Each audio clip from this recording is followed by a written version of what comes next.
Hello again, Struck Quap. Today I'm back to Torchlight 3 and I will be leveling up my next new build. And if some of you have paid attention during my previous streams over the last couple of weeks, I did mention that after the Electrode train build, the Zealot train will be Nethermancer with the Dusk Mage and Bane.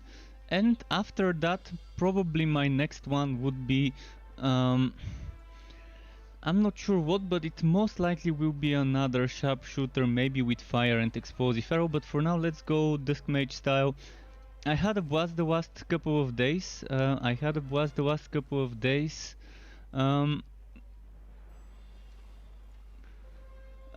I was playing a game, to those of you who may not know, I was playing a game called Chronicon, and this game is fire. Chronicon is fire, it's amazing. Yes, it's not online, it's offline. You can play online co-op with couch co-op with people, oops, wrong hero clicked, with people on the same machine, but Chronicon, for the price they're offering, they're selling it for, definitely seems like a nice one.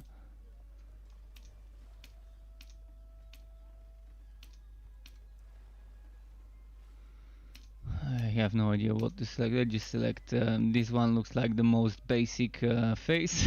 Let's select the basic face. Alright, let's call him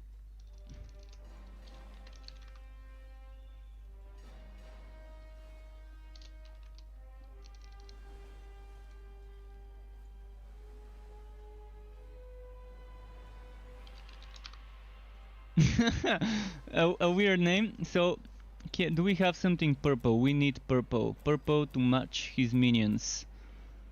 Is this more purple or is this more purple? Which would match his minions more? I'm gonna say let's go for the slightly brighter purple. And yeah, welcome back Quaus, I don't know if Cyclone speed is fixed. I haven't seen anything in the patch notes, and unless they specify in the patch notes that it's fixed, we won't know. And Nethermancer, by the way, is a very old name of mine. Nethermancer is, I mean, not just mine, I mean, I haven't coined the name, many people use that name, it's not just me, but if you look at my old videos, you would see Nethermancer / Riftmancer build from 2019, let me check it myself, back when that was. Nethermancer / Riftmancer from the 1st of June 2019. This is the pre. This is my first Netherwell build. This is my first Netherwell build from the 1st of June 2019. Then after that I made Entropic Summoner on the 19th of June 2020, like a year later, and now it's time for a new version, and this one would be with Holy Fury again and Entropy. But I really wanna include some other things as well. I'm gonna stay away from Absolver. I've already done 2 Absolver / Holy Bolt builds, so I wanna stay away from Absolver and Holy Bolt, and this time I'm gonna be going for Entropy again, but with Holy Fury. The light skill I would be using will be Holy Fury, and I will be using the poison version with the Vitality Extractor. And the poison version with Vitality Extractor would be a very good synergy with the Bane. So let's see how it turns out. I mean, yeah, we won't know until we see it.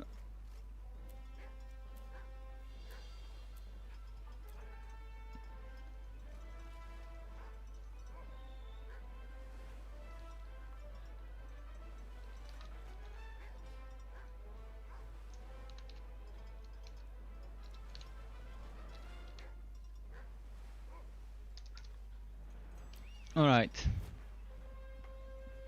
Which difficulty should I? I'm just gonna do normal at the start. I really wanna level it up fast. You know how many builds I've leveled up? It's just the faster I level up this guy, the better. As for Chronicon, by the way, again, I strongly suggest people who are looking for something new to try and don't care whether they can play online with others or not.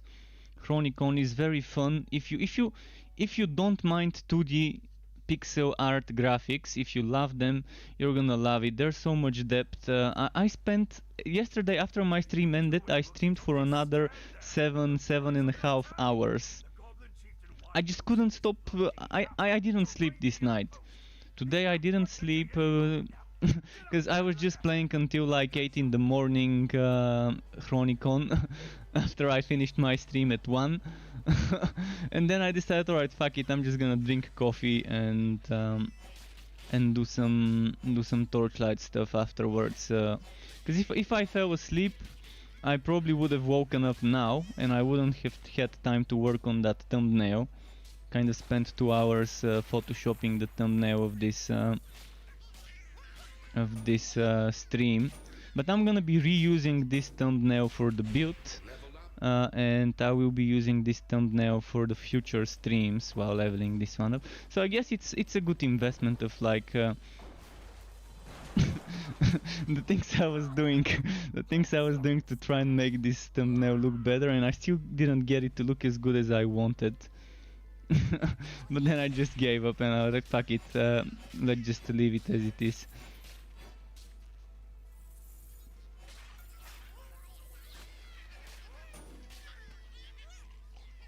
But yeah, Chronicon is definitely very addictive, and I managed to get my hero to do without easily dying. What was the name of the difficulty? Mythic 8, 9 and even 10. 10 a little bit trickier, I have to dodge more, but yeah. And I'm still missing the best in SWAT accessory item. I'm still missing the best in SWAT accessory item in Chronicon. The one that gives people a lot of staggering. That's why I couldn't push to the harder difficulties. Just because I get wrecked if I don't have that staggering stuff. But the damage is nice.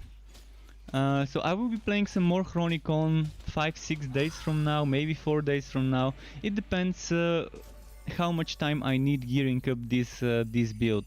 I've already leveled up a Dusk Mage on this account, which means we don't have to farm things for the Legendarium. At level 3 you're gonna see what I'm talking about. So this will be a summoner build and I will not use Spectral Spider. This time around I would go for a miasma based summoner build. So I'm gonna get rid of the Spectral Spider and Spiderlings, and I'm gonna go for miasma and Arachnid Assault, and kind of play it the way the Bane Train is played, but with summons, with the Bone Walker, Bone Raiser. So it's gonna be kind of standard, typical, but we'll see. I definitely don't want that point here, so I normally get Dark Spears, and I'm probably gonna get Dark Spears again as the first skill point. Let's go. Thanks for your help, recruit. We couldn't have defeated Yapper without you. After years of peace, why attack now? No matter. But yeah, this build will be stacking summons, and it would be similar to my Entropic Summoner from 2 months ago, from the 19th of June, or was it 20th? I think 19th. By the way, is the game too quiet or was it just me? But yeah, I will try to make it as close to the Entropic Summoner, but I really want to use Holy Fury this time around, and I want to use the Vitality Extractor that makes Holy Fury do poison damage and heal me. And I would want to be slowing the enemies from afar with Holy Fury, maybe Dark Spears as well, so I can cap it at 80% slow speed, and then let the summons do the killing along with Entropy. I've already got the Molten Reach unlocked while I was leveling the previous build, what was it called? Piercing Coat? I think it was called Piercing Coat. So while I was leveling that build, I got some items in the Legendarium which definitely would come handy. I even got the Vitality Extractor, which is one of the reasons why I decided, not the main reason. The main reason why I want to use Holy Fury this time around for the build is I've already got builds where I'm using Holy Bolt, Absolver, or Holy Bolt to proc Absolver, so I want to just stay clear from those skills I always use. So Entropy is the exception. I won't stay clear from Entropy because I think it goes very well with Holy Fury. Because while the Entropy Bow is traveling on that 8-second cooldown with the Entropic Reach, I can just be spamming my beams. We'll see how it goes. I mean, I might start doing one thing, but in the end do a completely different thing. But keep in mind, the way I'm gonna level up the build to make it quick is Venomous Maw. Venomous Maw and Miasma is how I'm gonna level up. I've not played with Venomous Maw, I'm gonna be honest. I've not played with Poison Nova and Venomous Maw. So I will get Poison Nova at least as a one-pointer while leveling up. And I'm gonna get Venomous Maw, but first I'm gonna max out Spread of Death. I'm definitely gonna max out Puppet Master, so there's 15 points I need here. 5 here, 5 here, 5 here. Those points I am getting. I'm gonna get 10 points Miasma, that's 25 points. 1 point here, 26. And then eventually I'm probably gonna go 3 points here. And that's 29. But while leveling up, I'm gonna try how Venomous Maw and Poison Nova are doing until level 20 maybe, when I'm gonna switch to respecking more into Miasma and more into the summon part of things. I think this is a good way to level it up though, the way I've planned it. And third letter, changes to the relics where the passives are no longer weapon locked is probably coming next week, 1st, 2nd September, maybe 3rd of September. But I'm thinking the 1st or 2nd of September is when the patch will be coming. There hasn't been like a big patch or anything, so I'm just back on track with the Torchlight stuff, because, well, I had to.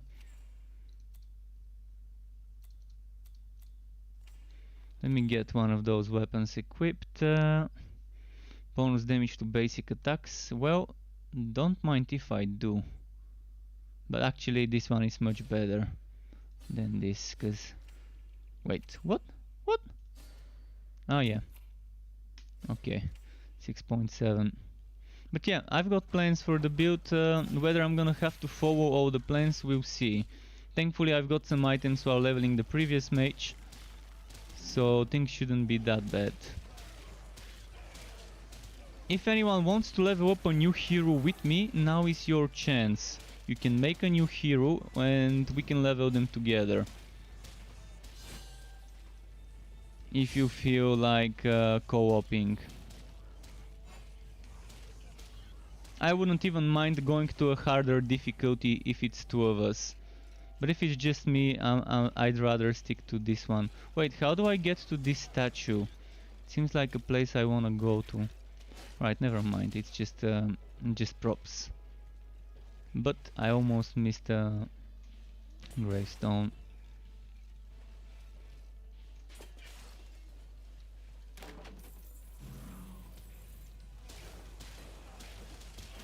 Did they fix Spirit well, or do they still freeze? I don't know. Nazbond, I'm level 2. I'm getting Spirit well at level 10. So we'll see. We'll see how Spirit well is. If I'm unlucky and I've picked and I've picked another hero with broken stuff, that's gonna be kind of just my luck. If I've picked another hero with broken things to, another build with broken skills to make build around.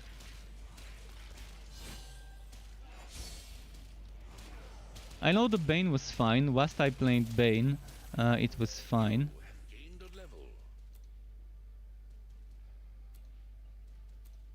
I'm gonna save this kill point.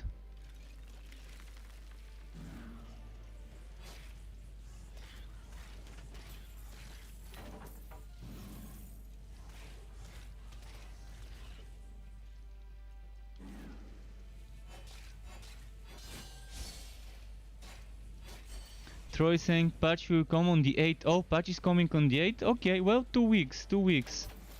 2 weeks is not bad. And Klaus is saying, do you think Electrode is best for spin to win? Well, I don't know. I don't know. I mean, I don't think so. I prefer the bleeding. Honestly, bleeding gives me so much survivability and wife steal, and it's a nice AoE, and I can cast drain. I can cast drain while spinning easily. Coat also would be nice because with coat you can freeze nearby enemies. And you can always critically hit frozen enemies with snowstorm, meaning you would always be critically hitting with your spins enemies that are next to you. You can check my punch bot drain a what. I made spin to win versions of the punch bot drain a what build. I mean, I actually started making punch bot drain a what as a spin to win build, but since I saw cyclone mode was broken, I was forced to go into punches. But that didn't stop me from putting two versions of how someone could build a spin to win cyclone with removing the punches and stuff like that. And it is drain. It is around. You can check it. It's on my YouTube channel. It's on the website, on the struckweb.xyz website. The other day, by the way, I updated. I updated my website a little, changed some of the fonts. If they're not easy to read, let me know. I tried to make a combo of a serif and a sans serif font that I think fit okay together, the theme of the website and the games.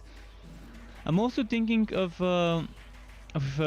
researching how I can add wiki to my server, to my website, and maybe post certain things about the games I play, mostly Torchlight 3. I've noticed the Torchlight 3 official wiki is barren and barely has been used, and I might make a Struckpedia kind of for the games I play, but it's gonna require a lot of time, and I'd rather spend my time making builds and other videos and guides instead of wiki. But there's a lot of things about Torchlight 3 that you can't find online about mechanics and things like that. So the least I could do is probably a blog post. Ideally, I wanted to make a wiki because I wanted, when I post builds in my website, to add links. For example, I'm saying here you want to use this skill, this skill, this skill, and this skill. And when you click on either of those skills, to be able to open a new tab or a new window, whatever you want, that gives you information about this skill. I wanted to have something like that, but for one man with a limited amount of time between streaming and editing and writing and making images and stuff, I don't think I'm gonna have time to do the wiki stuff. Maybe when I have more free time, I could start researching how to install wiki on my server. I mean, I used to manage a wiki in my job, in my last job. I used to actually, one of my duties was managing wiki and exporting technical documentation from that wiki for our customers, apart from training other employees and stuff. So I'm kind of familiar with wikis and stuff in a way, so it shouldn't be that difficult for me. I just am not really familiar about how to install it on my server, but it shouldn't be difficult. It shouldn't be difficult.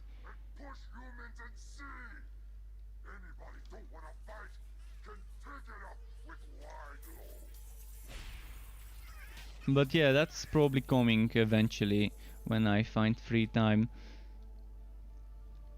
Because I think it would really be fun on my website for people to be able to click on certain words, highlighted words, and open up information about those things.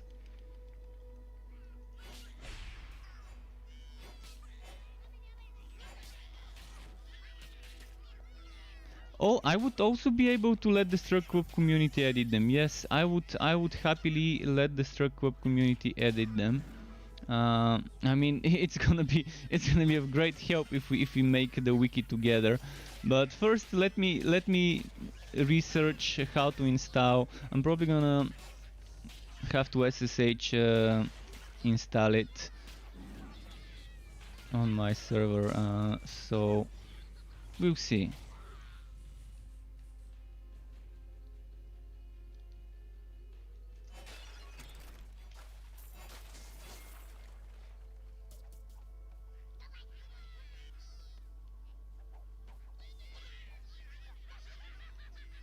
Actually, let's kill those and go talk to the general.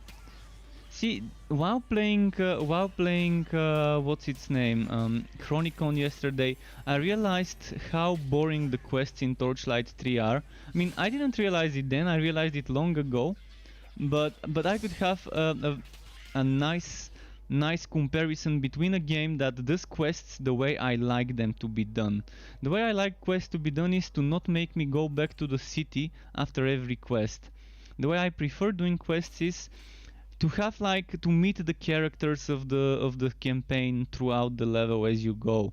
So I'm traveling through this zone and I kill some stuff, and then I meet the NPC in front of the Den of Upheaval and she gives me the quest. Okay, now thanks for handling this job for me. Could you now clear out the Den of Upheaval from whatever needs cleared? Something like that. This is and I've noticed with Chronicon I never needed to go back to my town until it was the end of the act. So from the start of Act 1 until the end of Act 1, I didn't feel the need to go and talk to an NPC, because the NPCs I was meeting along my way around certain parts, and all 5 acts of Chronicon were designed in this way. And if you've watched me stream a couple of weeks ago, or maybe a week and a half ago, I was saying exactly the same thing, that along the many bad things in Wosen, the story felt okay, because it had minimum amount of traveling back to the city. I had to travel 3, 4, 5 times to the city for each act, maybe, or maybe 2, 3 times for each act on average, but definitely not as much as Torchlight. And this is what makes leveling up in Torchlight so painful when you've leveled up as many characters as I have. Because it's just talk to this NPC, go kill those enemies. Talk to this NPC, go loot this item. Talk to this NPC. It's like an MMO. It's like MMO progression. Should I use the great weapon? I'm actually gonna use the Digitus. And I haven't played many games with different types of questing lately, and playing Chronicon yesterday made me realize how much more fun it is when they do it with less travels to the city.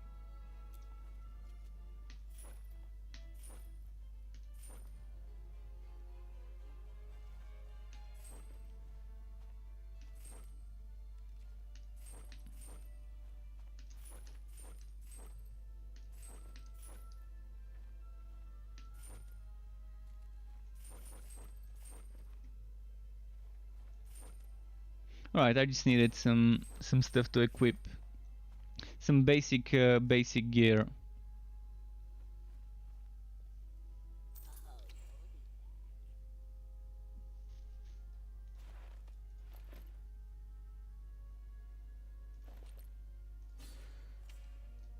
you have money, I got gear.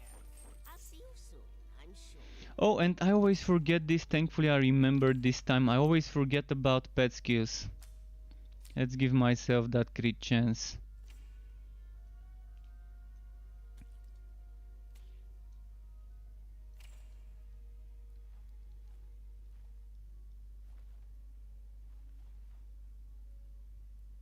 What relic would you take for a Holy Fury build? For a Holy Fury build, there's something I really love, and this is the poison synergy with with this item. Let me show you. Vitality Extractor. Oh, I don't have it on this server. Okay. So I had it on a different server. But the Vitality Extractor, while channeling Holy Fury, regenerate 5% max health per second and increase your poison defense by 100%. And you can do Vitality Extractor with increased poison defense. I don't think it should be increased poison defense, because it makes it only useful in against 1/3 of the enemies in the game. If you have fire, poison, and electric enemies, and physical enemies, so that's 1/4 of the enemies that you would see benefit from this. And I think they really need to rework it. And instead of increasing poison defense, maybe increasing evasion, or increasing block chance, or maybe increasing defenses, but by a smaller number, of course, or maybe giving you more damage, more poison damage. It would be nice to get more poison damage and to convert Holy Fury into Poison Beam. This would be my idea of how the Vitality Extractor could work. And it could work very well. But something else I would suggest, King Snaggletooth. Consecration also poisons nearby enemies, dealing 125% weapon damage per second. This could be very fun with Holy Fury, if they come nearby. I only wish we could cast Consecration on the cursor location. This is my one thing for a modifier. I really wish Consecration had a modifier that allows us to just cast it on the cursor location. But you can get the healing from Consecration and stack it with Vitality Extractor, and that's 8% HP per second. This is why I think poison is the synergy. But the one thing I don't like is, again, you might not like it as much. But it's nice because when the enemies come closer, you can use Consecration to knock them back. And yeah, it also gives you that extra healing you can stack with the Vitality Extractor. But I don't think there's a relic that's best. Any relic is good. I think any relic is good.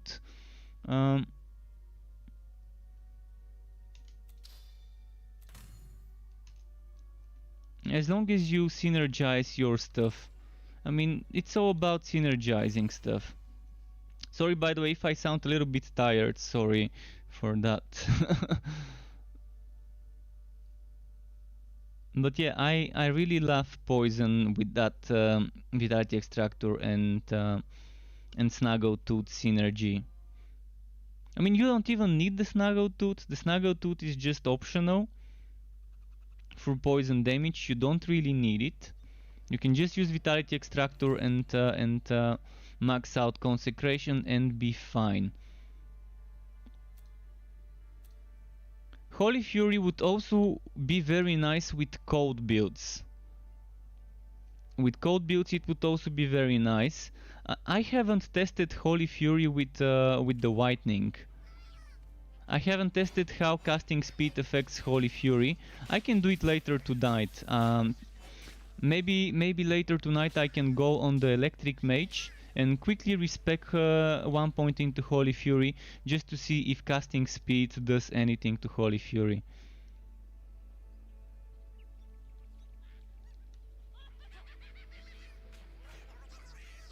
Do I think it's worth buying Chronicon? If you don't want to play multiplayer, it's worth it. If you don't expect multiplayer with others, other than local co-op, it's worth it. I mean, not everyone likes 2D pixel games. I love them. I love 2D pixel games. So, as my personal opinion, I really love games like Chronicon.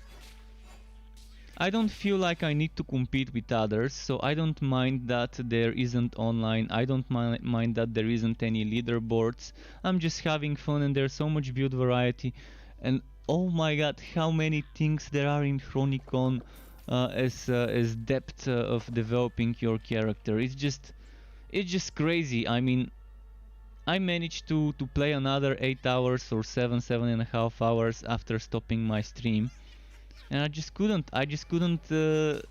say stop until it was early in the morning. So it hasn't been, it's been a long time since a game kept me up all night. Banger just dropped? What banger? To order Fit Sydney. Scientific. I think I've been to his lives as well. I guess it's the trend. It's the trend to say lives of people I've been to. But yeah, Scientific is nice. I might have to check it out later. I don't want to play it on my stream because, well, I'm gonna get a copyright strike if I play music on the stream. Yeah. I mean, I'm telling you, it's definitely worth if you can spare it to save up some money and have a trip to the Czech Republic for Let It Roll sometime. If you buy the plane ticket early, if you go by plane, not sure from what country you are, you can even go by bus if you're pretty close. If you're in a nearby country. But yeah, and there's cheap accommodation. I mean, if you have a tent, you can just tent it out, or if you wanna rent, you can try and rent an apartment or something nearby. But yeah, I'm telling you, for bus heads, Let It Roll is the festival. It is the festival. I mean, I don't know the latest numbers, but I think in 2016 there was 29,000 people, and in 2015 there was 25. I don't know the exact numbers, but roughly. And that's a lot. That's a lot for a festival with mostly drum and bass and hardcore and GABA and a little bit of techno. I mean, there was a techno stage, but it was mostly DMB stages. And I've been there. How many times have I been to Let It Roll? 2 or 3? Shit, I've already forgotten how. I think I've been there 2 times. In 2016 and 2015, I think. But it was super fun both times.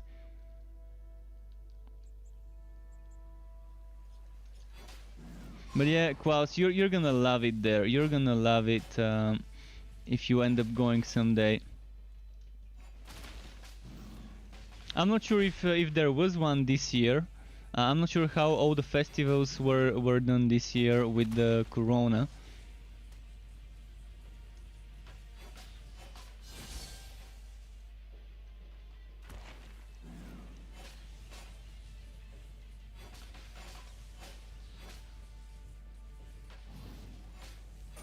Come on, come on.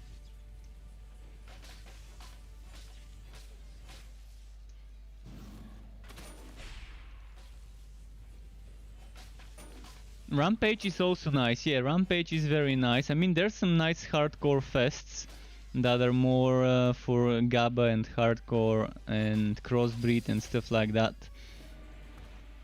For example, when I'm on Let It Roll, I'm mostly alternating between the main stages, the bunker, the crossbreed stage, which is normally prospect and other things like that. And there was this stage next to the main stage, I forgot the name of it. But yeah, I normally kind of always dread the quashes. When I go to Let It Roll, it's always about quashes. When I check the what was the name? The lineups. When I check the lineups for each stage, then it ends up being, oh shit, this DJ is having a set when that one is having a set. Now, who do I go to first? How do I split myself into 2? How do I clone myself? Do I use teleportation? It's a tough choice there. We've got some nice festivals in my country as well, by the way. Thankfully, I'm in a country that has a nice basshead scene.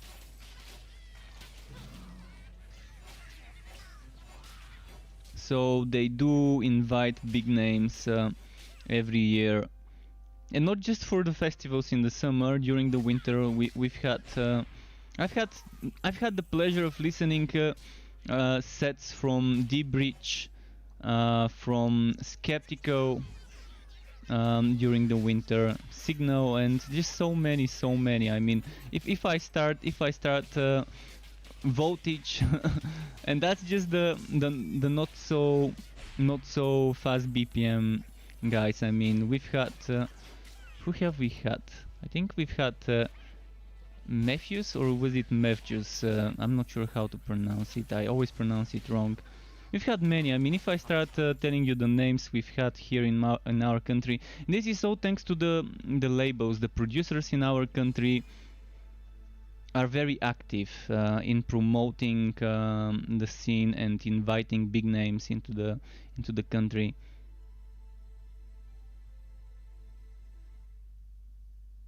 We've got a few Eat Brain nights because we've got a Bulgarian producer and DJ L33 in Eat Brain. So we've had a few nights with Eat Brain. They normally do nights. They normally do nights where they invite a certain label, and then there's a few people from that label. But yeah, enough bass talk. I mean, you can probably tell I'm hungry for a rave. I haven't been raving for a long time, but I don't have time now with streaming and content creation. I just don't have time to do it, and not just time.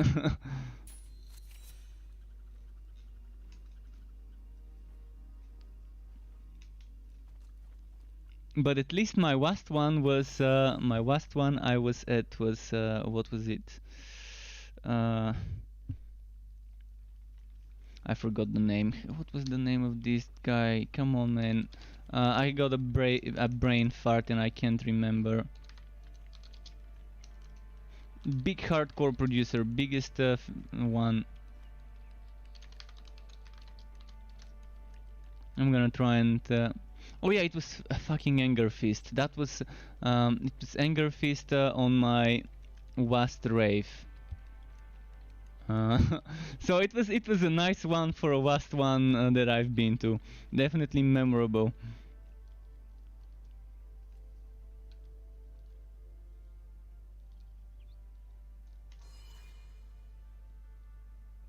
Did I hit level 4?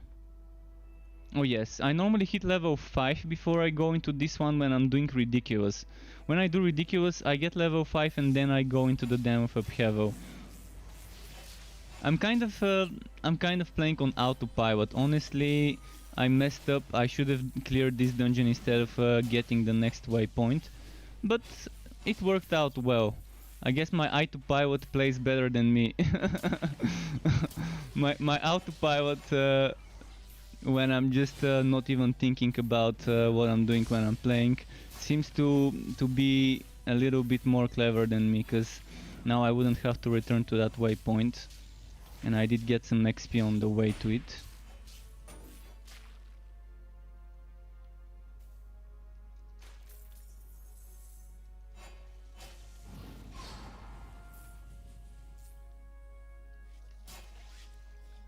Two birds, one stone, my man. Take camera and make a vlog for the channel.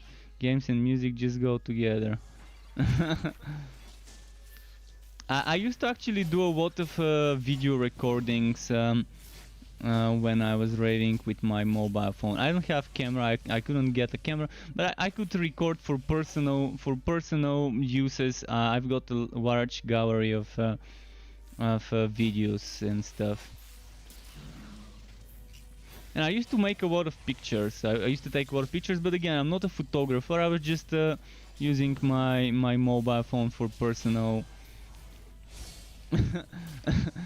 as a personal storage to to keep the memories. I mean, I'm gonna see if I can show you something in a moment. Wait, is this boss booked? Did you just see what happened? Oh, never mind. It was a bug. It was a bug. It was showing it at low HP, but it wasn't its real HP.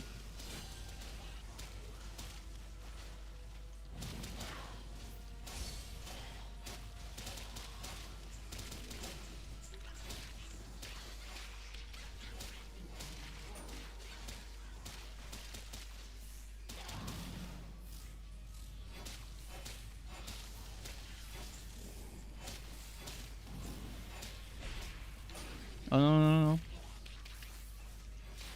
I'm not a fan of, of him disappearing, but he does disappear to attack. There we go.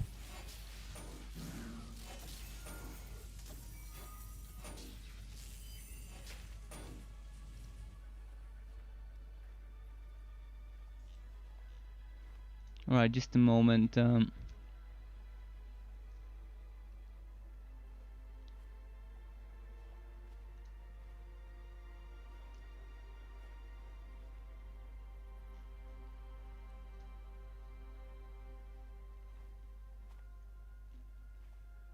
Just trying to find something here on my computer.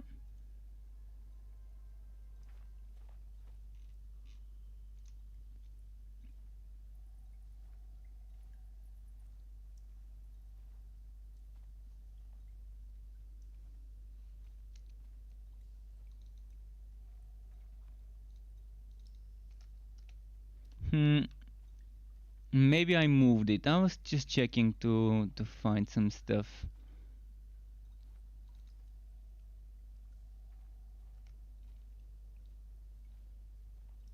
Yeah, I must have moved the pictures. I wanted to show you something, but yeah.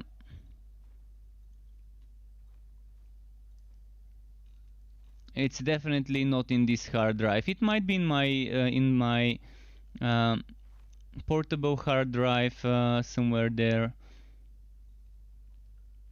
But yeah, I can't seem to find it in my other hard drive, in my old one. Just gonna check one more folder here.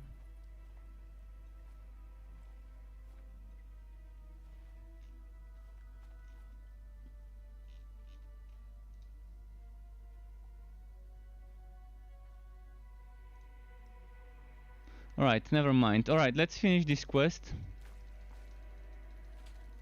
But yeah, back on the subject about Chronicon, I really think it's one of the most fun games I've played recently. I don't know what about Chronicon I love so much. I guess the votes of things that give me power. There are so many things like sockets, then permanent sockets, then you've got augmenting the stats, and then greater augmentations, and then there's the lesser and greater runes that allow you to transfer legendary powers of one item to another one, and there are just so many things that give you power in Chronicon, and so many weird affixes to make a build with.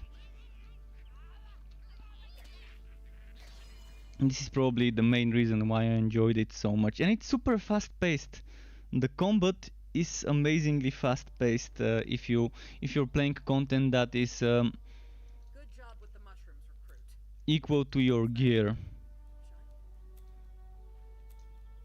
And I'm loving Torchlight 3 for what it is. It's vastly different than Chronicon, and it offers me a slightly more chilled out experience where I can just relax and do things slowly in this game. Whereas with Chronicon, you kind of want to be doing things quick. It's kind of the gotta go fast playstyle. I'm not normally a fan of the gotta go fast playstyle, but I'm not sure why I loved it the past couple of days in Chronicon. Someone might say I sound as if they paid me to sing its praises, but no, there is no relation between me and Chronicon, other than I just love the game. Okay, at level 5 normally what I do is I get this with 3 points. This is how I normally level up.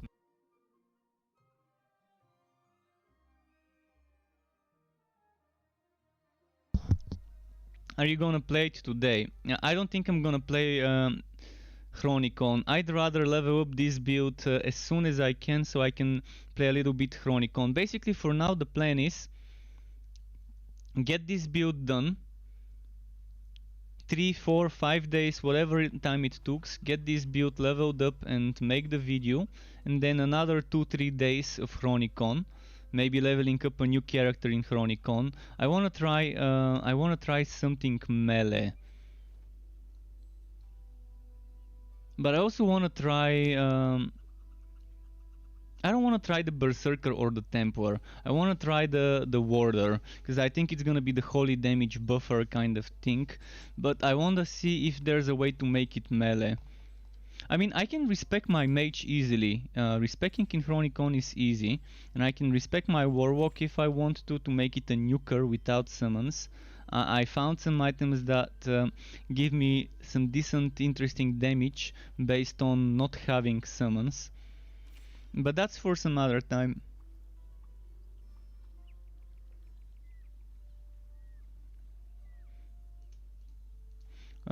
Best you found on that boss with the sharpshooter Bane build. His health went down so fast. I was having the same thing with sharpshooter Bane. With sharpshooter Bane, the HP of bosses was going down so quickly, the game kept healing it in brackets. It wasn't really healing it, it was just desyncing. On my screen, the client thinks it's done X times damage, but actually it's X times minus Y, for example, on the server side. And then when it syncs up, it brings back the HP back to the real... Oh, phew, I almost died here. But yeah, I had the same thing. If you've watched my Bane Summoner build after the patch, which was actually the first build I made, so it's the worst in regards to synergizing and optimizing the stuff. My Bane Sharpshooter, you would see that I was experiencing this desyncing with the HP. There's just too many hits per second for the build to process, because I was going for a summoner build rather than... I was going for a ton of summons, and I'm gonna be doing something similar on this build as well. But for this build I finally have the Bone Razor. I've got the Bone Razor over here, so I can do the combo, the Bone Razor Bone Blocker combo.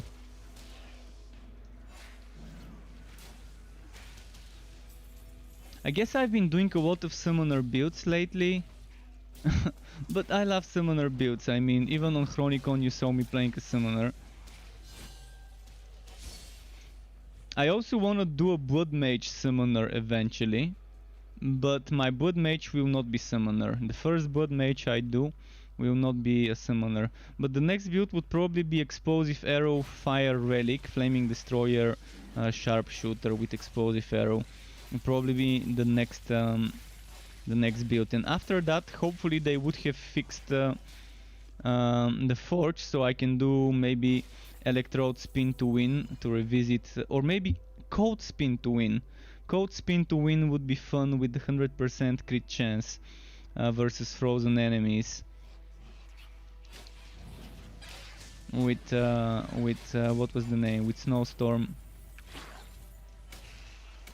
There's so many things I wanna try, so little time.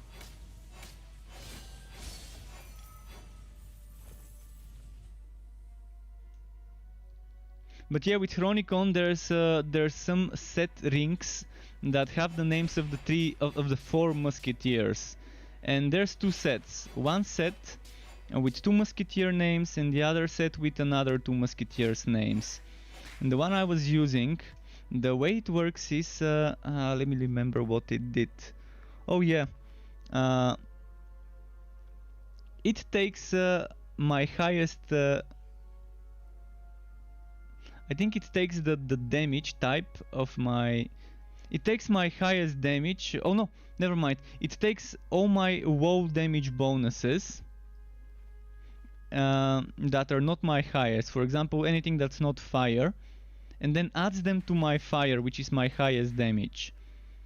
It was something like that as the set bonus for the ring and amulet. So it's taking the total sum of percentages above 100% for all other damage types and adding it up to that one, I think. And then I had another thing in the set that that gave me more damages of all the types. I mean, I need to log into the game to check exactly what the affixes were, but Athos, Portus, Aramis, and D'Artagnan, you might wanna check those for items. Two are rings, two are amulets, and one ring goes with one amulet and the others are together, but in Chronicon those seem to be fun. But I think the one I picked is the better. The other one works in a way where it takes your resistance and it gives you damage based on some of your resistances. I can't remember exactly how. But yeah, I'm ending up having 1400, 1500 fire damage percent on my Warwalk without the meta item, without the boots, not the boots, but without the accessory, Balgar or whatever it was called. So if I get that staggering accessory Balgar, I'm probably gonna push this damage to like 2000 maybe fire damage. Chronicon, just a second. I'm gonna hide here and give you a link. I probably sound very excited, and I normally am very hyper and excited when I find a new toy. So if I sound a little bit too eager when talking about Chronicon, I mean, again, I haven't slept last night because I liked that game so much. It kept me playing for what? I streamed for 9 hours, and then after that I played for another. After a short food break, like I played for another 8 or 7.5 hours. Just a moment, I'm gonna give you a link to Chronicon. Chronicon. So you can imagine how addictive the game is. I'm kind of a person that this tends to be what was the term? I need to remember the right term for that. I need something to focus, to channel my energy into, and I really loved Chronicon. I mean, it's great. You can't do online multiplayer. The game doesn't have online multiplayer, and that's probably the one negative thing I can say about Chronicon is that it doesn't have online multiplayer and the saves are local. But I don't care. I don't care if a game has online multiplayer or not. I can still have my fun, I can still slay hordes of enemies, and I can still have my build variety and just mess around with builds and tinker. The game is amazing, and it's made by a single developer. The rest is people who help him with music, voiceover, sound effects, art, stuff like that, but the coding was done by one person.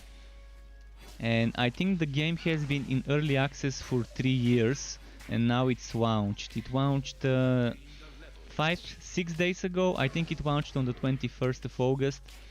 So the guy spent 3 years early access, I think, making this gem of a game.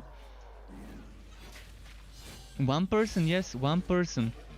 I mean, that's impressive, and there's so much stuff to do there. Wait, by the way, did I post on the official Discord? I forgot to post that I'm online. There we go.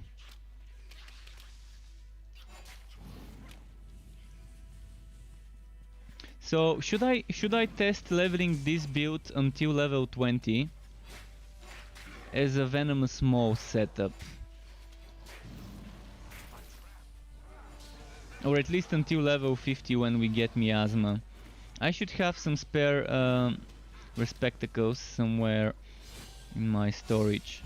But yeah, once I'm done with this build, which would be probably 4 or 5 days total, so maybe today and another 3-4 days more until I level it up, gear it up, I'm gonna do another 2-3 days of Chronicon testing another class, just cause I wanna see how the other classes feel compared to the Warlock.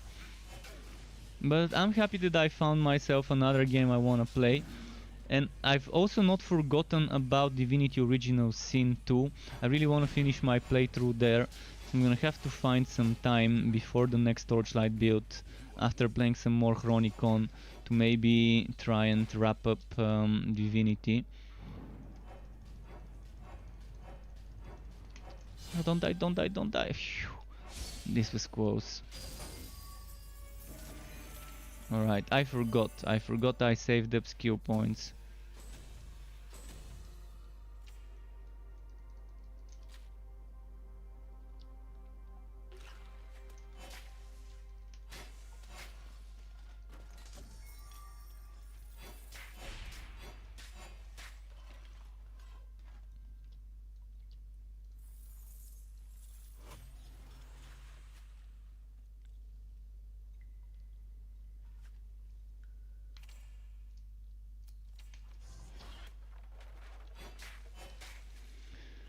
And Stroke is saying, Sup, I've been grinding in Path of Diablo. You should really try this mod. I'm in love with the game again. It also has new endgame modes for you to play. What is Path of Diablo? Is it Grim Dawn mod?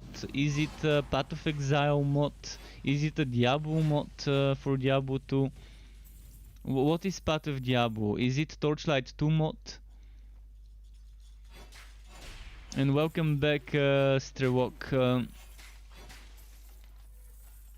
Is there anything Div4 excluded that you're really looking forward to? Baldur's Gate. Yeah, I'm very much looking forward to Baldur's Gate. I'm saving some money in my PayPal account, and Baldur's Gate is coming very soon. Did you guys watch the last panel, the panel from Hell? If you haven't watched the last panel from Baldur's Gate, I'm gonna go grab the link for you in a moment. It was nice. It was nice because they had a special panel where they talked about it. Path of Diablo is a nice Diablo 2 mod. Nice.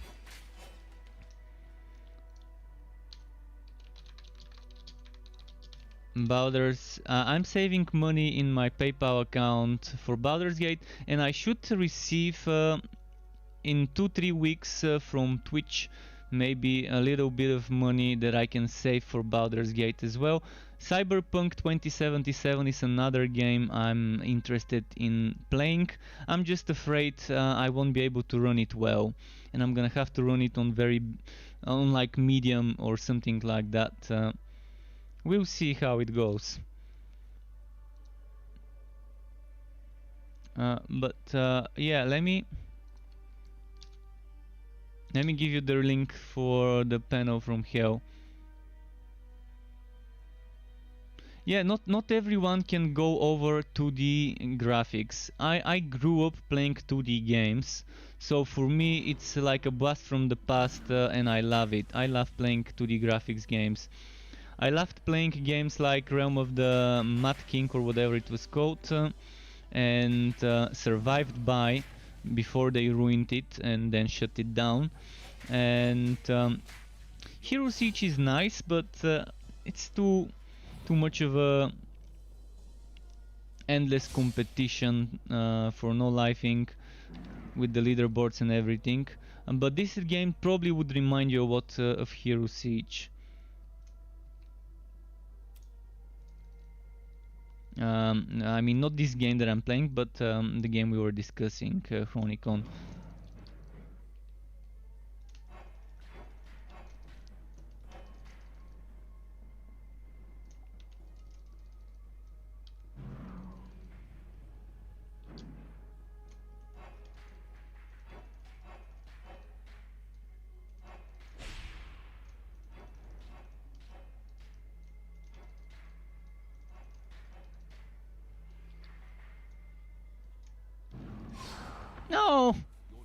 Fuck. Fuck.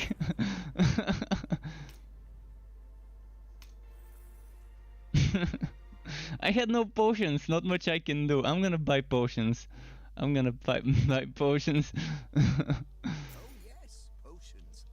I got those. There we go, 20 potions. See you soon.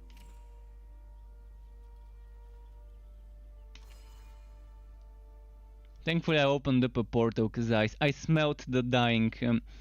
I smelled the kill. So I made myself a portal.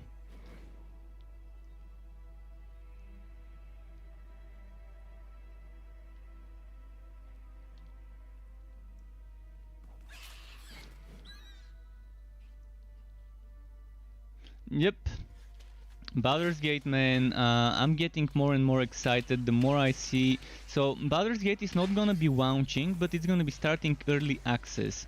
So in a month, or I think next month, we're getting Baldur's Gate early access. Sometime in September. Was it 20th?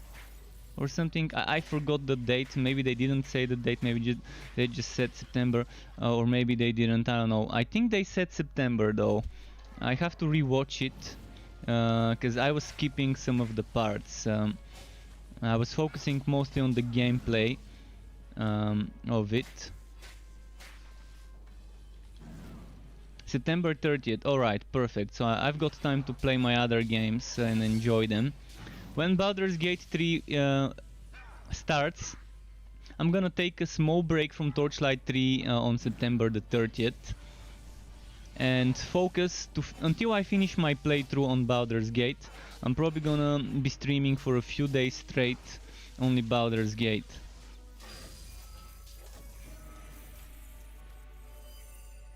And eventually I could try and make some builds for it as well. I mean the builds I'm using there. I'm gonna be a newbie. I'm not gonna be your meta build maker because I'm not a specialist at those types of games. But if I end up finding something good, I would share it. If I don't, then we'll see how it goes. But Baldur's Gate seems like the game I really wanna soak some time into. And the story is probably gonna be over 100 hours of story. It's probably gonna be a big one. Alright, the game is telling me play Venomous Maw. Okay game, we're gonna play Venomous Maw. If you want us to. Poison damage, there we go. Ice damage, there we go. There we go, it's giving us good stuff. For one-handed stuff.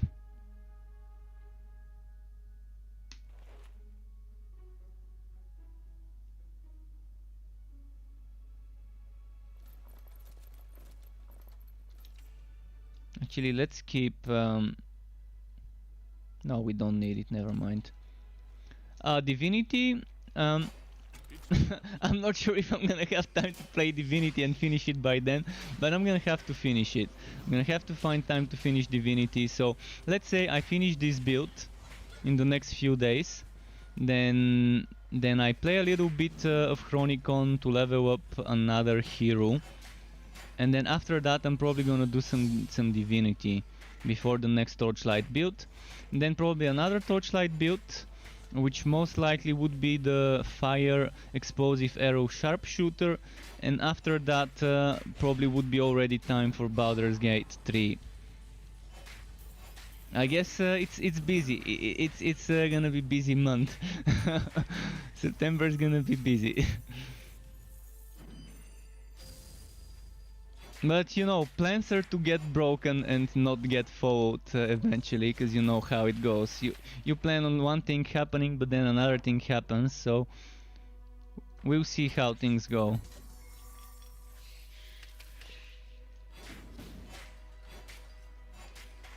There's been a lot of interest in my Divinity Original Sin playthrough streams, the first few parts.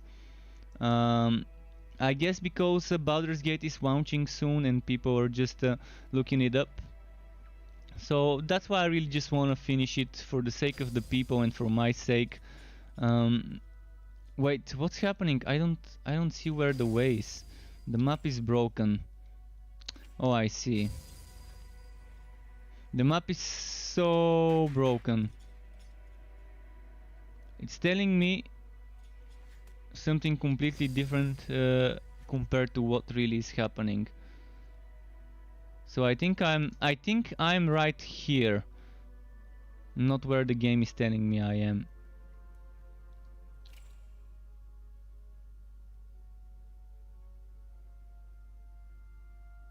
It's telling me I'm where the boss is, but I'm not there. Or am I missing something? I mean, oh, there we go, it's here. This is so confusing. I guess the big map is the one that's confusing. See where it's telling me I am in the middle of nowhere, but the little map seems to show everything the right way. Wait, I'm on normal and it still feels so difficult early on. It feels almost as difficult as ridiculous felt before.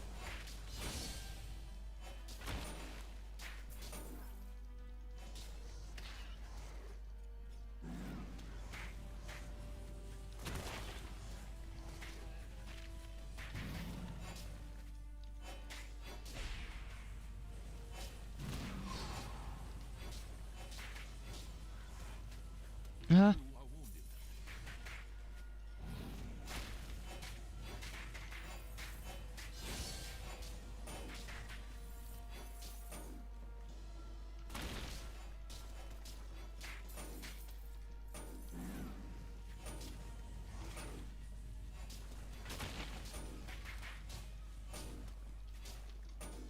Come on, come on, come on.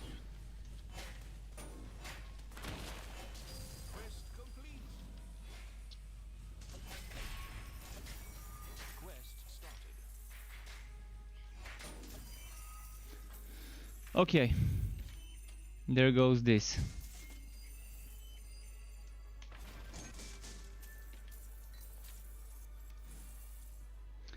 At level 6, should I get Venomous Maw? Children of Morta, yeah, I actually have Children of Morta on my wish list. And I'm following the game. When I have my eye on games, I put them on my wish list on Steam, so I don't forget about them. So Children of Morta, I definitely would suggest to look it up. It's not bad. It's not bad, it looks good. I've not played it, so I can't tell you from personal experience, just from what I'm seeing online.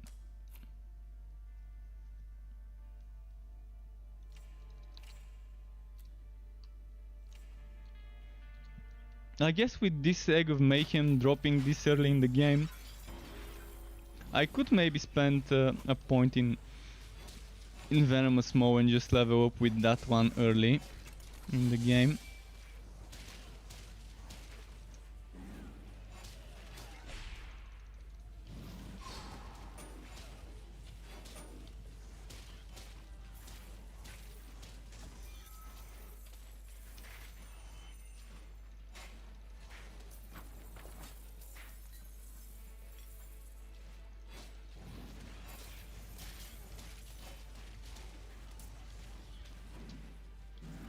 Come on.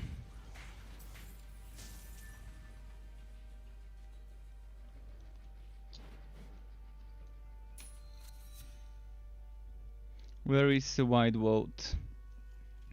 If I get Venomous Maw before Wide Vault, it will be great, because we've got unused energy. I need to be using my energy. Even if I remove Venomous Maw eventually and just use Miasma and Poison Nova and Arachnid Assault for the final setup, I still want it now while leveling up. Just like the other builds where I was using Chaotic Strikes and Frostblast and other skills like that to level up in the early levels.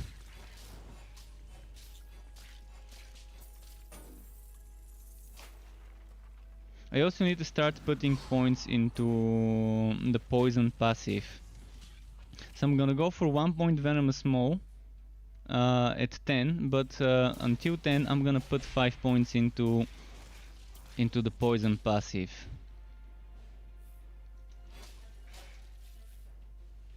Let me get that level up. Let's group them up. Let's group them up like this.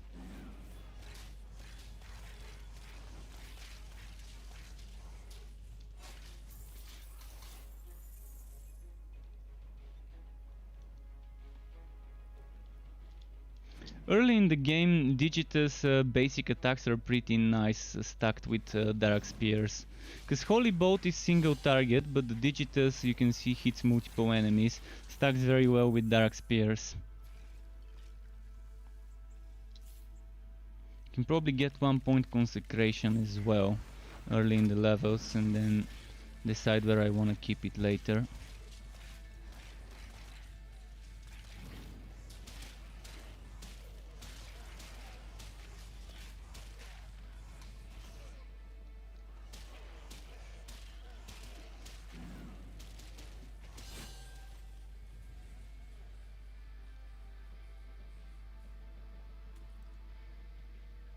Alright, White Vault, here we come.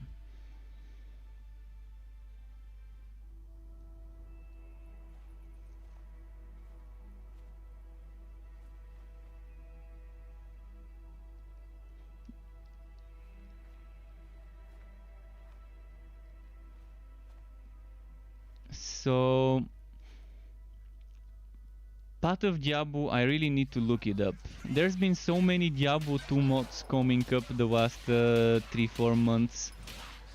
Like the Project Diablo mod, and where there was that one other that I keep forgetting, and then the Median mod a few months ago got upgraded. There's been a lot of activity in the Diablo 2 modding community the last 3-4 months. A lot of activity, a lot of projects. I guess just people are very nostalgic.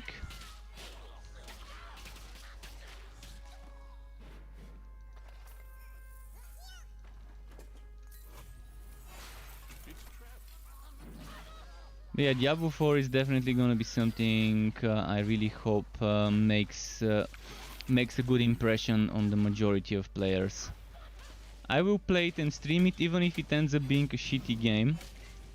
I will play and stream it and give it some time. Even if it launches bad, I would still be patient and see, just like WoW, and see if it gets better.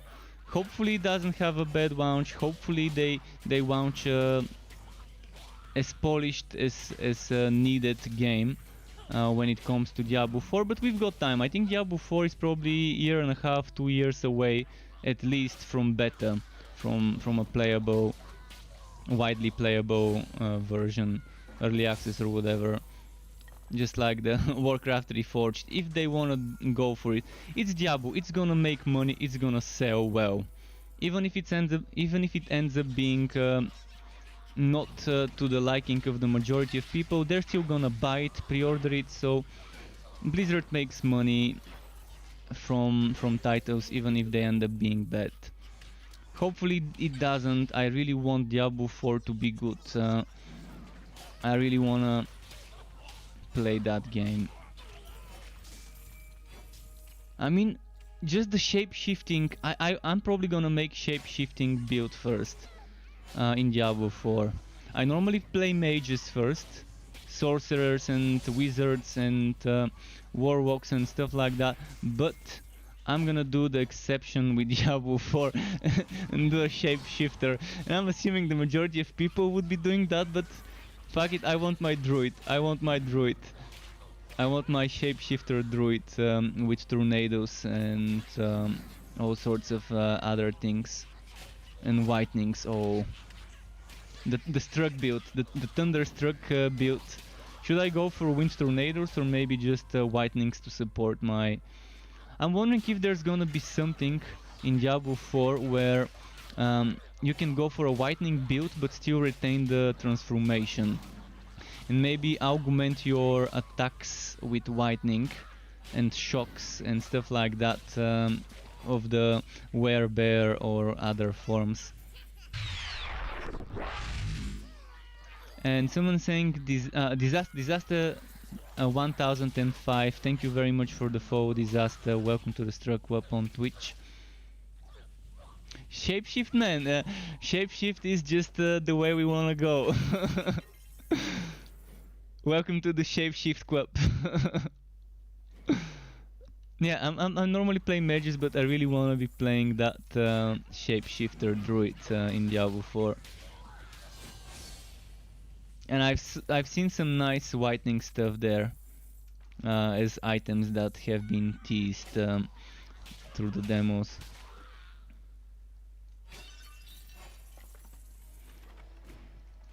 I'm wondering when we're gonna get not Path of Exile 2, but Grim Dawn 2. When we're gonna get Grim Dawn 2? Probably 3-4 years from now, maybe. Because we know Grim Dawn 2 will exist. We know they have already mentioned sequel. In May this year they mentioned a sequel, but we probably won't see any information for a year or two from now. Until they've got something proper ready to maybe demo or something like that.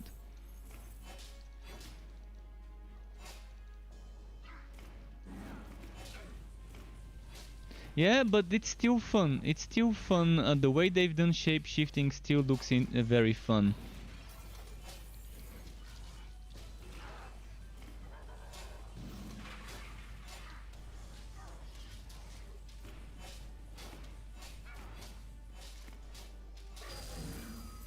The one thing that my basic attacks don't do, they don't charge my dark and light buff bar, so I guess on single target I shouldn't use it. Oh, White Vault, we've got 18 potions. Should I go for more damage? I mean, I don't need energy cost and I don't need chance to stun. I mean, chance to stun is nice, but it's only 3.2, so let's get a little bit of damage for the boss. And since I don't have the passive for poison yet, I'm assuming highest damage wins. Oh, chance to burn, perfect. This is gonna be the win here.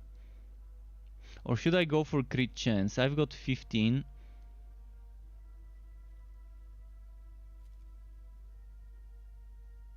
Is there a staff with 2 times crit chance?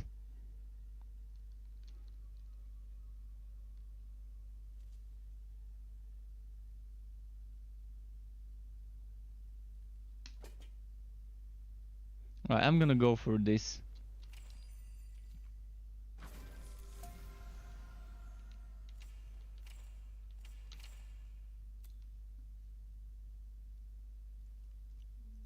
I really want to spend my point here and play with poison after that. After this fight I'm switching to a poison weapon.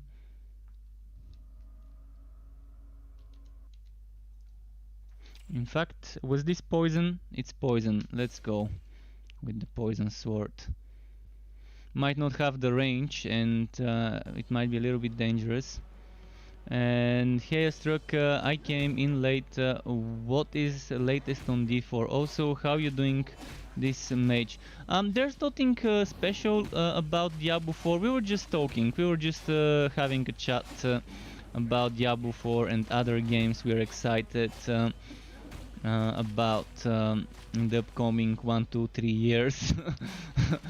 So we weren't talking about anything new, just the old stuff. As for Dusk Mage, I've just started it some time ago, not long ago. You can see I'm still level 6. I mean, there's still a long way to go.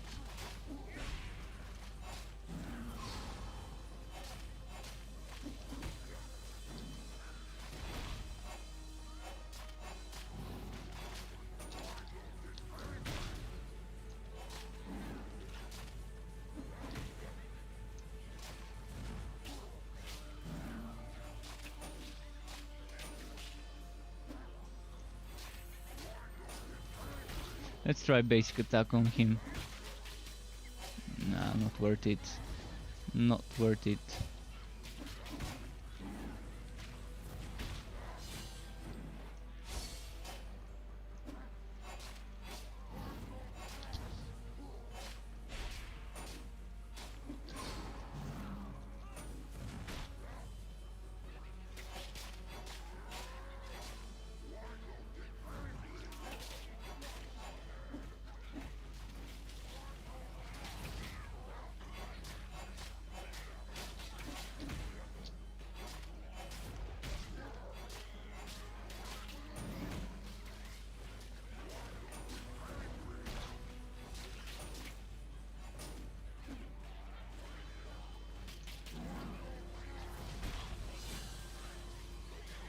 Do I get experience from those goblins? I think I do. Let's just kill some goblins, I guess.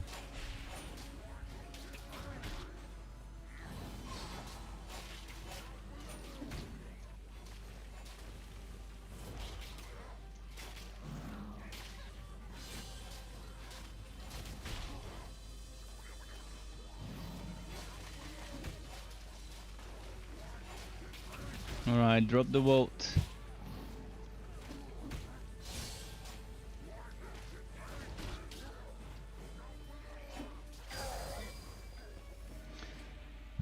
We got that tendril.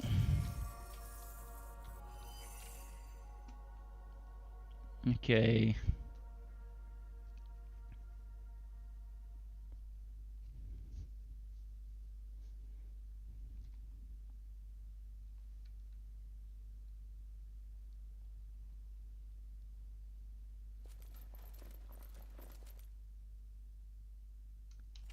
My pet needs to go and sell, but we need to go to Travel anyways.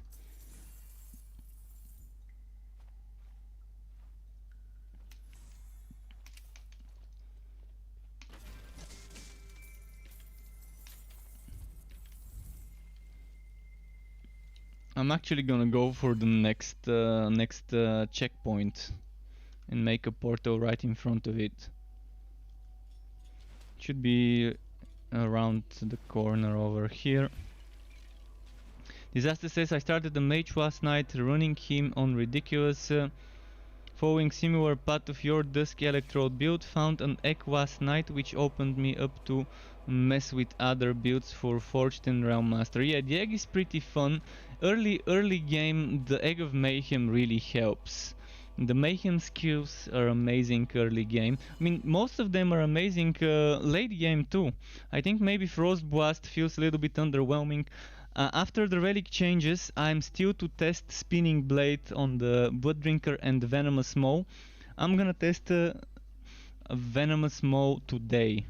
With the next skill point, no, not with the next. At level 10, I'm gonna put 1 point into Venomous Maw, see how good its damage is.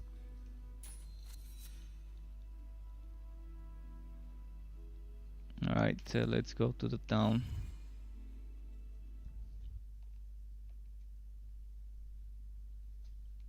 So I for sure noticed it. Okay, you're noticing the difference in drops. Yeah, there is a difference in the drops. It's dropping more items, and when it's dropping more items, it means bigger chance, higher chance of those items being good eventually. More sample data, as one might say. Food the RNG with sample data, and that's how you get it to finally roll you something good. But yeah, sometimes the RNG can play a big joke on you when it comes to drops and stuff.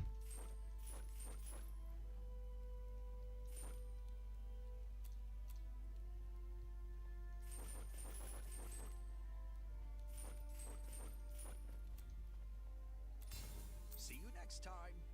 But level my 6 I can't roll for the level 7 items.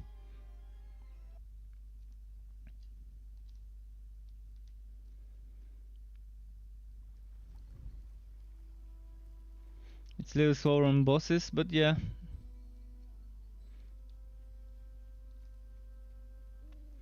The mayhem skills become very fun when you max them out. When you max them out and get the minus 50% energy costs, at level 10 they're just pretty spammy. You can just spam those and do a ton of damage. I'm probably gonna level this build with some points into Venomous Maw. We'll see how it goes.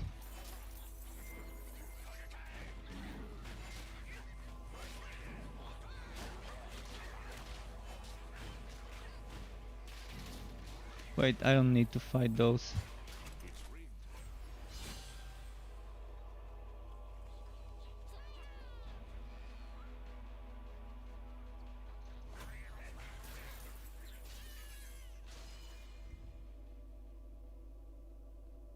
Ever heard of Risk? I've heard of Risk of Rain too, and I think I looked it up.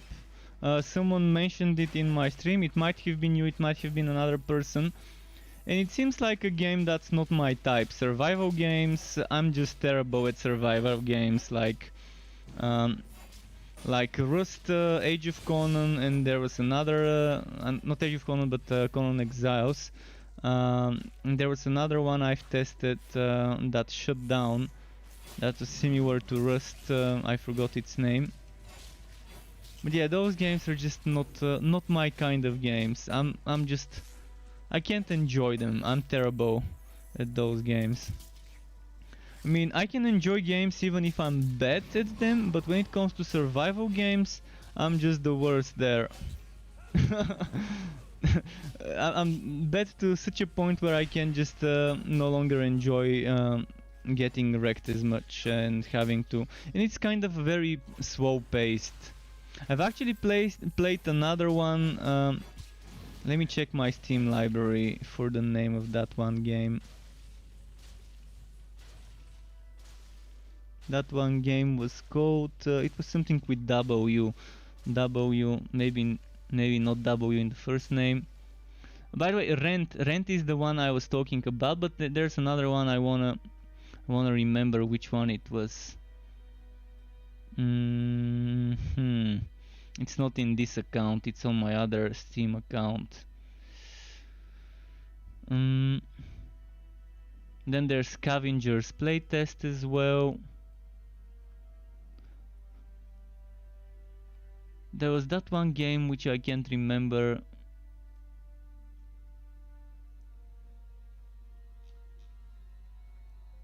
But yeah, never mind it for now, I guess.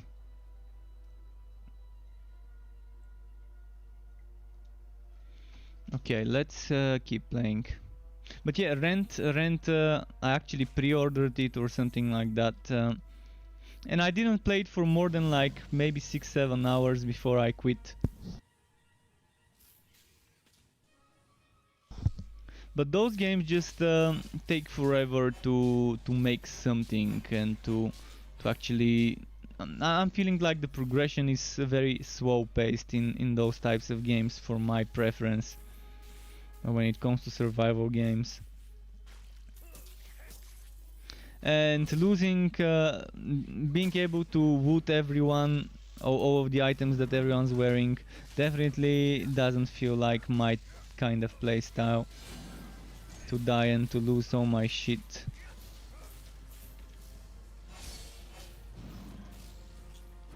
Even in the old Lineage 2 days where you would die and maybe lose a nice S-grade weapon.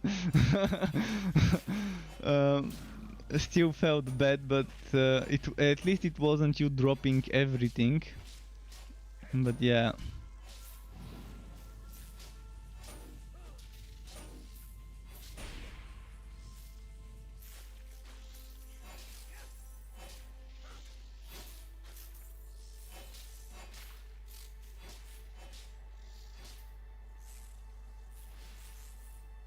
Alright, I'm gonna move forward. Can't wait to see this build when it's finished. Love them summoner builds. Glad to hear that, Alfred, and welcome back to the channel.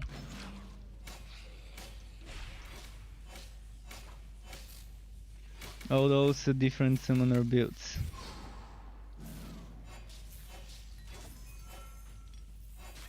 It's a trap.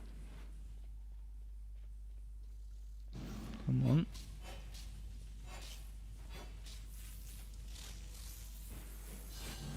Let's do this.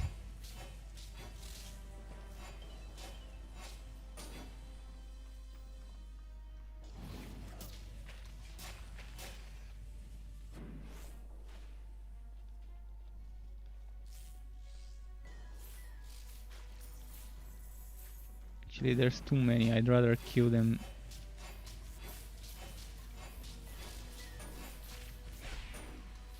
Man, this XP rate.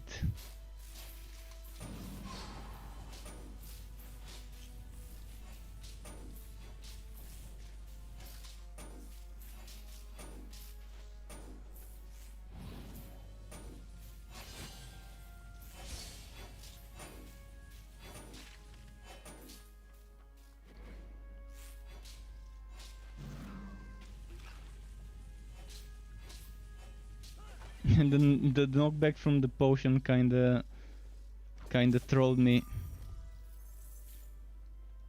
And Nasbone says, I can already tell you this build not too good there. A streamer that did that in ridiculous, it's well made. Well, I know this. Most of the times I know how a build would turn out even before I tried. If I've played those skills. And I've played the skills before. It's gonna be similar to my sharpshooter Bane build without the, or maybe let's say it's gonna be similar to my train Bane build without miasma stacking, without stacking all the train cars. So it's not gonna be meta, but it's gonna be okay. It's gonna be okay.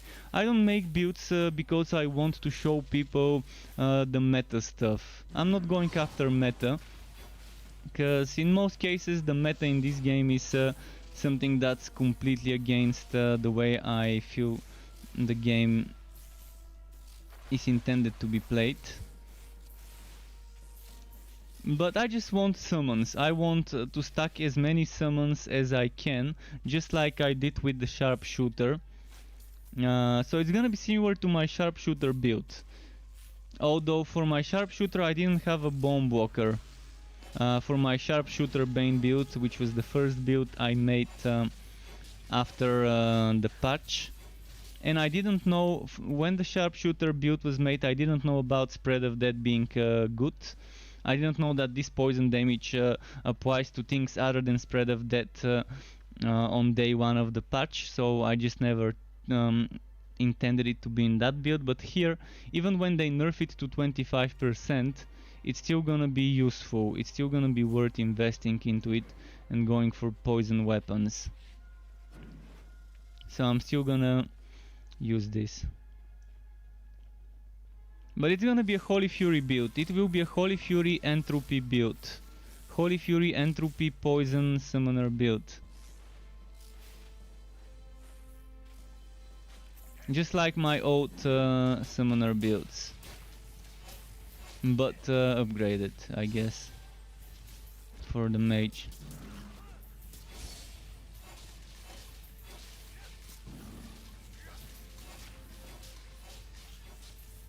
I just don't want to do another Absolver build or another Holy Bolt build. I want Holy Fury this time. I could try Radiant Blast, but think I'm gonna have big mana problems if I go spamming Radiant Blast for damage.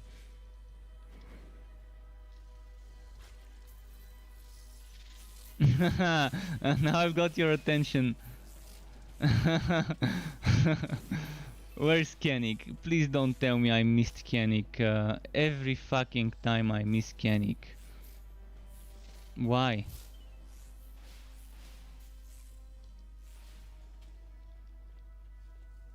This quest really needs to be made in such a way where you just can't progress unless you save him. Like some walls, some cobwebs that you have to destroy, then Kennick in the middle. So let's say there's cobweb here. This line, then there's Kennick here, and then there's another cobweb, and it's gonna be almost impossible to miss him. If he's between two big cobwebs that make you stop, look at the surroundings.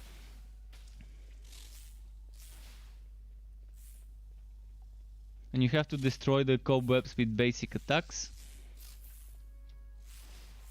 It would be nice if actually you have to hit multiple times with basic attacks the thing to get Kennick to show up from it, the cocoon, rather than just one time.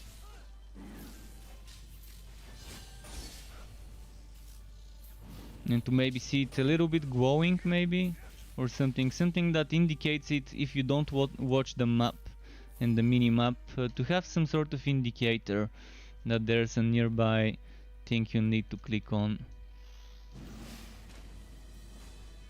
I love those shrines in boss zones. I wish they didn't remove them from endgame boss zones.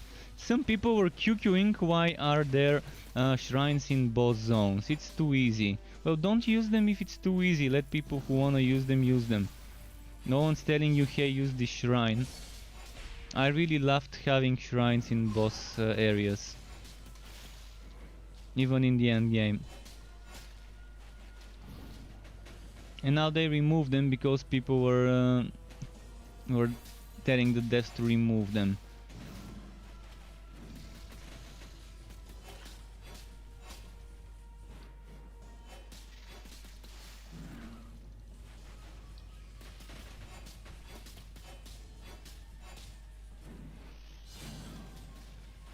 Come on, come on, come on.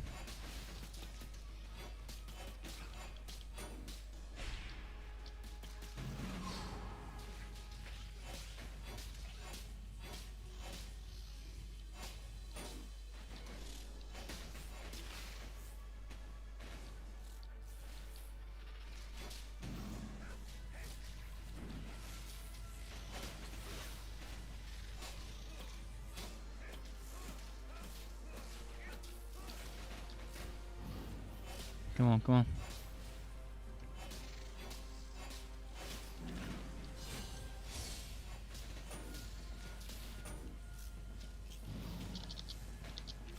Ah!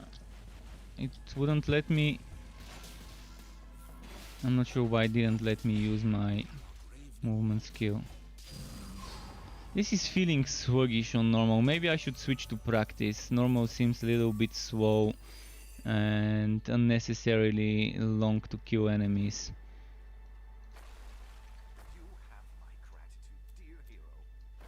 I'm gonna go get the next checkpoint and switch to practice. I just want this fast. I don't wanna waste my time leveling up, and yeah.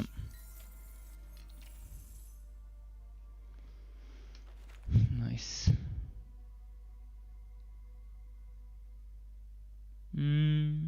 Okay, let's use this.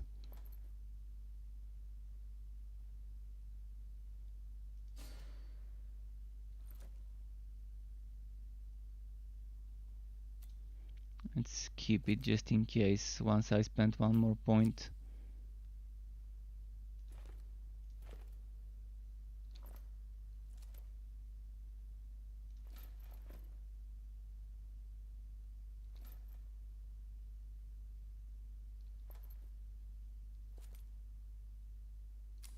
Just in case.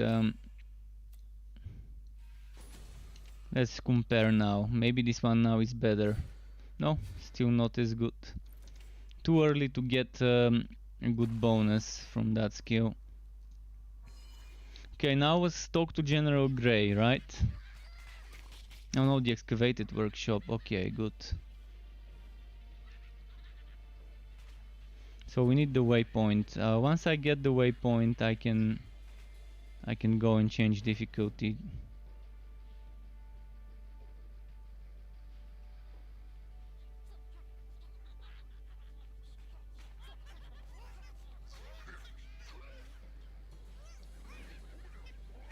Wait, shouldn't there be a waypoint here? Is it just me or did they move it?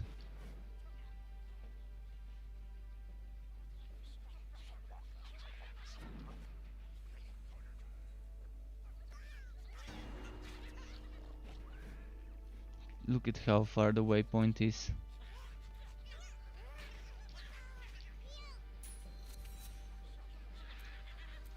Yeah, switching to practice. I just want things quicker.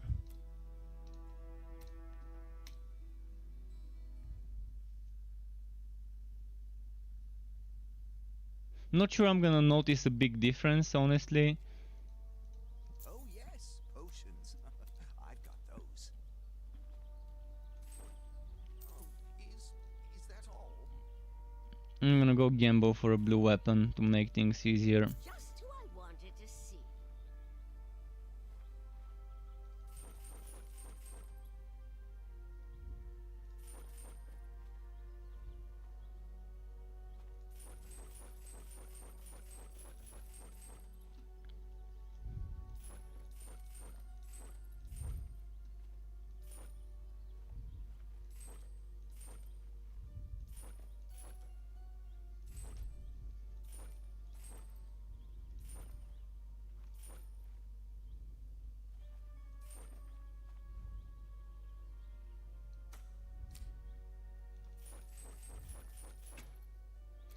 Wasted 10k on Moby items.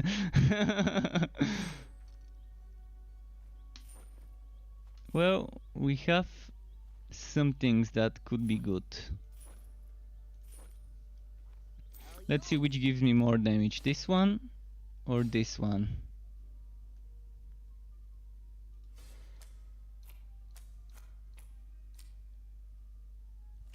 If you have money, I got gear.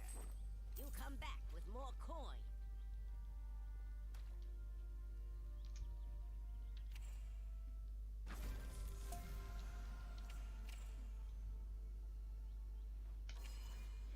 Let's go kill that automaton. But yeah, Holy Fury, I really want it in that build. So it's my classic way of playing Entropy Holy Fury, kind of channeling Holy Fury and spamming entropies in between the channels. And if I get Molten Reach, which I do have in my Legendarium, by the way, this item Molten Reach, that means I get entropy at 8-second cooldown, which I can lower down to 7.2 with the 10% passive. And I'm gonna focus on Holy Fury, and entropy would be the extra flavor every now and then.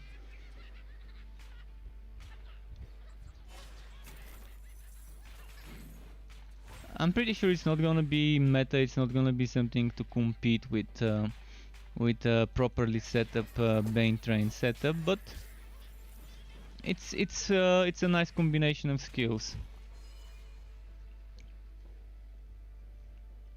And if you get the Vitality Extractor and Consecration, as I said, you heal 3% HP per second with this, and you can get another 5% HP per second heal from this item. This item gives you 5% max HP per second.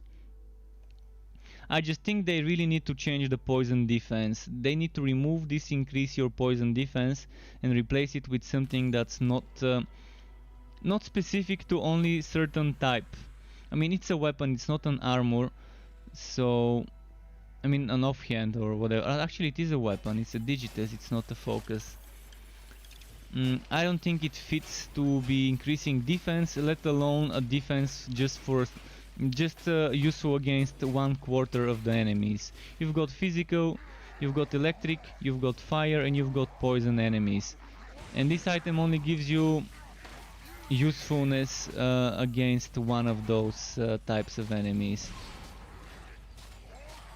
Maybe it might have been okay long ago when this was first designed, but with the current shape of things,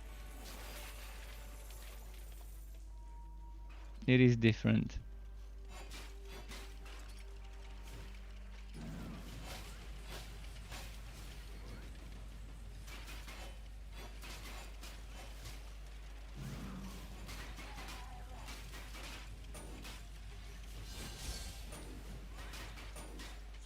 Okay, let's get the minions because they die quicker.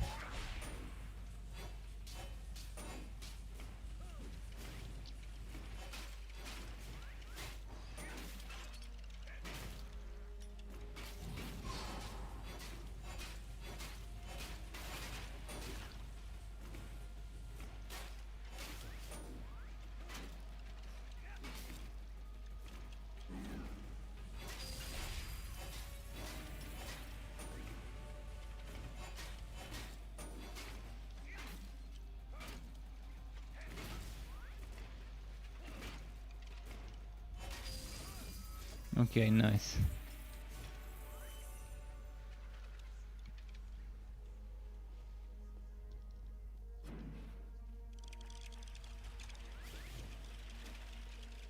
The Firebellies have unearthed an ancient dwarven ruin. I put the Firebellies to work cobbling together an old dwarven automaton. Let's do it like this. Strong Tusk is almost ready. I just need more time.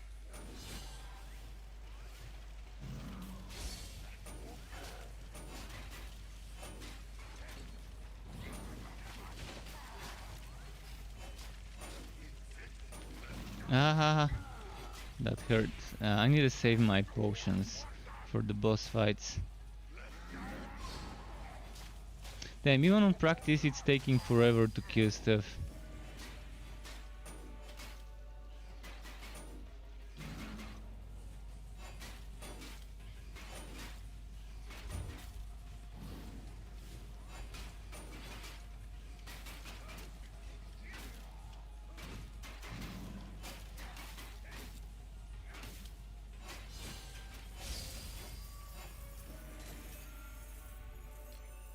I need to check something with the Celestial Gauntlets. Was it the dark buff I need or the white buff?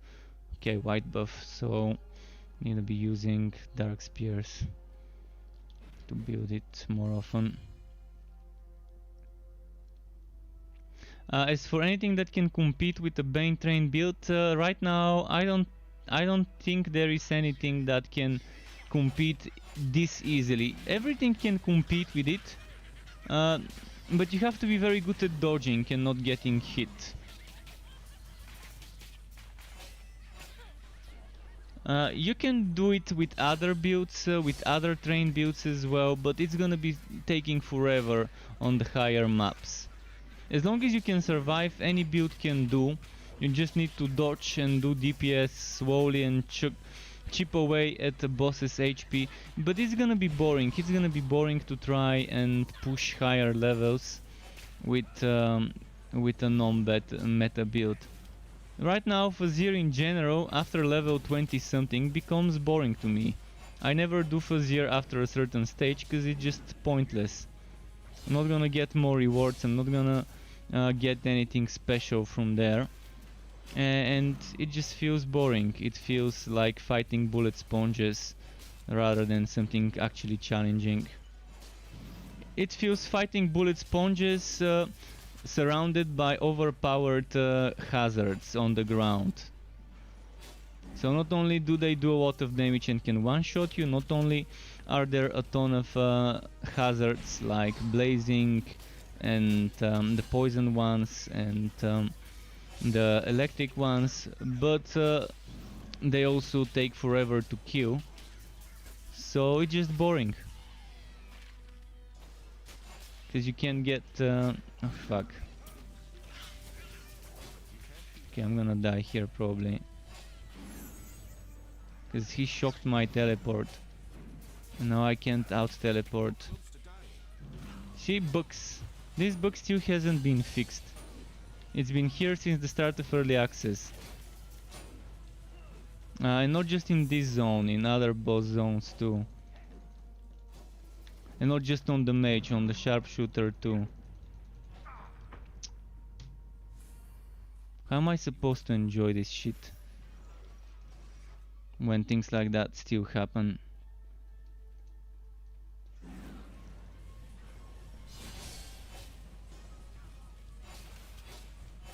Now I'm gonna stop using my teleport skill to avoid teleporting underground. And I'm just gonna rely on my movement. This bug has existed since the start of early access. It used to happen a lot on phase beast portals with the Nether boss. What was its name? Strong Tusk. Now it happens on other places as well,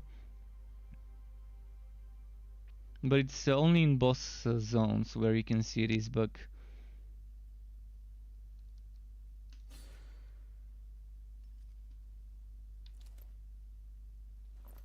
I think it has something to do with maybe the placement of the terrain. Is there something underground here? I can't rotate the camera to see, but yeah, there's probably something underground there that I end up teleporting into, like a second floor under the floor.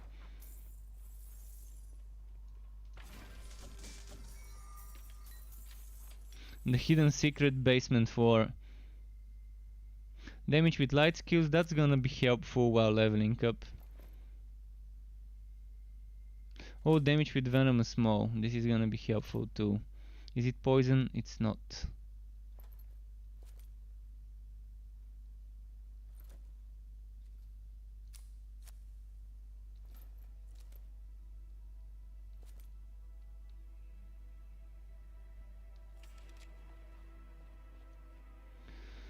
Alright, now Travel Point. Wait. Didn't I kill White Boat earlier? Already?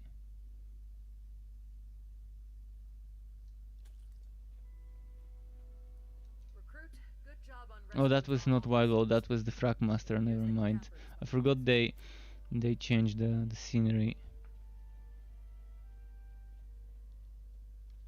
That spell cannot be cast. Potions for you? Potions for your little friend?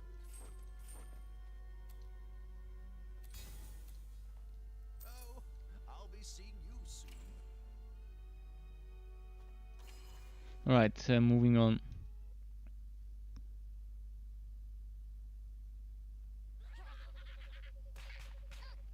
Well, the build is not bad. The problem is the other builds are underpowered. I think the Bane Train build, when done properly, feels okay. Yeah, it's getting a little bit of a nerf. It's getting a little bit of a nerf from Spread of Death, becoming 25% to match it with the fire and ice ones. And probably they would nerf how much minion damage train cars get. I'm assuming if they nerf it, I hope they don't nerf it, because I just want other things getting buffed instead of this one build, the only build that can actually do the end game decently enough. I think it's best if they nerf the build, they need to nerf the end game as well, so that other builds can shine too. If they nerf the build but don't nerf the Fazir, then other builds won't be able to shine if they don't buff them. And it's much easier to nerf the content instead of buffing every single build. It's much easier to nerf the one overpowered build and the overpowered content to match the nerf, and then make sure every build is equally powerful. It's hard though. Balancing is one of the hardest things in a game like this, because there's constant changes to items, to skills, to passives and stuff like that that have been added. I mean, basic attacks, for example, completely underpowered. Capping attack speed at 60% is just a joke when you have skills that give you 50 and skills that give you 25% attack speed, and you can get 37% attack speed just from one item, maybe even 40 if you're lucky. 60 basic attack speed seems like a big joke that they just forgot to remove from the game as a cap after making the electrode. Probably they were designing the new electrode and they didn't realize that that attack speed you're giving the players, they can't use it, because There's an old leftover cap. I think every single weapon's basic attack needs to be revisited and reworked slightly. To maybe have some chains, combos. So maybe you do 3-4 shots and there's something that buffs you or something like that. Some games do very well basic attacks, others don't. I hope Torchlight 3 ends up in the end figuring out some nice way of motivating people to choose basic attacks for builds, because they've already designed the Frenzy Sword, whatever it was called, Frenzy's Blade. They've designed the Storm Blade. So they obviously want people to be using basic attacks. If you have things like Frenzy's Blade and Maestro Sword and Sneku Stick and Storm Blade and Tenderizer and the Seismic Charger and things like that, they're obviously asking people to use basic attacks, but they're not giving them a viable experience with it. But again, it's still early access, so as long as we voice our concerns about certain things, hopefully they would end up getting rebalanced and changed. Now that they're not reworking stuff anymore, they can just keep rebalancing and polishing things. See, we asked for skill points and they delivered. I knew this was gonna be kind of the logical thing to happen. For people to want at least a little bit more skill points. I guess they just wanted to see how people can handle with just 60, and then based on what they're seeing to figure out how many more skill points would be enough. This build with extra 10 skill points could probably get some pretty nice things. The mage is the one that needed those extra skill points the most, due to the way the celestial gauntlets are designed. You really want that extra holy and unholy charge duration from energy spike and light spear tier 2, and that's 8 points at best that you're spending in those skills. Okay, I'm not gonna pick up everything.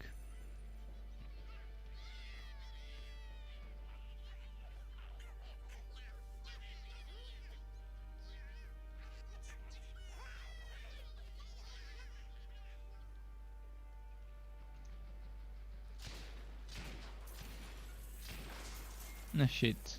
I didn't want to explode them. I wanted to pull the goblins into the barrels and then explode them with the goblins there.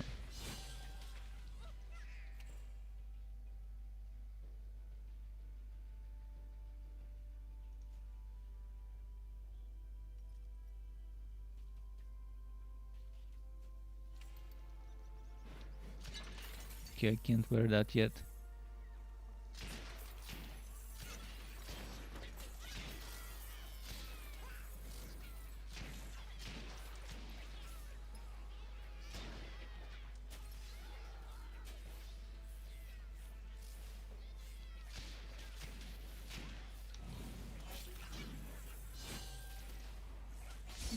What's happening? Okay, there we go, I see it.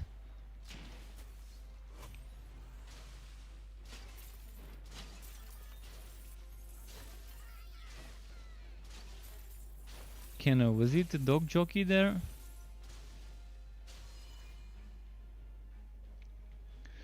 Are we on the dog jockey quest? Probably. We probably are.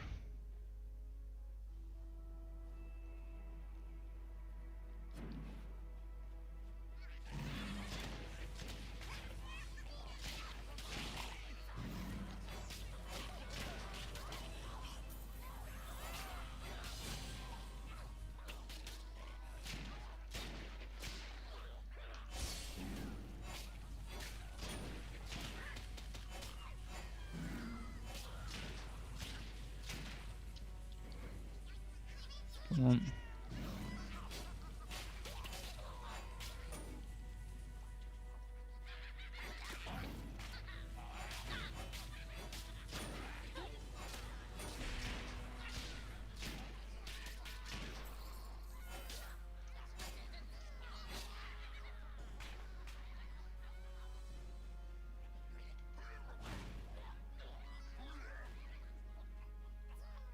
Oh, I've got 0 potions. I'm gonna go to the town soon to get some potions.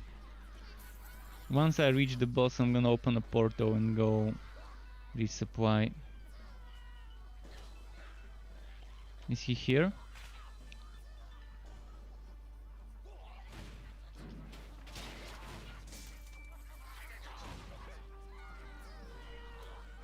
Not here.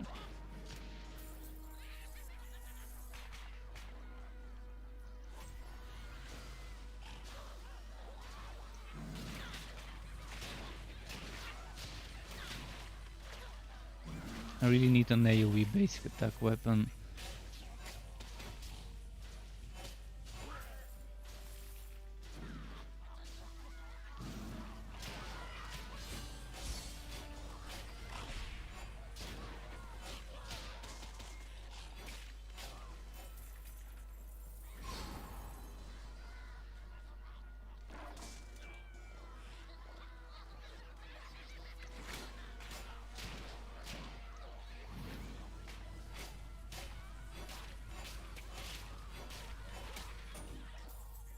Moving on this way.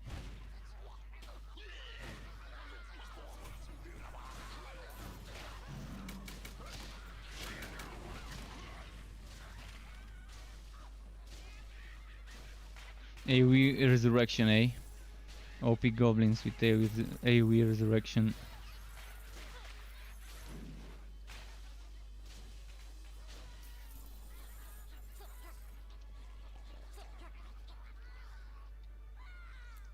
Alright, let's go for potions. I've only got 1. I'd rather have at least 3 for this fight. But the more the better. Of course. You look ill. Can I offer you a drink? Oh wait, basic rifle attacks? What am I wearing right now? That crit chance is also pretty nice though.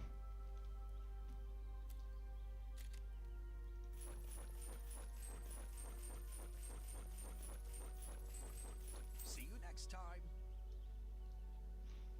Did I get... I can get shoulders. You can't do that. Here for coin. Here for Maybe coin. not.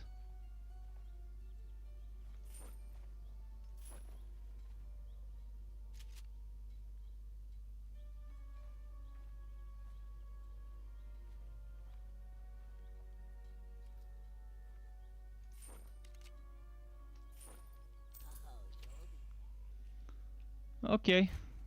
Dark Spear's cooldown, not bad. You can't cast that. No, fuck. Wrong teleport.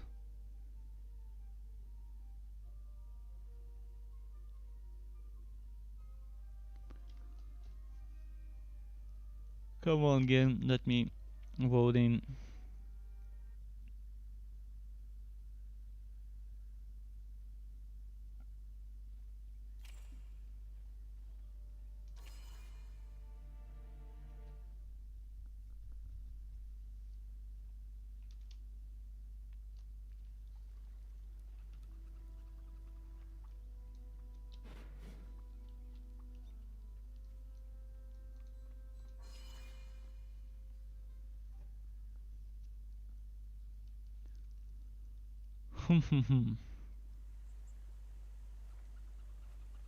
So my portal got fucked up.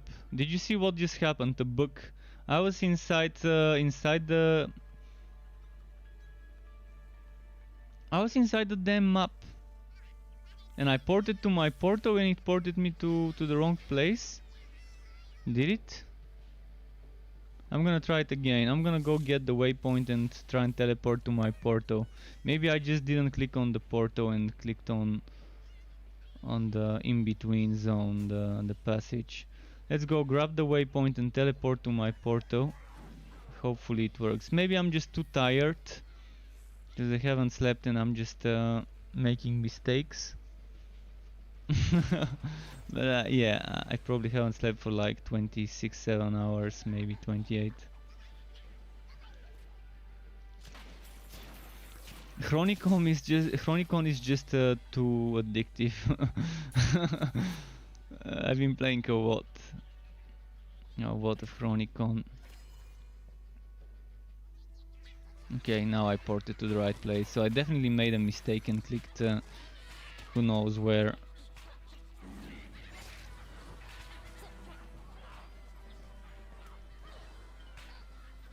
Okay, choke point. If only I had a ranged weapon.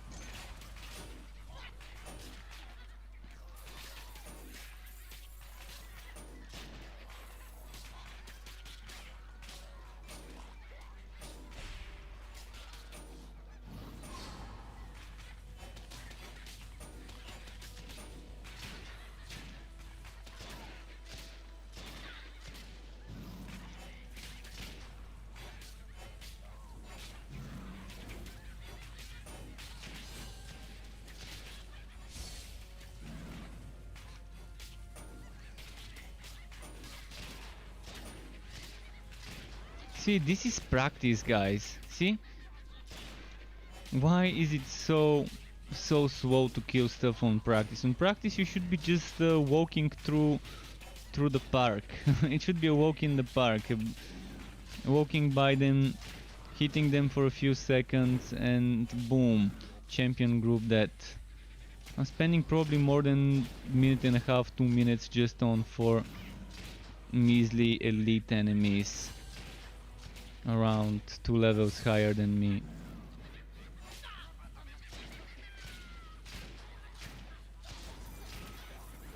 And I'm even using crit chance pet. This is an out, and I'm using stuff like celestial gauntlets. Imagine how annoying it would be to do this without the celestial gauntlets for the extra 100% damage, and without the crit chance buff from the pet. Let's get extra damage too.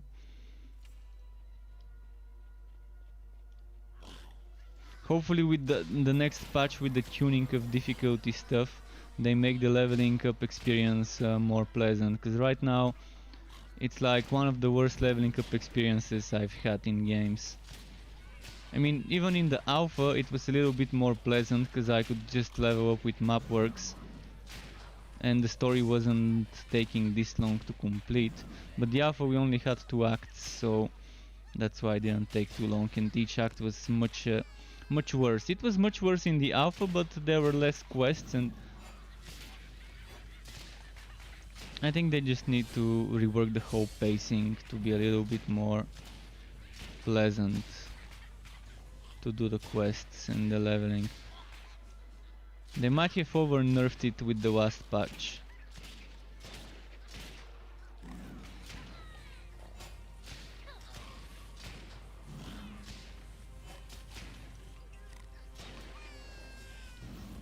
Look at that, I'm fighting just one enemy.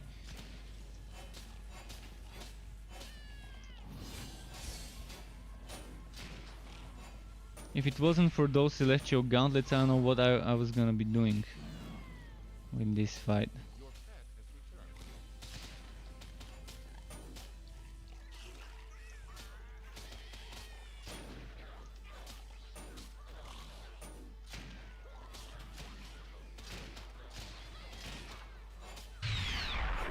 Come on.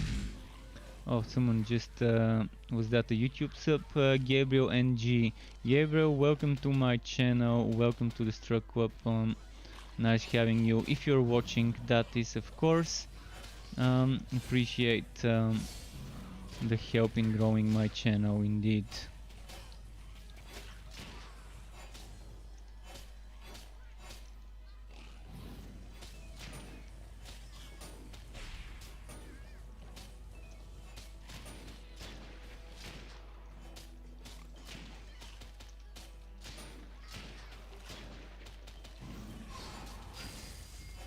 Finally.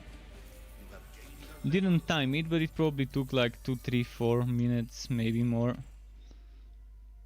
Definitely at least 2 minutes.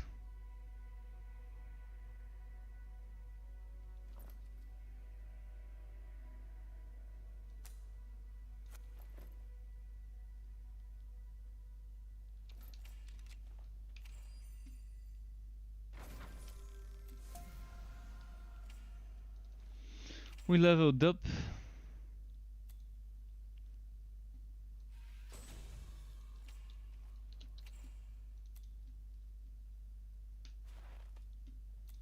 Maybe poison.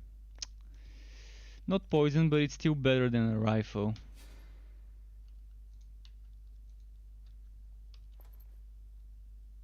Nice crit damage.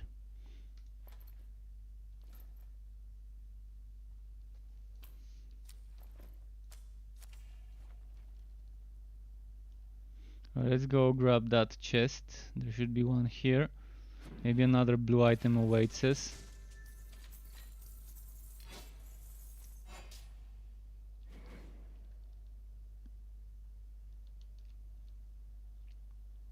Thankfully there's a portal here.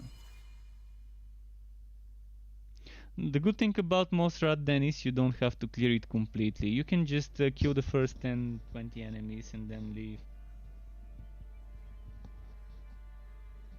Depends how lucky you are with the quest items. I've noticed one thing: if you leave the quest items on the ground and keep killing enemies, they do seem to be dropping more with the way they've reworked the quest. The quest script, the quest script right now. The more you end up not having enough items for the quest, the easier it gets to get those items. So if you, for example, have already killed 20-30 enemies and not gotten a single quest item, it's gonna increase the chance of getting such items slightly. Not sure if that's exactly how it works, but that's how it seems to work. For all I know, it could count drops towards this, and whether you looted it or not maybe doesn't matter, but the way it feels to me when getting those quest items is that they made it to drop if you don't pick them up more often. I'm gonna show you now, probably. Hopefully the game shows us what I mean. Let's group those up. Come here. Let's get the others. And let's do this. So I'm not gonna pick those Mosrat nuggets. There's 2.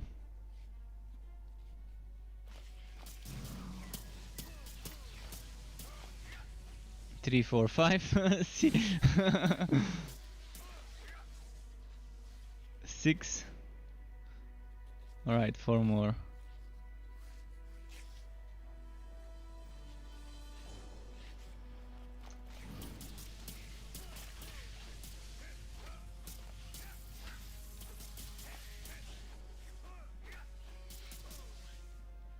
One more. Would have been nice if this last one dropped, but okay.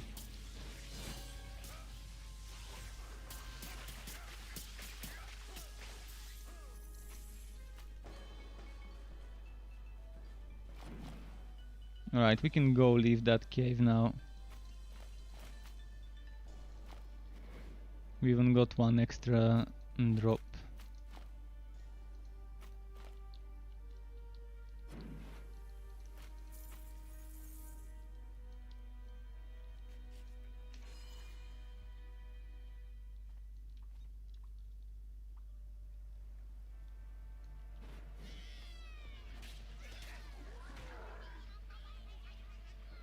Before I go to the Watcher's Ticket, I'm gonna go to Lakeside Clearing, if I can. Can I go to Lakeside Clearing? Is it closed? It's not. I'm gonna grab the waypoint so I can later teleport to it from Trevel.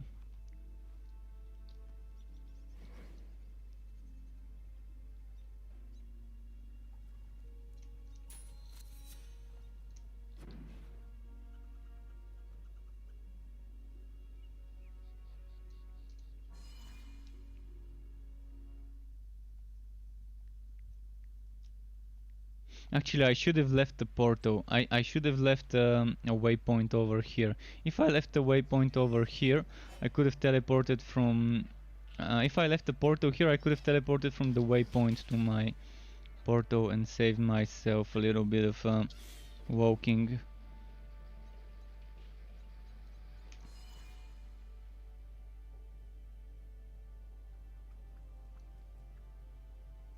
Actually, it's not just Sword Smash, by the way. Every Mayhem skill except maybe the Ice one, the Frost Blast, seems strong. Early game, late game. Sword Smash, Chaotic Strikes, and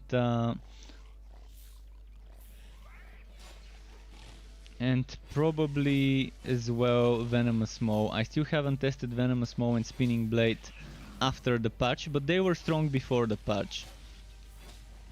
The Venomous Maw projectile, before they removed it, was amazing, and they just removed it and added the spider, but then with the rework they returned it, and I'm waiting to see how strong Venomous Maw is. But Sword Smash and Chaotic Strikes are definitely very strong. I'm still to test Spinning Blade. If anyone has tested it, to say how it feels, feel free to share with the rest of us.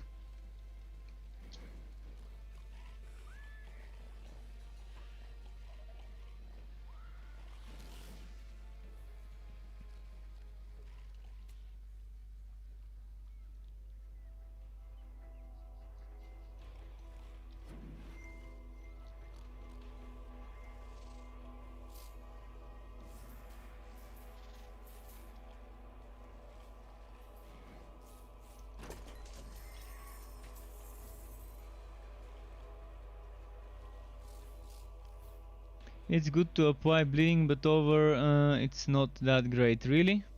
Okay, so they've nerfed it. It used to have the highest DPS before. Before the patch, Spinning Blade used to be probably the highest DPS from all of those skills that you could get.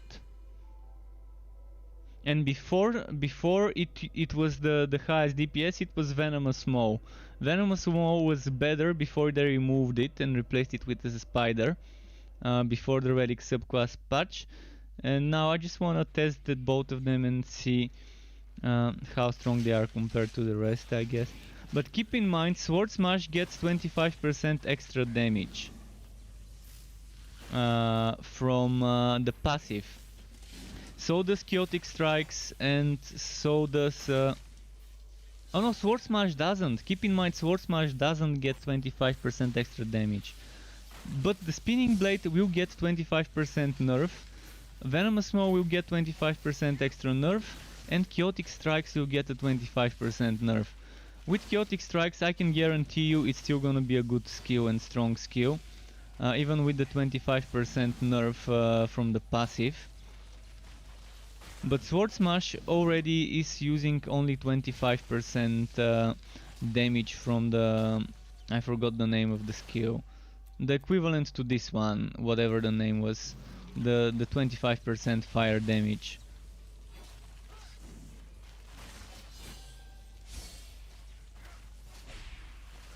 The thing about Sword Smash is, it only hits once, and then there's burning. Chaotic Strikes, one cast of Chaotic Strikes can hit 2, 3, 4 times the same enemy, if you're lucky. And it kind of sometimes spreads out nicely. I wanna see Venomous Maw and compare it though, and I will. 2 more levels.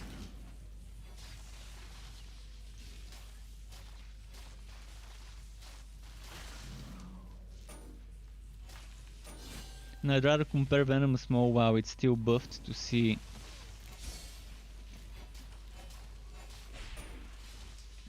Wait, shouldn't I just use this?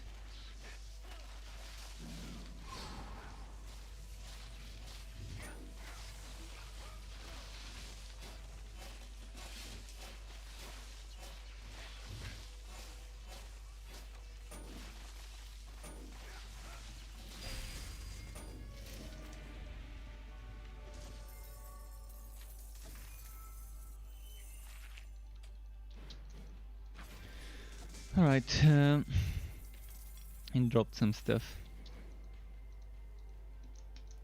Oh, the buggy pet.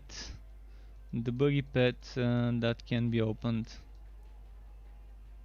I thought this was fixed from the last patch notes.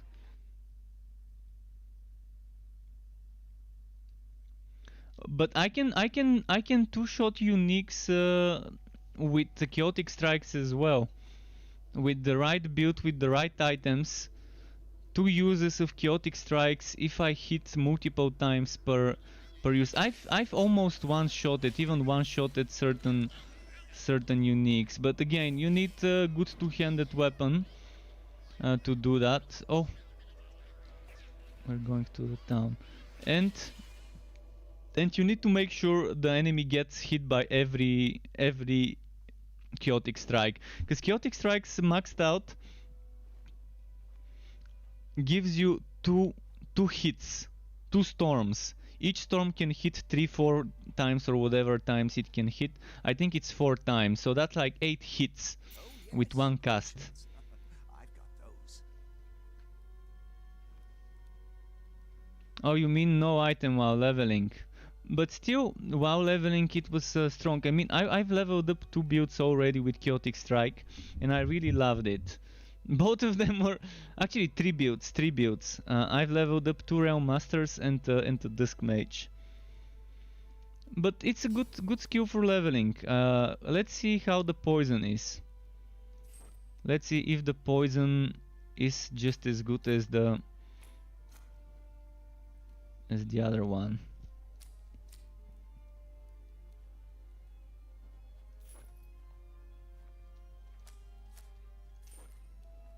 It's giving me stuff I can't wear.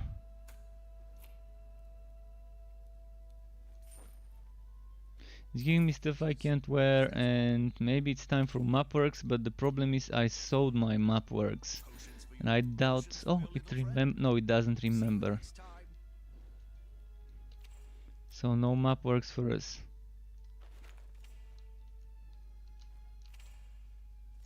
Right, Yapper, give me the reward.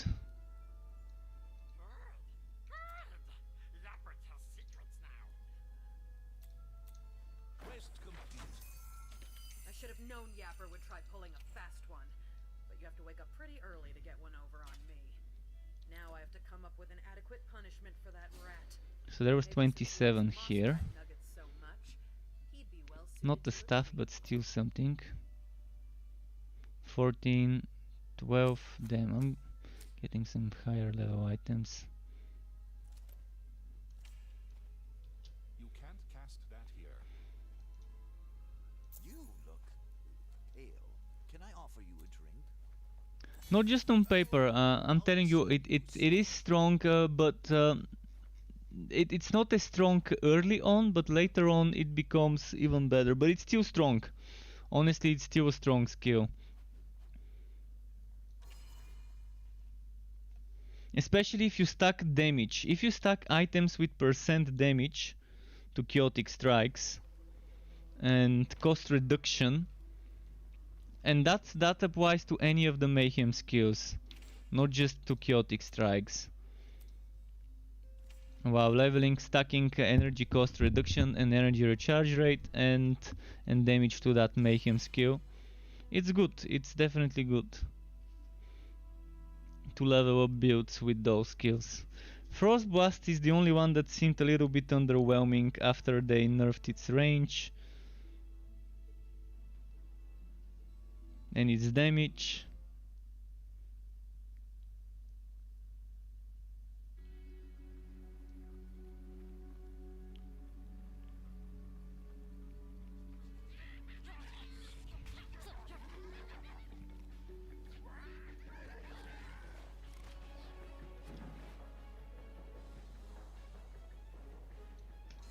Are you getting out leveled by the content while leveling up, or are you not rushing and killing everything?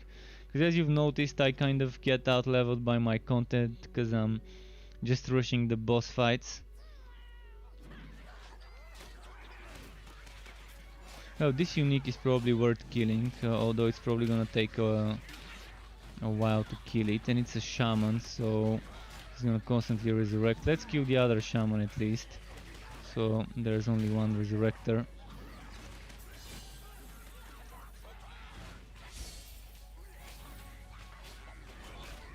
Damn. Come on.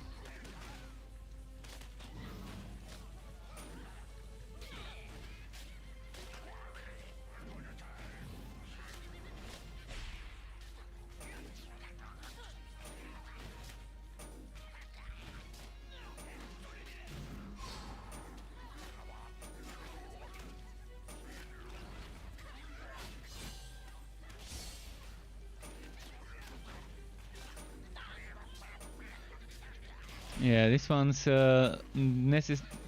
unnecessarily long to kill. It takes unnecessarily long time to kill him.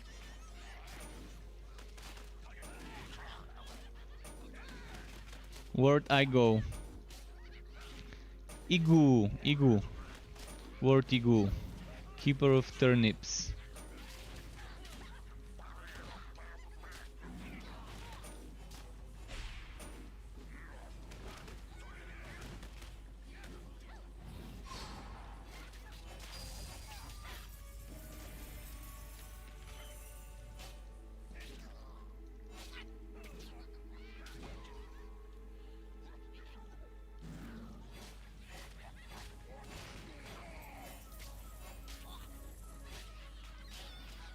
You are dying.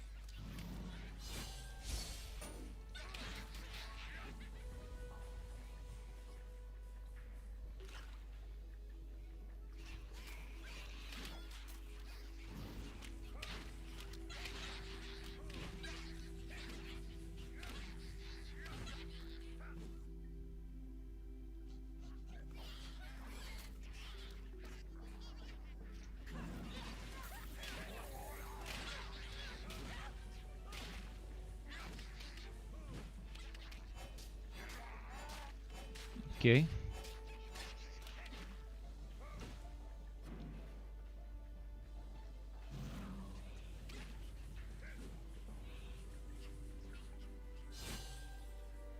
Okay. Legendary enemy. Now a shaman. I'm gonna pull them away from the shaman. Maybe around here. Now my pet kind of did what it shouldn't have. Couldn't group them up for AoE.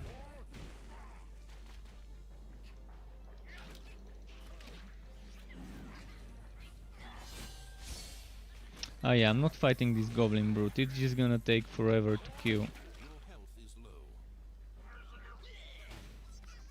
low. And let's remember to open a portal. I might die, so better have a portal.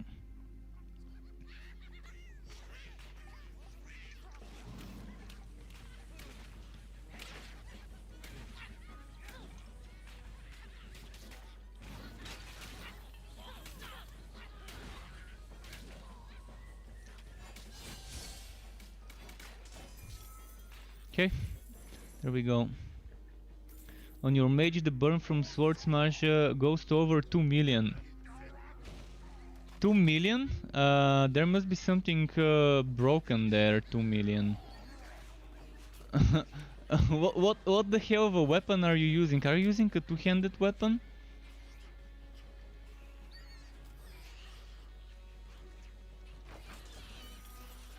I'm assuming that's the stats with all the buffs. With the buffs from the Celestial Gauntlets. Celestial Gauntlets. I'm assuming you're using Celestial Gauntlets and then you're probably using a good two-handed weapon with a lot of fire damage. And even then 2 million is 2 million, that doesn't seem right. But when I played with Sword Smash on my Forged, it didn't seem that much stronger. On my Forged, Sword Smash seemed okay. It seemed good, but it wasn't easier on my Forged with the Flaming Destroyer than it was on my Electrode setups with the other heroes. But it was Forged. I mean, Forged is weak by default, so.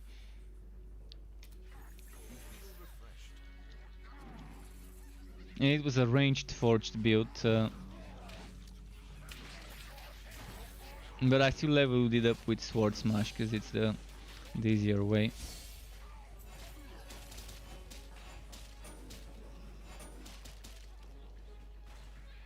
But 2 million, man, that's a lot. You got the whole set? Why would you wear a full legendary set though?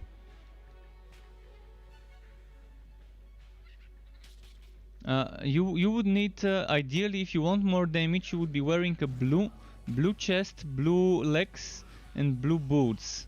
blue boots with percent fire, blue chest with flat fire, blue legs with flat fire, and then the three set pieces you would be wearing would be the helmet, the gauntlets, and the shoulders to get the bonus. And then you can be socketing, swatting the chest and the boots.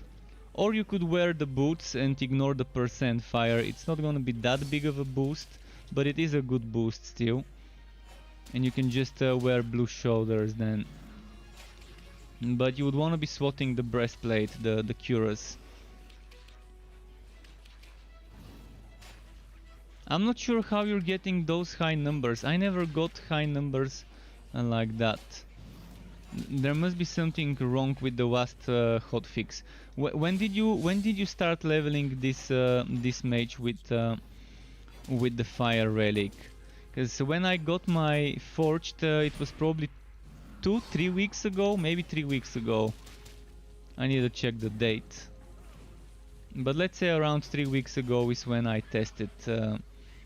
And there's been at least 1, maybe 2 hotfixes since then.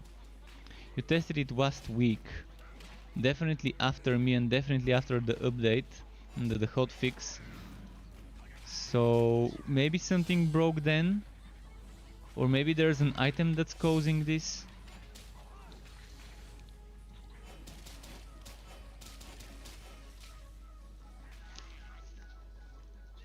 I mean, on my mage, I can get on my mage over 1 million from Absolver and entropies and stuff like that. But entropy does so many hits per second, so if it does 1 million, it actually does much more than just 1 million. But entropy is entropy. Min-maxing entropy is pretty okay. But you really need good gear too. Oh, you probably have a lot of crit damage. How much is your crit damage? To get that much hits. Started the game after the relic change. Yeah, I'm talking about my builds for after the relic change. I have a Flaming Destroyer forged ranged build that has been done after the change. And it definitely didn't feel this strong of a skill. Maybe they reworked it to be stronger. Or you're min-maxing. 216 crit damage, that's not really that much. I mean, above 250 is the great one. So you're not even min-maxing it and it's still doing so much damage. There's definitely something broken there, most likely.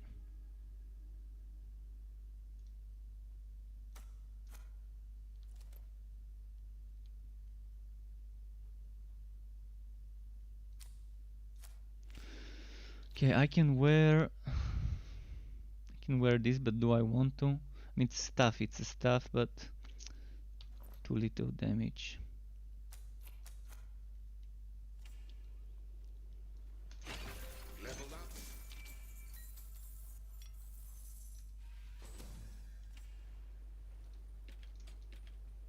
Absolutely flat sword. Let's equip the absolutely flat sword.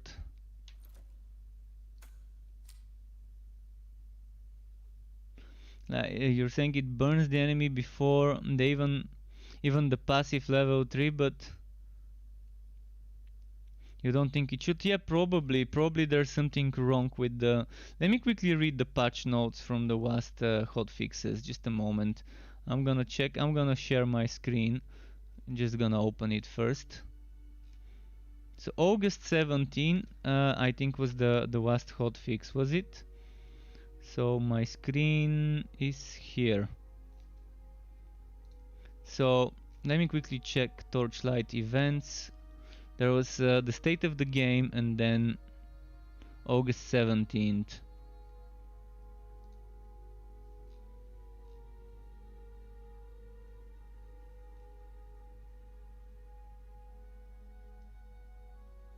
Nope, nothing mentioning this thing. Alright, just a moment, I'm gonna check the patch notes.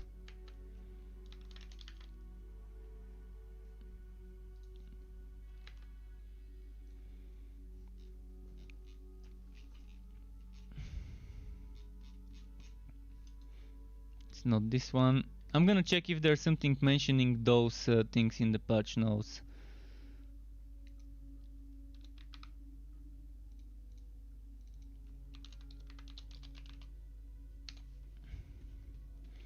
Just checking Swordsmarsh. It's probably in the final patch notes where the Swordsmarsh stuff is.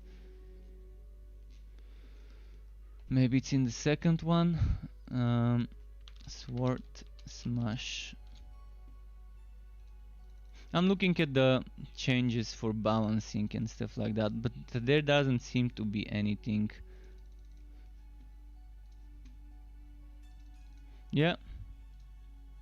Well, no idea what's happening there, but probably with this hotfix on the 17th of August, something as a bug made its way to make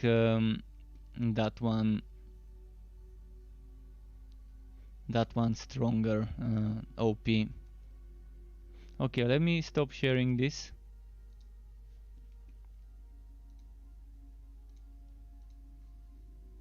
So nothing about Sword Smash. So why it got so overpowered is beyond me. Alright, let's move out of here. Probably get this pet saved.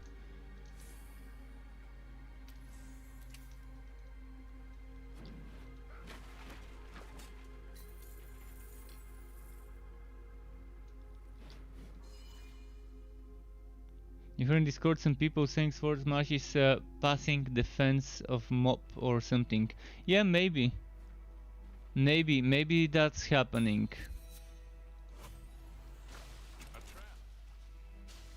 So on ridiculous you're doing the damage that you would do on practice. Well, you can test it. You can go on practice. Oh no, you probably can't test it if you're not playing practice. If you want the batch, if you don't want the batch, you can go on practice and see if you're doing the same damage, or on normal. On normal and practice, people do 100% damage. On ridiculous, the damage is reduced by, I think, 75%. It used to be 70, but I think now it's 75 or something.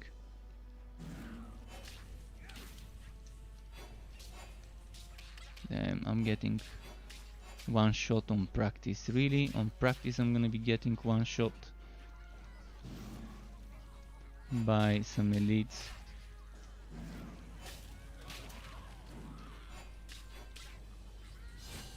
You are dying.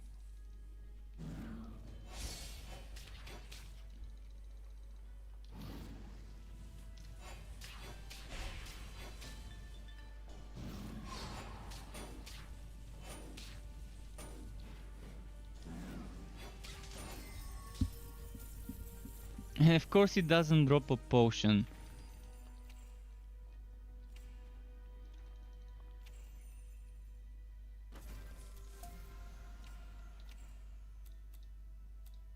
Okay. How's my goat? 1000. Let's go buy potions, I guess. But I don't want to go through an extra loading screen just so I can buy potions and then another loading screen. This is just so wrong.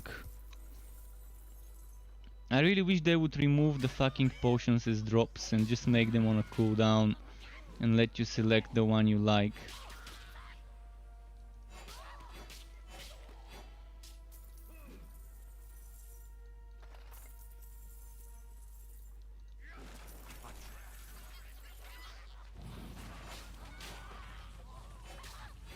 Come on. Because right now you're getting forced into unnecessary loading screens. And the loading screens are definitely not short in this game.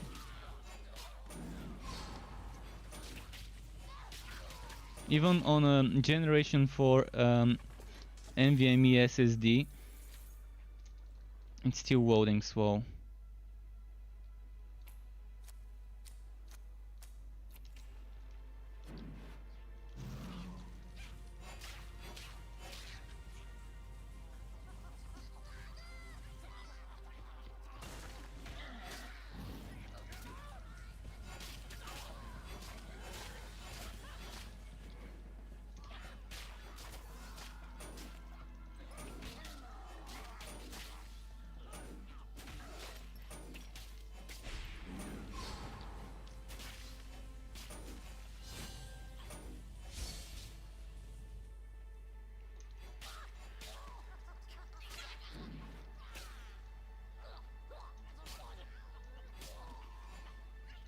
How did this even miss him?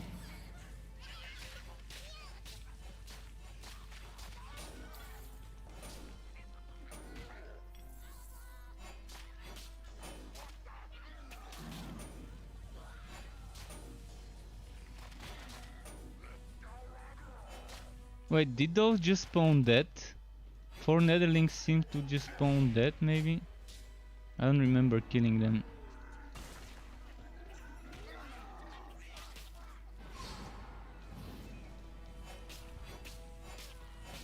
Hopefully those drop me some pots. I've got 3 now though.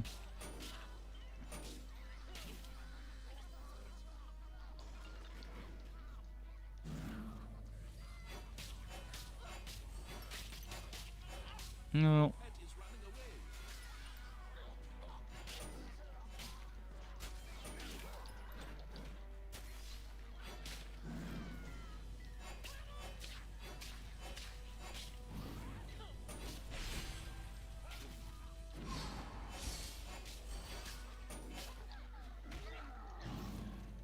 Wait, where did the goblin brute appear from suddenly?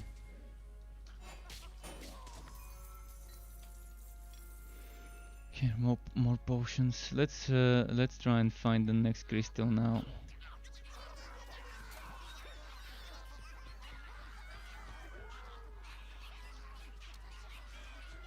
And a nice choke point here.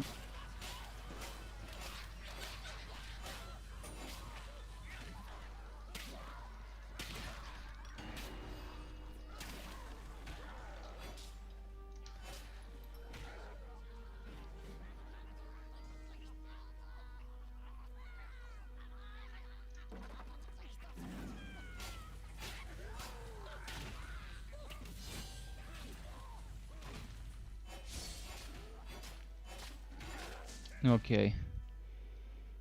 Let's see what's going on here. Well, a unique is worth killing, I guess. Actually, it's not. It's a goblin brute. It's gonna take forever with my damage.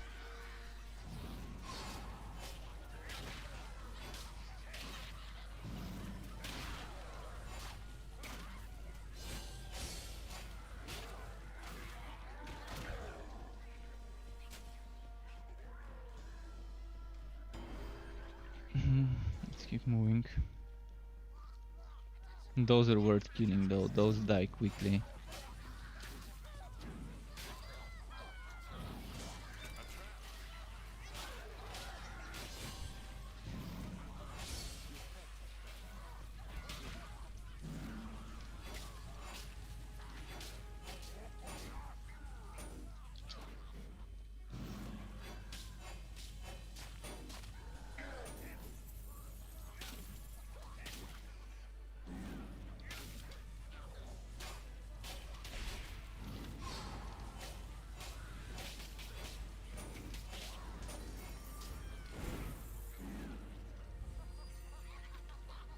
Alright, we got those. Oh, and there's the third crystal. Speaking of crystals, it's gonna be a pain to kill that strong tusk.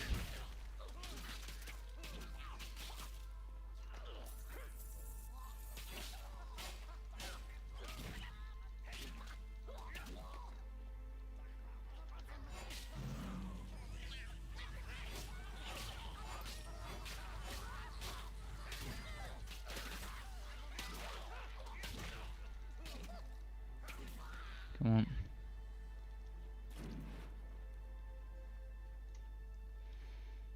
Should I go farm for level 10 before him? I'm gonna do it. I'm gonna go and kill more enemies before the boss fight, so that I can level up and get Venomous Maw maybe. Without Venomous Maw it's gonna be a little bit slow. Actually, a little bit is an understatement. Not gonna do much with level 1 Holy Bolt and level 1 Dark Spears as my only sources of damage.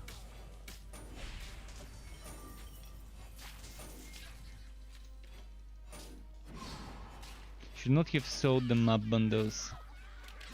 Could have really used one now.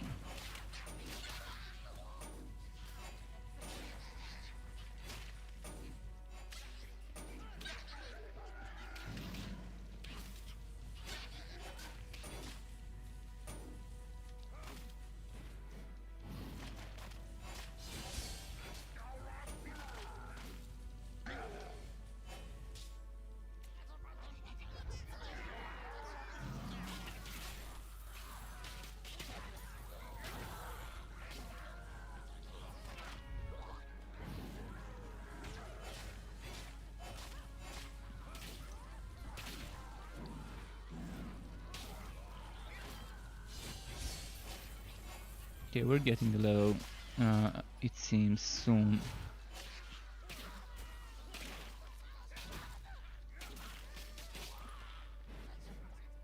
Let's pull some more together.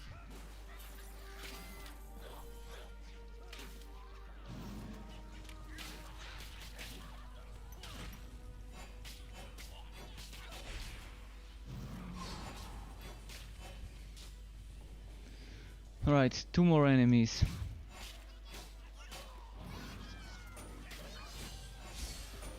Gained a level. Your pet is fleeing.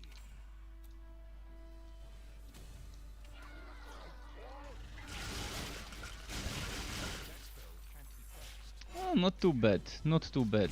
Without the damage buff, or was that with the damage buff?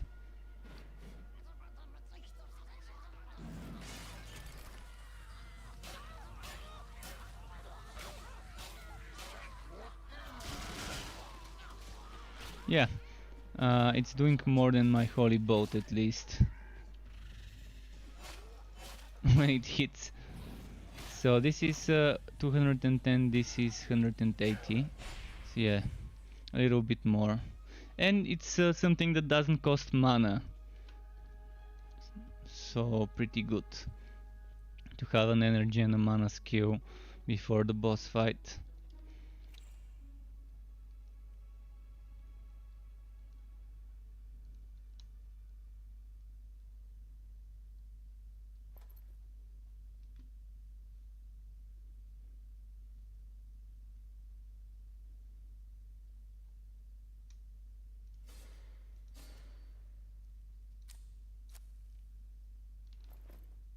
Let's do the mayhem combo. Maybe I'm gonna go for some more defense now.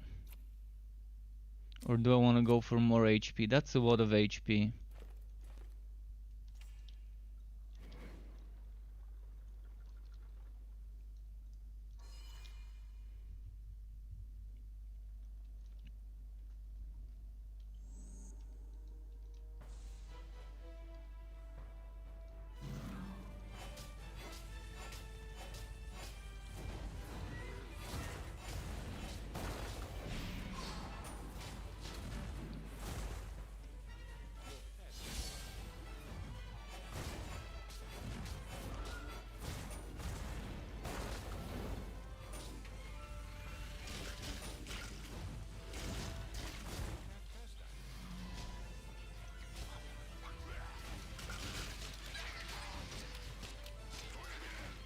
But yeah, I'm actually lucky to get this item to drop this early, so I don't have to equip it in the Legendarium.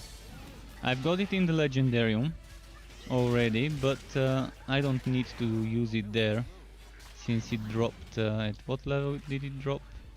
At level 7.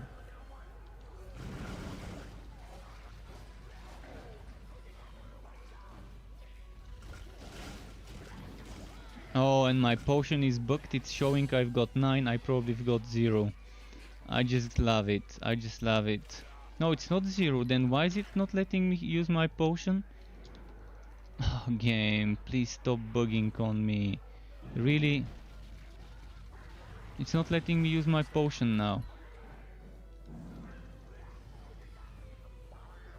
I mean, I can fix it, but in order to fix it I need to kill those enemies.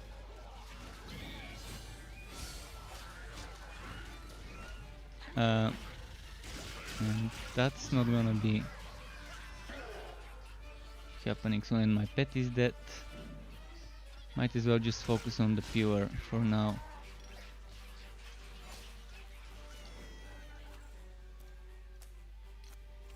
Not sure why I didn't auto-equip the potion there. It's like the game's trolling me so badly.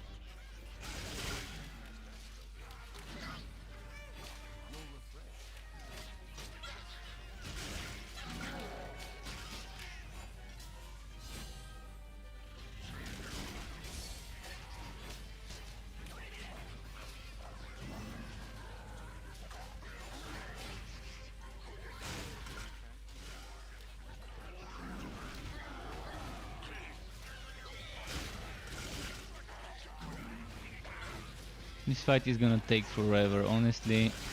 I wish I had someone to rush me through the story with a high level hero giving me all the waypoints and killing stuff, but yeah. They should just make something that lets us make endgame only characters, like the cheat NPCs from the test realm. But for once we've completed the story once.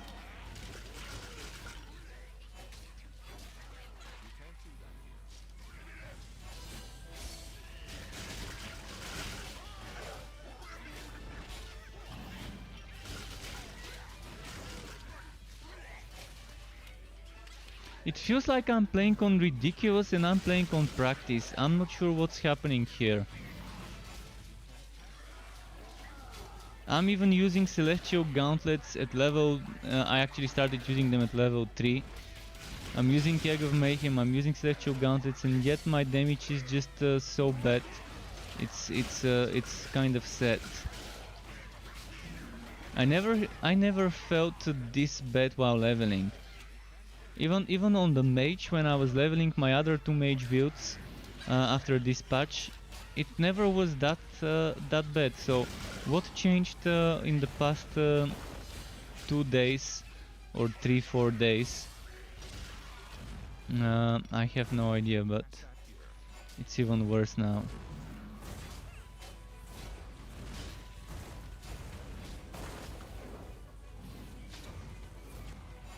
Could it be because the enemies are 4 levels higher than me? I mean, obviously if they're 4 levels higher than me...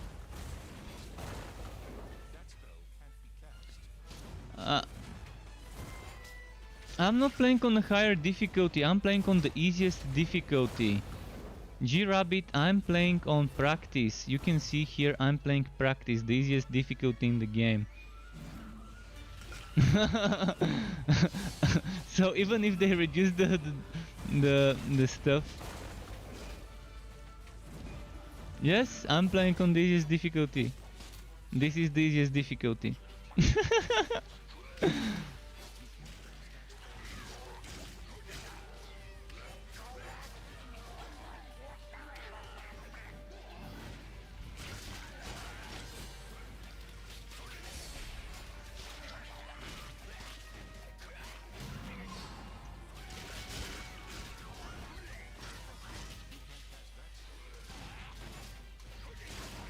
I mean, yeah, that's a big what.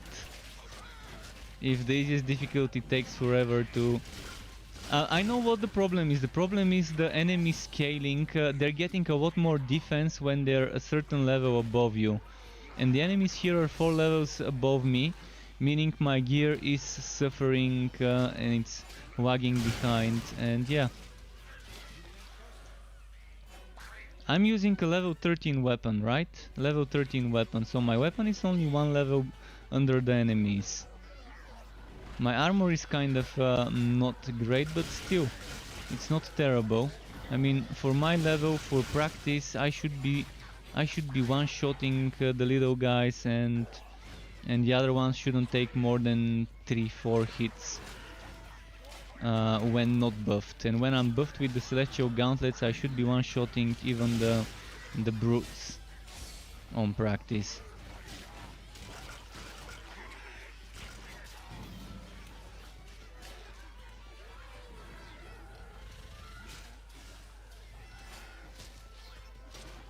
There's just some sort of a buff that the enemies get if they're higher level than you, or I don't know. Whatever's happening, something's happening, and it's just not pleasant.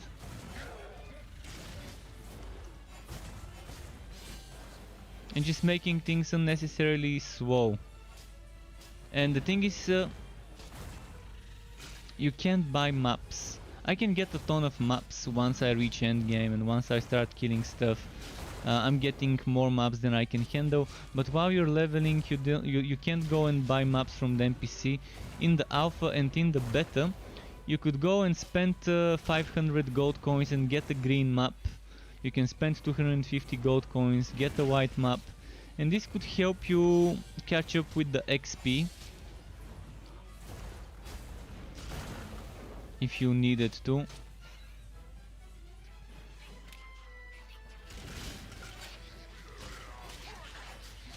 But in general, they just nerfed the XP rates too much. They nerfed the XP rates too much.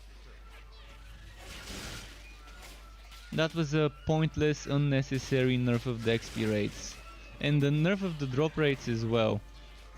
Pointless, unnecessary, and I would have agreed to the nerfed XP rates only if they added rerolling. I'm fine with having low drop rates of legendary gear if I have a rerolling system where I can sacrifice the few legendaries I get to reroll my stats on the ones I want to use. But when the RNG is so bad and you can't negate it in any way, and if you get a shitty legendary with gold drops and potion work, there's not much you can do. If an item gives you potion work and gold work, and maybe something like health regeneration, you're fucked. The only useful thing about this item will be the legendary power in the legendarium, and that's kind of gonna be it.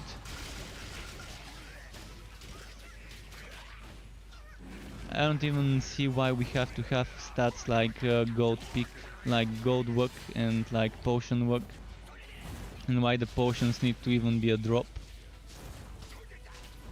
Even on Chronicon, which I really loved yesterday, even there where you had potions as a drop, it really didn't feel great, because at one point I would run out of my greater potions, because the map is no longer dropping me greater, it's dropping me ultimate or whatever, and I didn't notice and I didn't change them, and yeah. Potion systems where the potions are a drop, I agree with Dave. I don't know a game that did it well. Even in Diablo 2, where I could craft big rejuvenating potions that instantly heal my HP and mana, even there it felt wrong. Maybe at the time, 20 years ago, I haven't seen other systems. Every other game I've seen had potions as drops 20 years ago, but it's 2020. We shouldn't live in the past with our gaming systems. We shouldn't use boring stuff as potions as drops. And potion work just because we need extra dilution for the wood pool, for the affix pool. I think Torchlight 3 can easily solve a lot of problems if they add a Diablo 3 style rerolling system.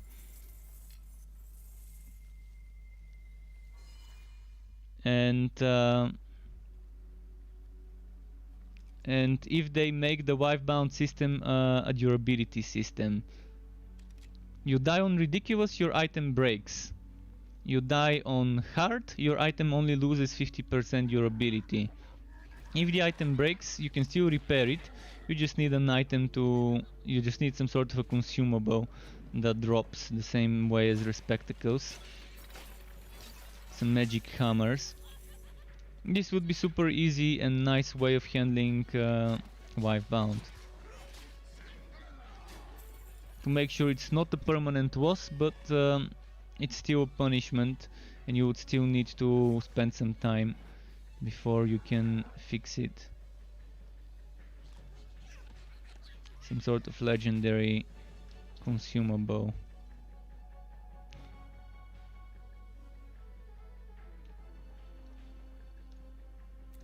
Okay, let's go to the town.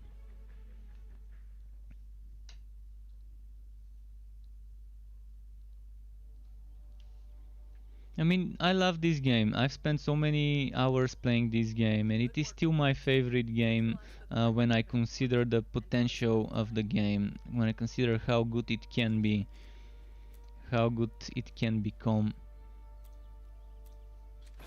My studies on dimensional energy are inspired by my father's research on the Netherrim. The energy shares properties with the Aether, which is supposedly where the Netherrim come from. I guess it's no surprise we're seeing these forces resurface. You can't cast that here. Just who I wanted to see. Nice.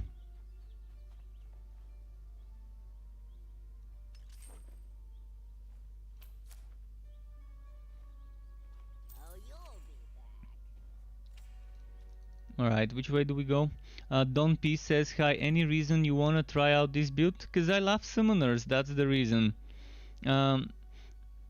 I wanna remake my old summoner builds. I've got a summoner build from June 2019, and I've got a summoner mage build from June 2020, before the patch.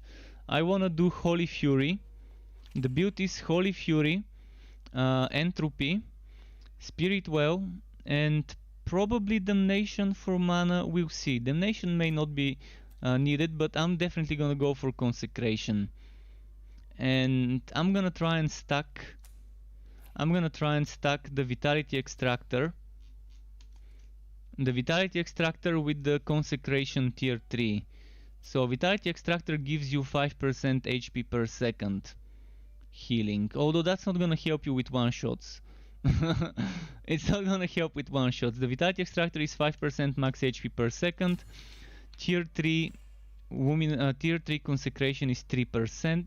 So in theory you get 8% HP per second while channeling Holy Fury inside the Consecration field. And during that time I'm gonna be spamming Molten Reach Entropy every 7.2 seconds.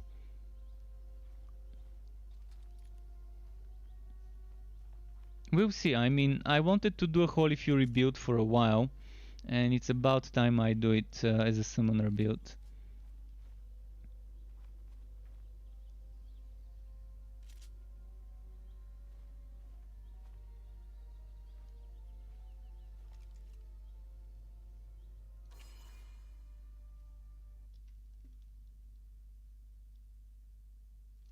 Can I go back to Lake Gobdunk from here? Oh, this is Hidden Foes. Wait.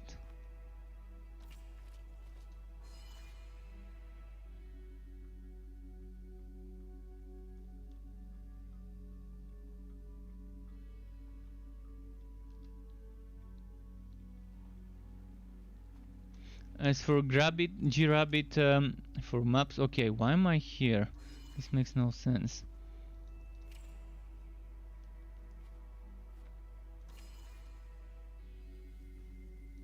Okay, there we go. Not sure what you're asking about the maps. We used to have in the alpha and beta an NPC in the town that sold us maps, like those types of maps, the Mapworks maps, those ones. It used to sell us white and green maps with 10 and 20. I think 10 and 25. No, 10 and 15. 10 and 15 gear work, I think, or something like that. I think it was 15 for the green and maybe 10 or 5 for the white. I can't remember really, but in any case you could buy maps. So if you needed to catch up on the levels with the content, you could run a quick map or two, get some loot at the end. I mean, yeah, I can still catch up with my levels if I kill stuff in my zones. But before I didn't need to kill that much stuff in my zones as I do now.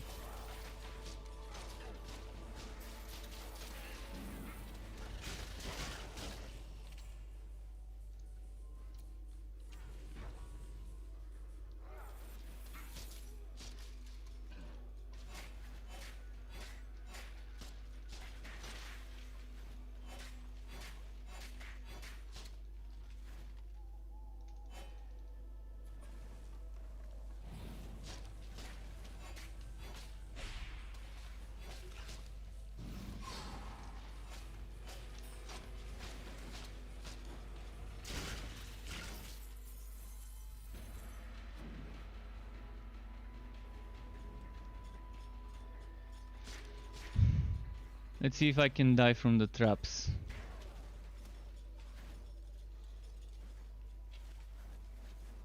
They're probably gonna one-shot me, those traps, so I'm gonna try and group them up. I want AoE them.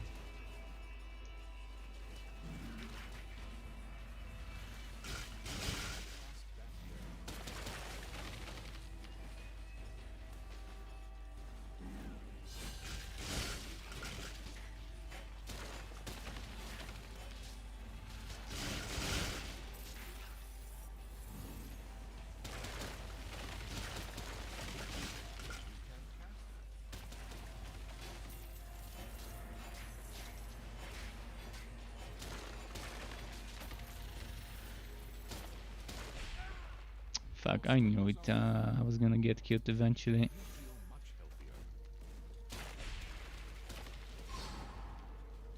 See, they're almost one-shotting me.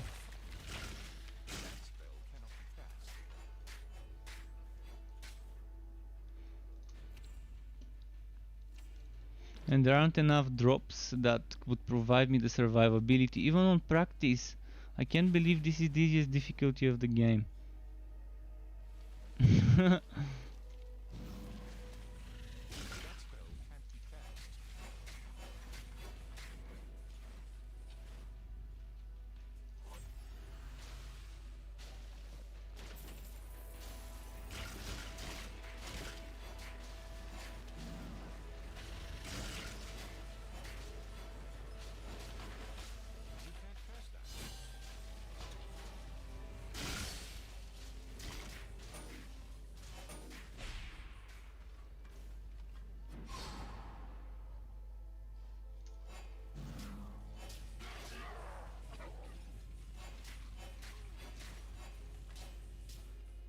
Right, we're almost there, but I've got 0 potions again, damn. This sucks so badly. And I'm gonna need to make a portal. In case I die, I can teleport back here from the town, because I need to save my money for potions before the boss. Unless they decide to drop me potions.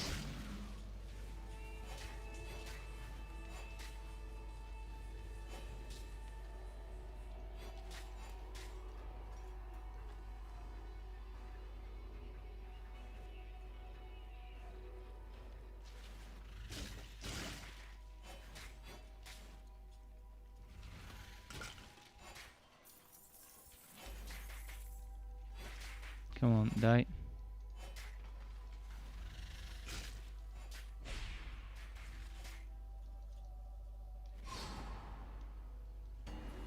Ah. No, no, no, no. Elite archers. This is gonna be the worst thing to fight.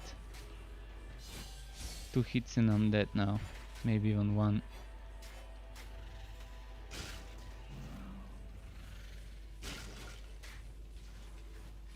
Oh, and they're pulling.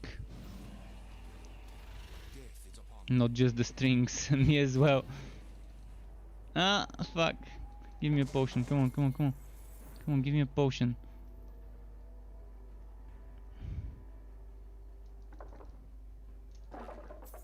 Every single enemy is ranged. What the hell is going on with this map? No potions, only ranged enemies.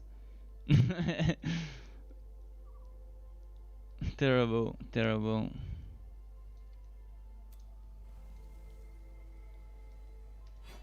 This should have been wootable. This is a mimic. Where can I find that damn potion I need? I'm looking for a chest. Unopened chest somewhere. Your strength is returning.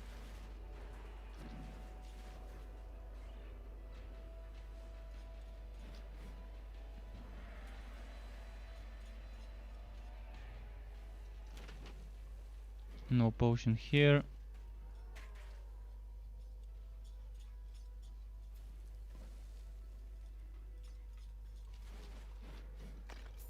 No potion here. Fuck.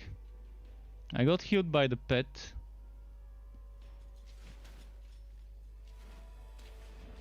But seriously, look, every single enemy is ranged. Except maybe a few Netherim.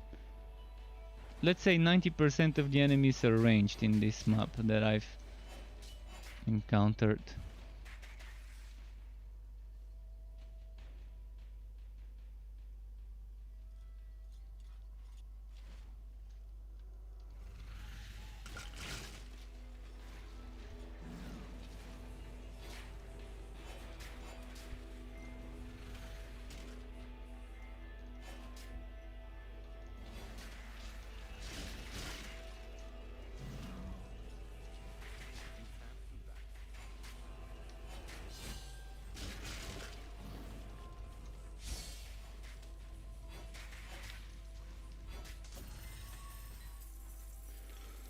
Okay, we got one potion.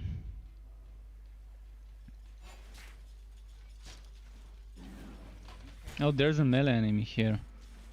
Okay. You're gravely wounded.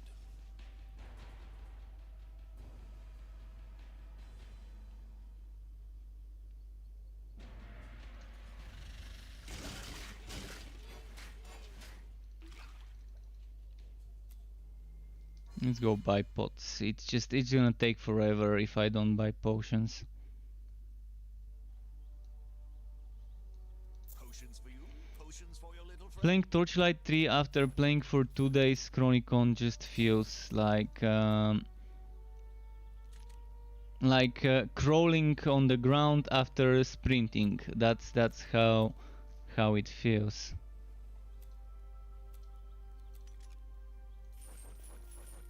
Or maybe crawling on the ground after being in a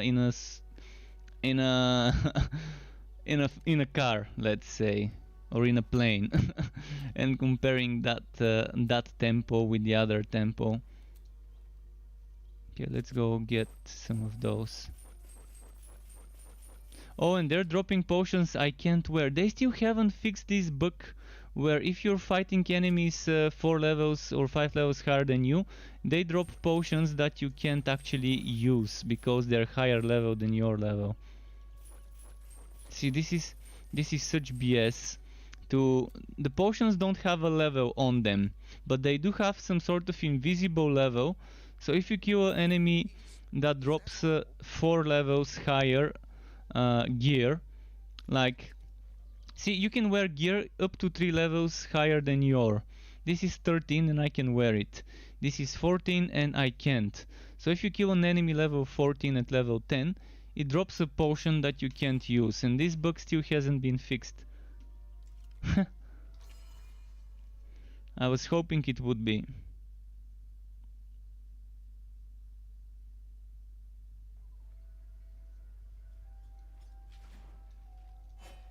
Hopefully they fix this before the game launches.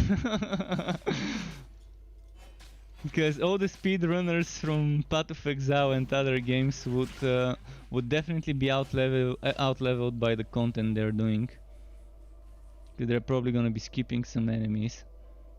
If they even bother trying the game after the early access bad reviews, most of them probably won't even try it.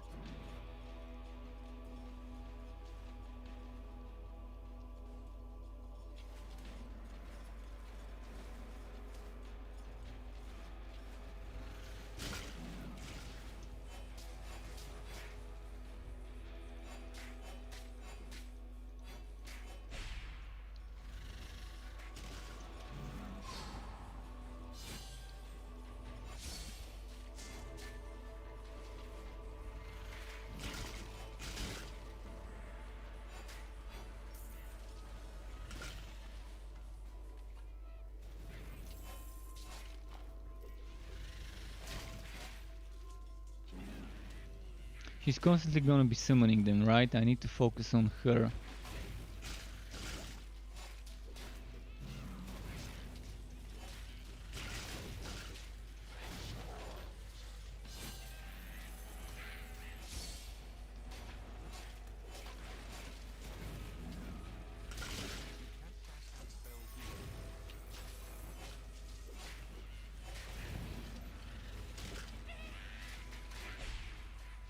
Ah.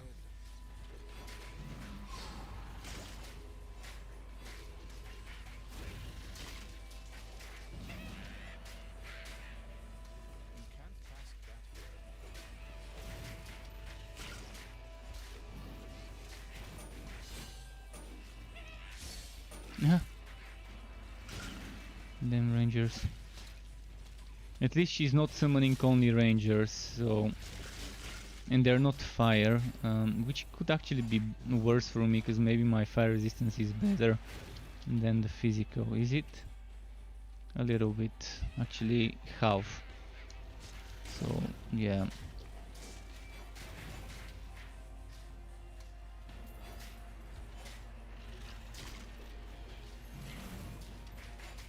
Ah, of course that's gonna happen. Need to make a portal.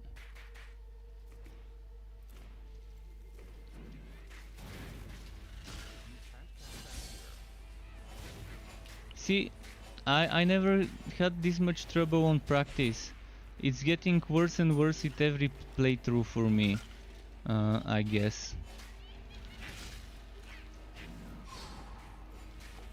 It's like they switched the practice into ridiculous as difficulties, and it feels like I'm playing on ridiculous instead of on practice. I'm gonna change difficulties after this, just to see if my damage would change. Just as an experiment to see how much damage I'm gonna do on, let's say, painful, and then on ridiculous. Strength is returning.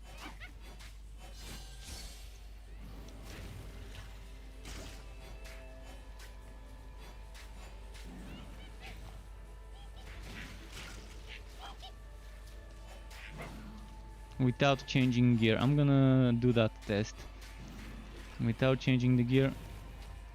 Right now, this one is getting hit for like, what? 149 max. That was the non-crit, 149.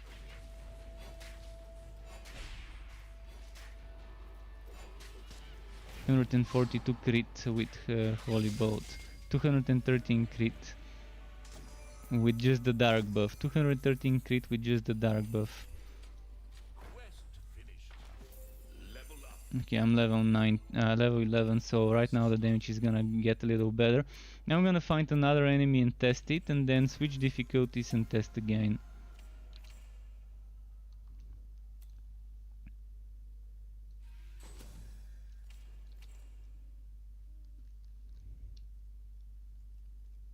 I'm gonna test with this weapon though. I mean, I finally got something a little bit stronger. Oh, this one, look at that damage. Finally something worth it. This one's gonna be even better probably, but for now let's use what we've got.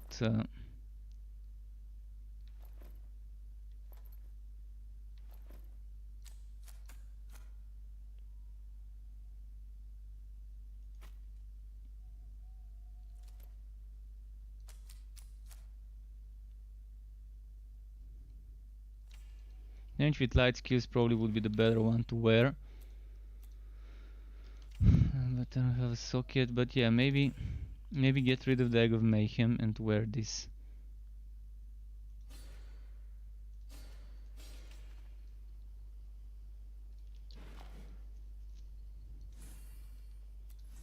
I think around level 15, 16 things here are gonna get a little bit easier, maybe around level 20. But yeah, I'm gonna go test my damage now. I'm in Lake Gobdung. To the rats I do 108. Unbuffed 108, non-crit, Holy Bolt. On practice. Let me go grab my waypoint. Ah, You're close to dying.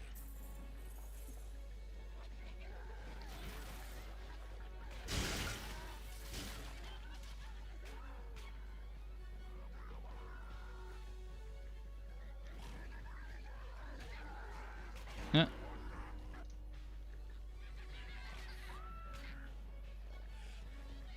Oh, they're gunners. Forget it. I'm not gonna fight the gunners now. Ah, they teleported up there. Okay, now that's a new thing. Teleporting enemies can teleport outside of the new dungeons, the new side zones, and then back inside.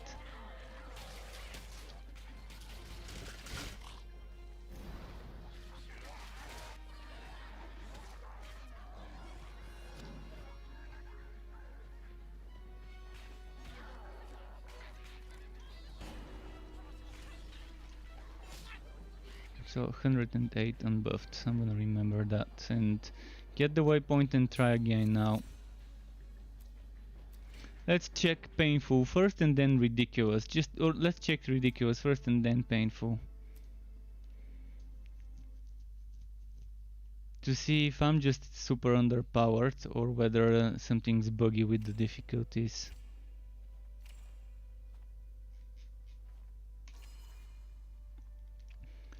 By my estimation, instead of 108, I should do 30 something here in this difficulty.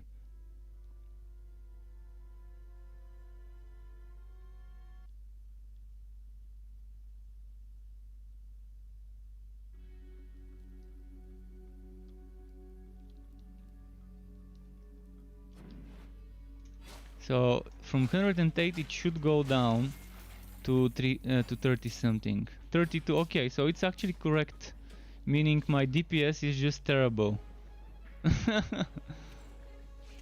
My DPS is just terrible, and let's go to my fort quickly to check something. So if I was playing on ridiculous, it would have been almost impossible to kill stuff with my current gear and DPS.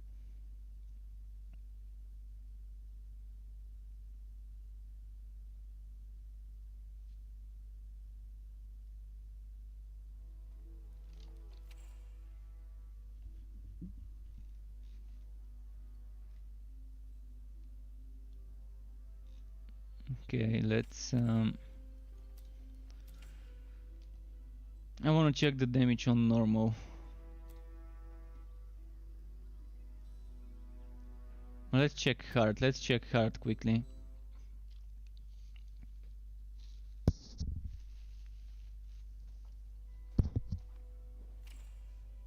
And while we're here, might as well get a potion. Oh yes, potions. I've got those.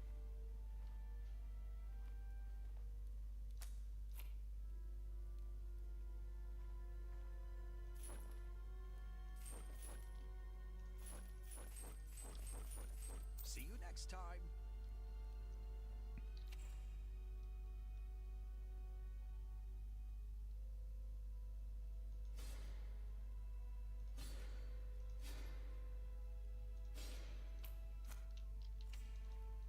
This extra damage versus goblins is invisible, but I think it will be amazing damage versus goblins to use.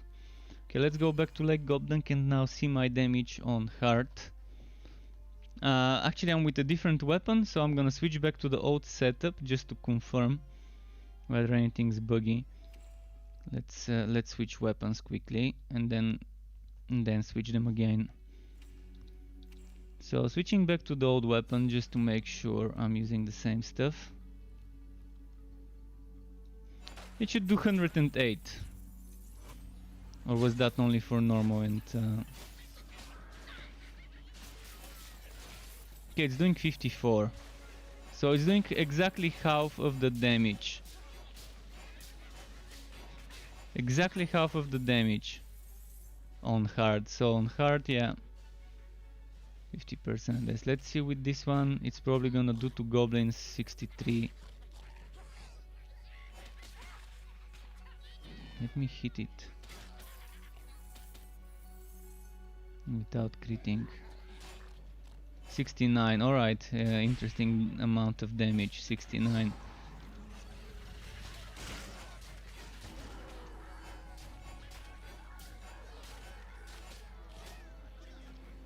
Alright, well, back to practice.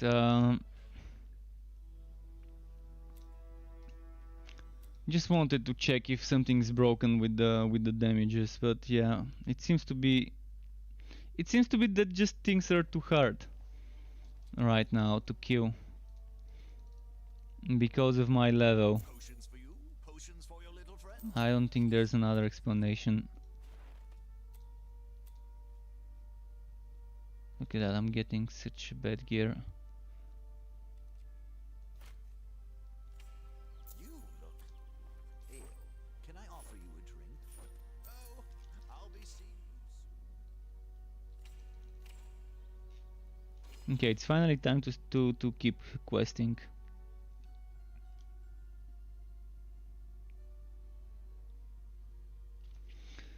So from 108, let's see with the new pistol how much more damage I can do. Probably 124.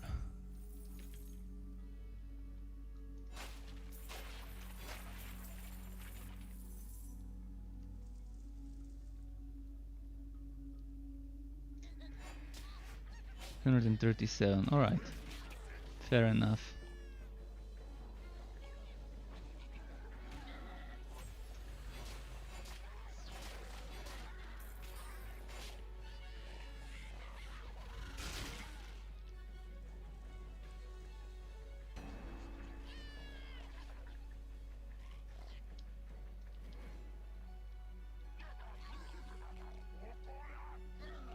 Shattered Void. I think it was maybe around this way.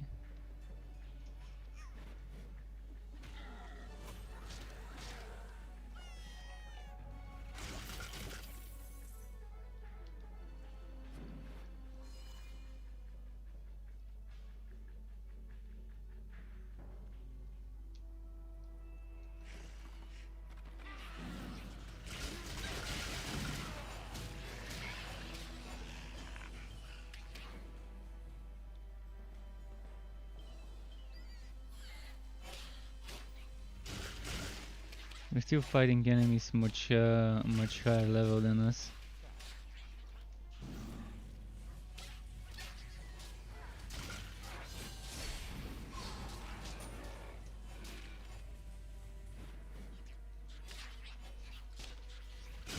I'm wondering if my level has anything to do with this, because I'm using higher level gear, and even at a lower level I shouldn't be having that much trouble.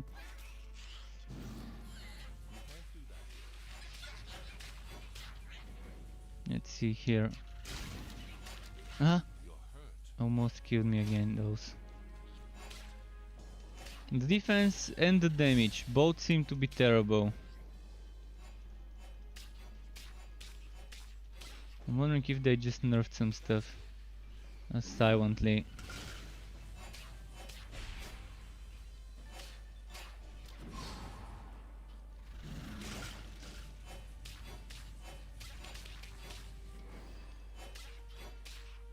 Come on, here.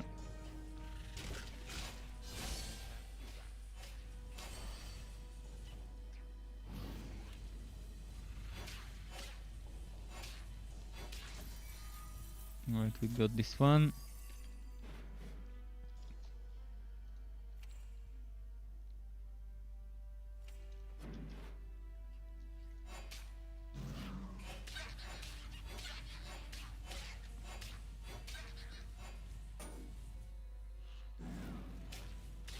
Did I spend my skill point? Okay, I did.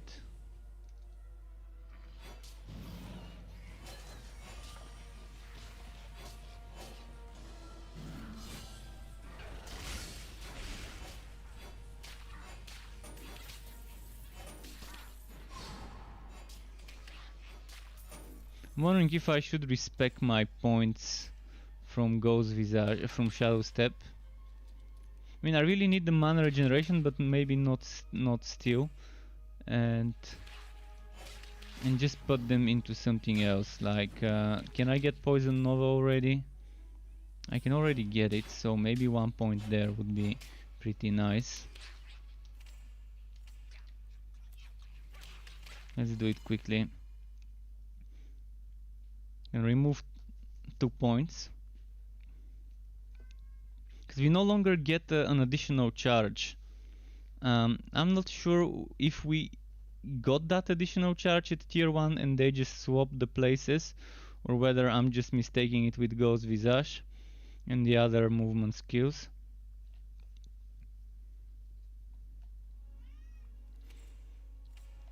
But let's see.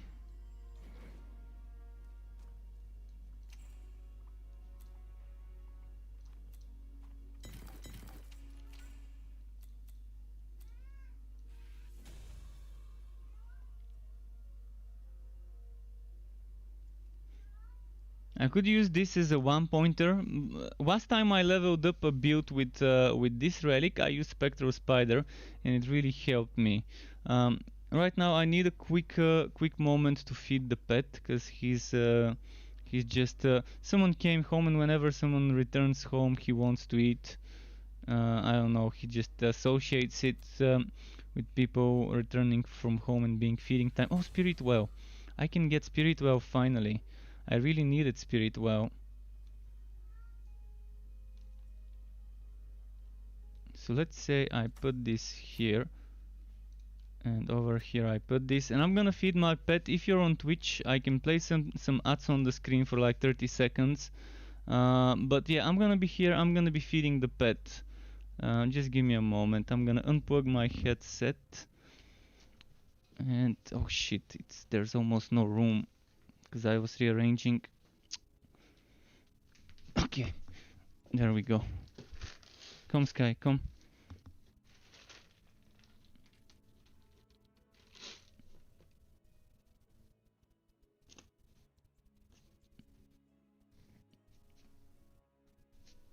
Okay, I think that should be enough. Maybe a little bit more.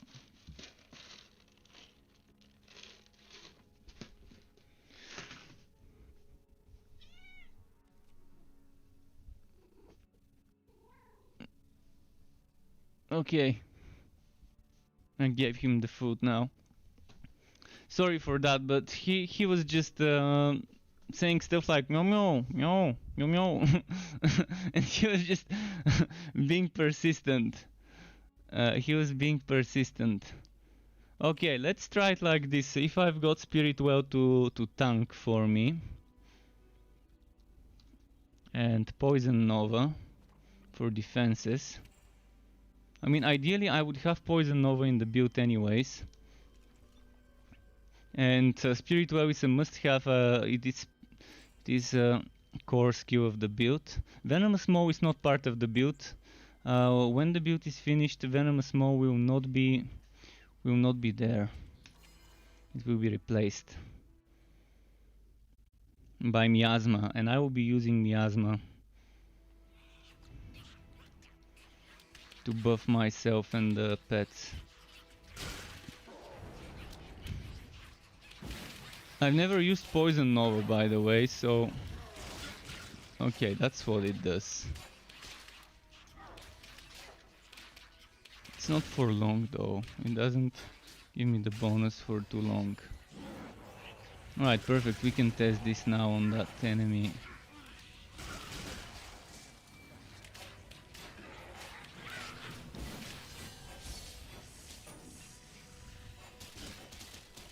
Wait, is it just me, or is the cooldown feeling shorter than 20 seconds?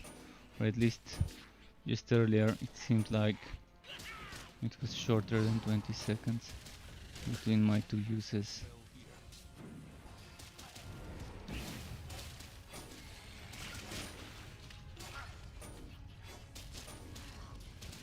I let him hit me once to see if I'm gonna die with my 100% defense increase buff.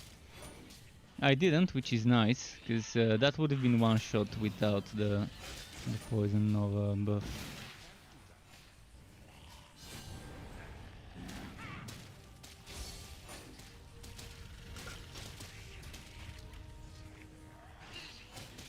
What's the best build in my opinion damage-wise? Oh, the best build damage-wise is without a doubt the exploity Bane Train build.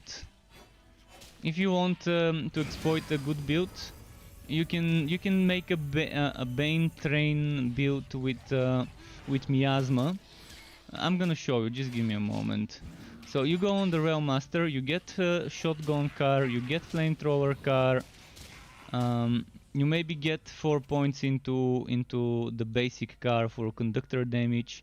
You get Flamethrower skill damage or conductor skill damage, and you get 5 points here, and you get 10 points here, and 5 points here. Those are the 20 must-have points. Optionally, I would suggest get 5 more points here, so you can get this to recharge faster. So that's 1, 2, 3 times 5, and then 1 time 10. and that by itself it's super strong. On a train build with shotgun car and flamethrower car, and 4 points at least in the basic car for the conductor skill damage, but you must spend 4 points for the tier 2 bonus that requires 6 points, but you get 2 points extra from the set. On Lantern Flash, and then you must get chance to swow on an offhand, focus or a shield. Focus or a shield, a good one-handed weapon with poison damage. The focus or shield ideally would be either Doom Pipe or Shotgunner's shield with a socket and with chance to swow, or you can just socket them both. And yeah, that right now is the exploit build. If you wanna use it, if you wanna abuse the imbalance.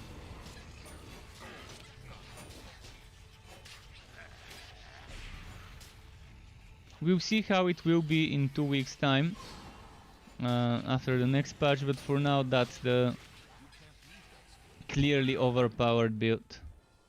But the thing is, it's not that overpowered. It does content reasonably quickly, whereas the other builds are underpowered, or more like the content is overpowered and this build matches the content, whereas other builds are just not as buffed for the end game, for the Fazir. But again, I don't care about Fazir. It's so boring. It's not worth doing Fazir right now until they patch it and change some things. I'm just making builds for fun. I'm making builds that have a nice synergy, and eventually who knows which of the builds I make would end up becoming strong after some patches. Some builds end up being okay, average, good damage, and so on.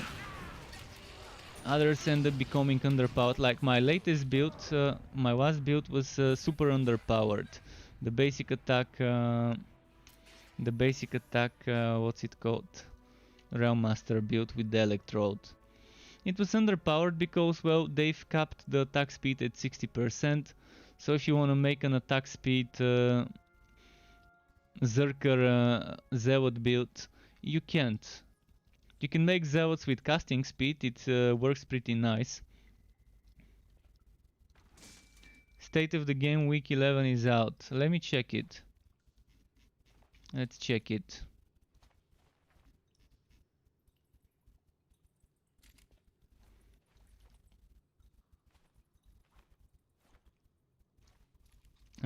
So I'm gonna open it for everyone to see. Opening my browser. Let's have a check at this. Upcoming update is now scheduled for September 8, 2020. Okay.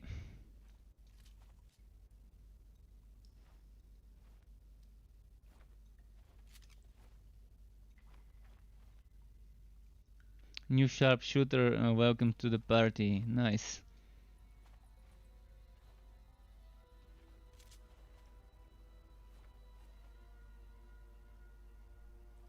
Okay.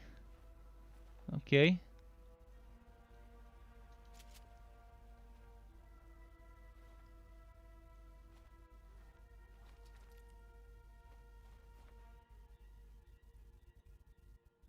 How to report a bug. Okay, we know about this, so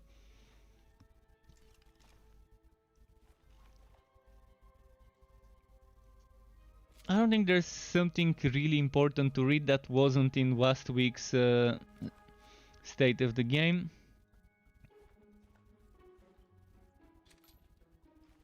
But yeah, there's some lists of upcoming hotfixes.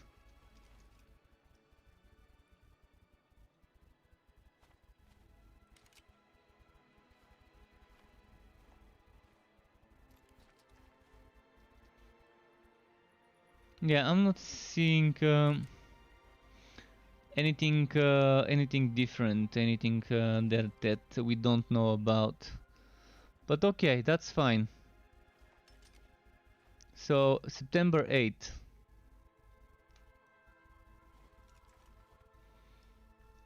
Let's wait until the update. Enough checking this. But thanks for letting me know about this article being out already.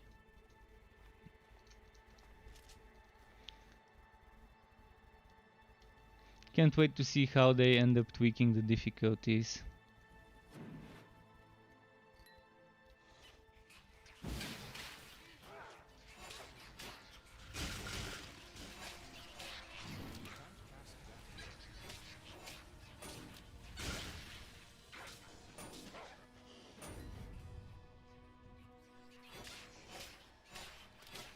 Yeah, 1 week delays are kind of to be expected.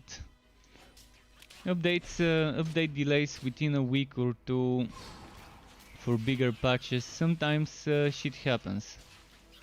Sometimes things need to be delayed. I mean, I'd rather get an update that fixes stuff rather than breaks more stuff. So I wouldn't mind waiting as long as I know that when the update comes, things are really getting fixed. And we get a little bit more stable. Even in early access where you expect things to be unstable, it's nice to have things work the way they are supposed to.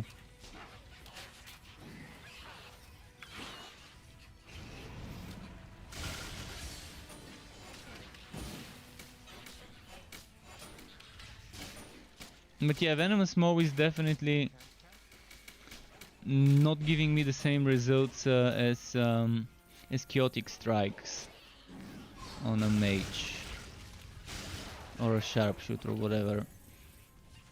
Even the Realm Masters, both of them.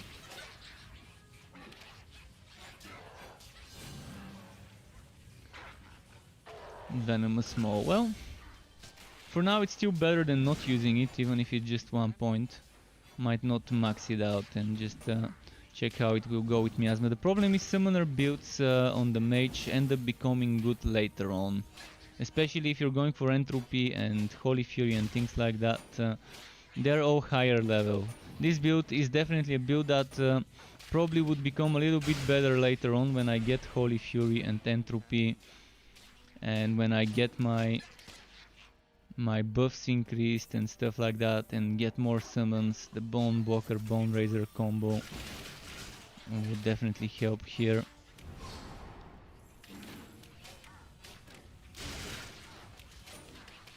I would probably have to get my Bone Blocker from my other summoner, but that's fine, it's not that hard. I'm gonna level up before going to the next fight. And probably gonna buy potions as well.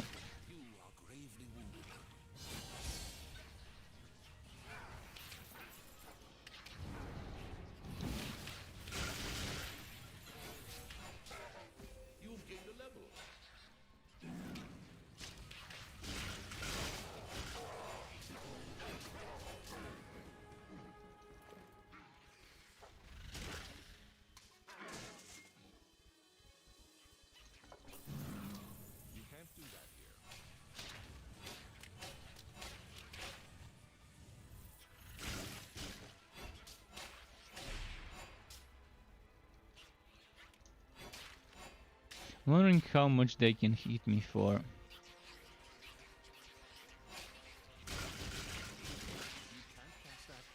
I forgot to check how much damage they do on every difficulty when I was changing difficulties earlier.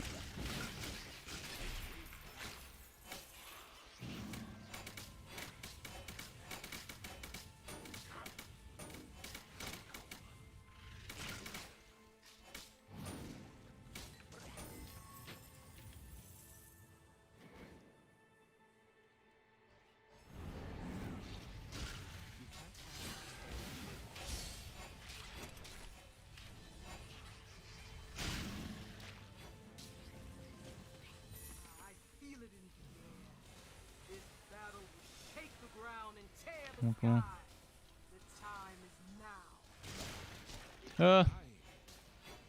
Almost got one shot.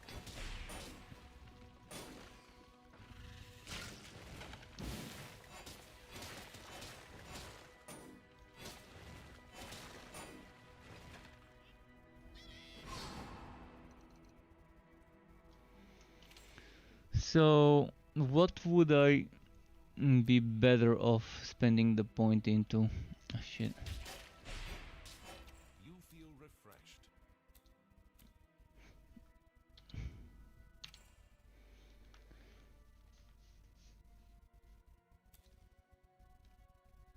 Would I want one more skill?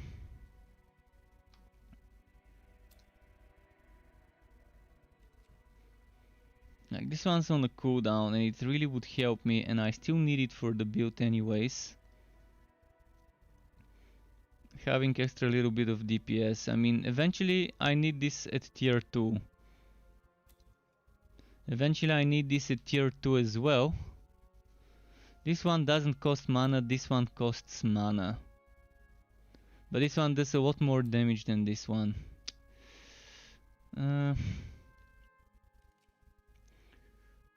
For now I think it's better to go for that. Even though I'm gonna have mana problems. I'm gonna be kiting a lot on Brow anyways.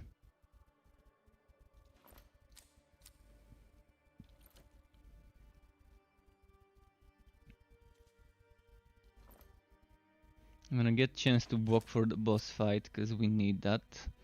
My defense is a little bit more HP.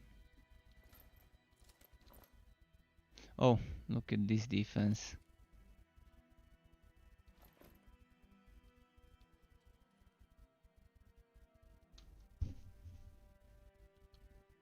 Damage versus goblins won't help me against Brow. Maybe I can use the staff against her, we'll see. Staff seems like the best choice against her, but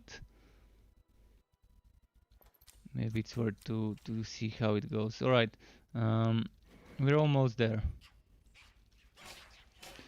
She's gonna be level 15, so...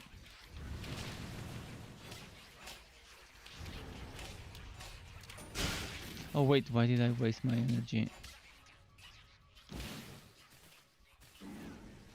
But Poison Nova right now is super underwhelming as damage, but I guess it's not supposed to do damage. But it's very short duration, so if it's not supposed to do damage, the extra defense... I don't know, something seems off about it. Hopefully I get some more potions, but I'm still gonna go to the city and buy however many I can with 200 gold.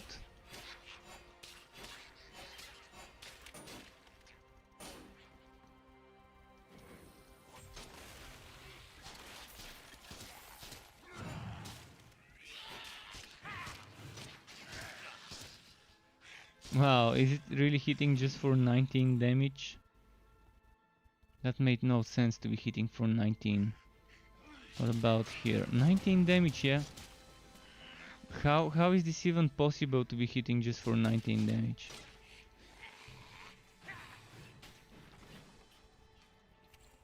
If I switch to this one, which supposedly does less damage, it's hitting for 18. Wow. There's something seriously messed up here. How much would this hit for? 28. Oh, this doesn't feel like the real damage of the weapon. This is not the real damage of the weapon. I mean, 28 with a weapon that clearly has 76 attack. On practice, this is not the practice damage. It's like suddenly it changed.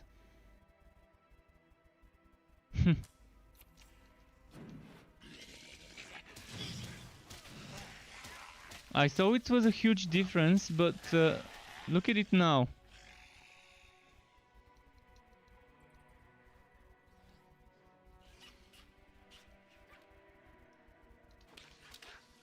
But earlier I tested the difficulty damages, but right now it's as if those damages kind of got ignored. Like it's not acceptable to be doing 28 damage with 76 attack. There's something wrong there. Look, the health on killing goblin. Alright, that's health on killing goblin. It's not gonna help me, but why is it only 28 damage with 48 electric and 7.5 ice?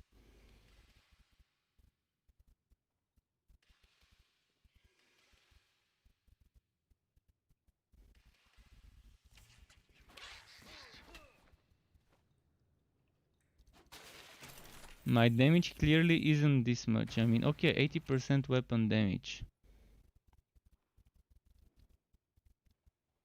Let's say my weapon damage is 55.5. Is 28 80% of 55.5? I don't think so. Show me your strength.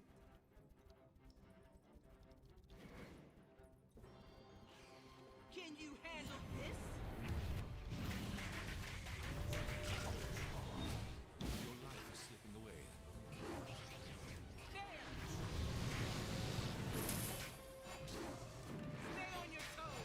Now my damage is so much worse than before. I mean, I'm seriously having such a bad time in this game right now. I've never had such a bad time. I said it probably so many times today, but not sure what's broken today. The last time I played the game few days ago when I was leveling my other build, my Realm Master, things did not feel this bad. When I was leveling the Sharpshooter with the coat, things didn't feel this bad. When I was leveling the previous mage before the Sharpshooter, it also felt okay. But right now it doesn't. Stay on your toes.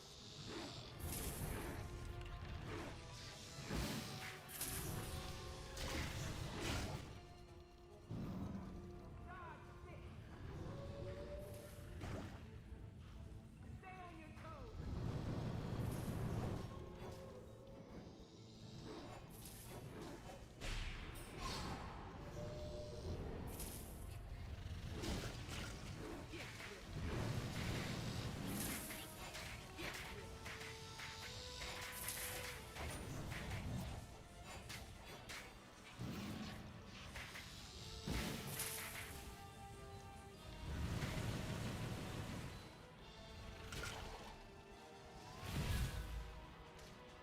Ah no, this always kills me. Don't hit me, don't hit me. It's very hard to tell which one of the two is the real one, because there's two lines for each shot.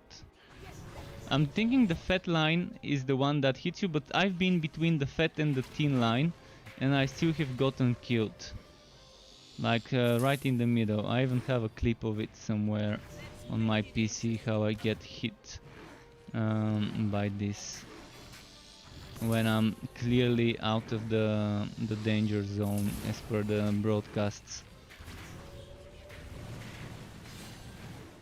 Get ready.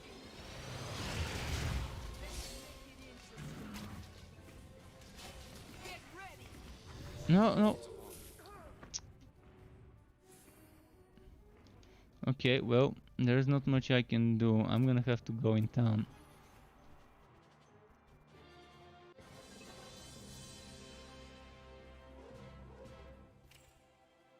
Actually, fuck this. I'm gonna level up with maps. Not gonna do the story, not gonna do Fazir. I'm gonna just level up with maps. It's just not worth it. I'm wasting my time here. I've been streaming and leveling for 3 hours 58 minutes. I haven't even finished the act. Normally it takes like 10 hours to finish all 3 acts when you're doing it well enough. Before I could do 10-12 hours and finish on ridiculous, not practice, on ridiculous, with a mage, leveling it up kind of similar way. I could with the same skills at the same levels, I could do much faster everything. So let's go get some maps. There should be a few here. If there aren't, I can transfer some maps from other characters. I'm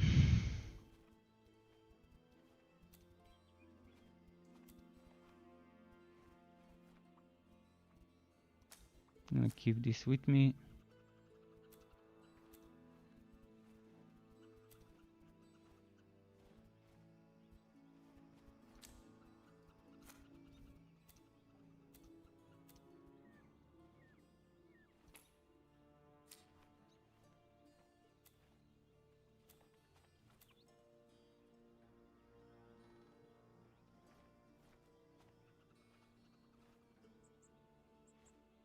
Okay, my poison stuff was somewhere here, by the way. Let's see which was the poison. This is poison 43, 60, 60. I'm pretty sure I put some poison items in one of the inventories, just can't remember which one. But yeah, I'm not gonna be doing story. This hero will not do Fazir. Not even a single level. I'm just done. I'm done with the overpowered, imbalanced stuff.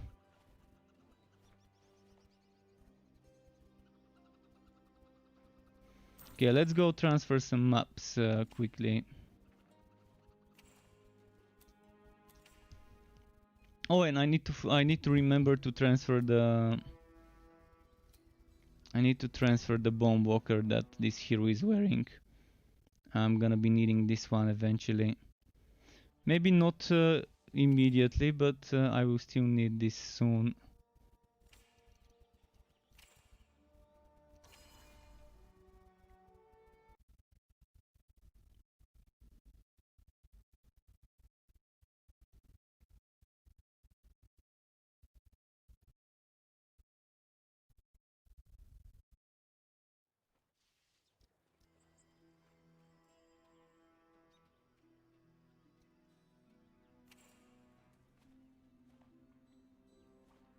Wait, not this place. This place.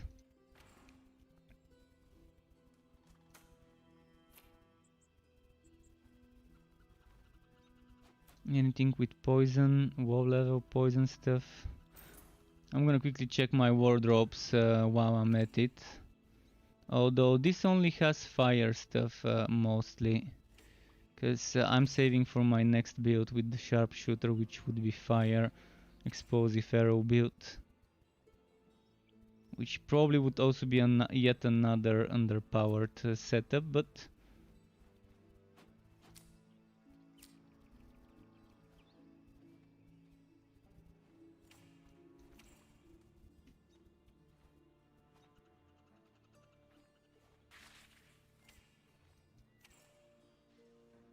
poison damage 49.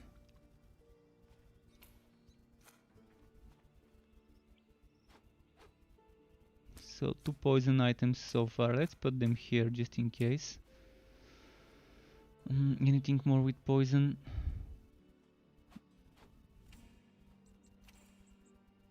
Poison damage 60. This can wait.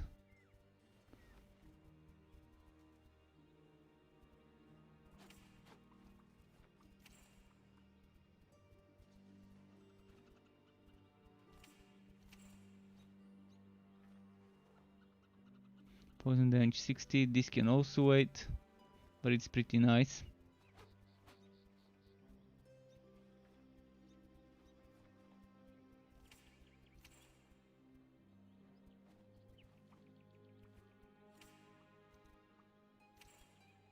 Okay, that was the one I checked.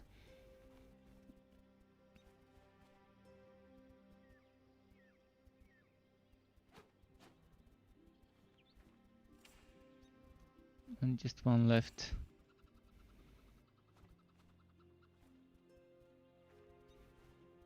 The rest of the wardrobes I can access with the other hero. Now let's transfer them.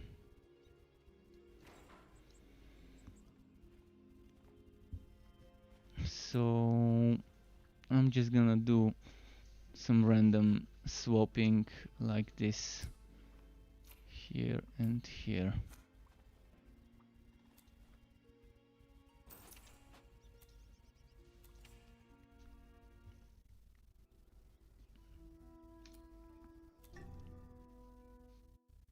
Yeah, pretty disappointed of my experience today.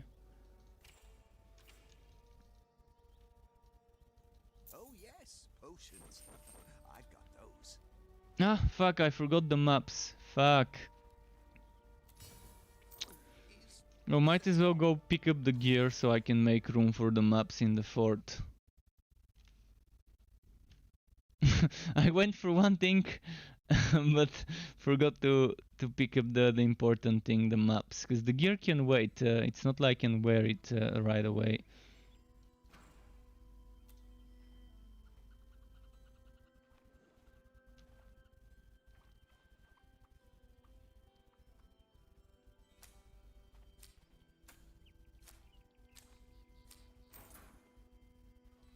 Let me check for poison in the Dusk Mage stuff in the meantime.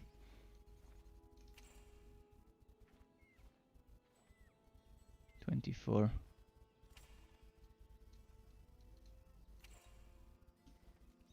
$28. Wait, why is it highlighted when I can't wear it?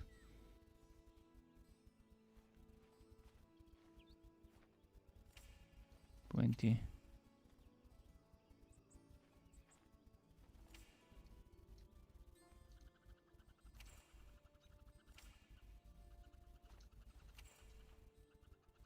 $58.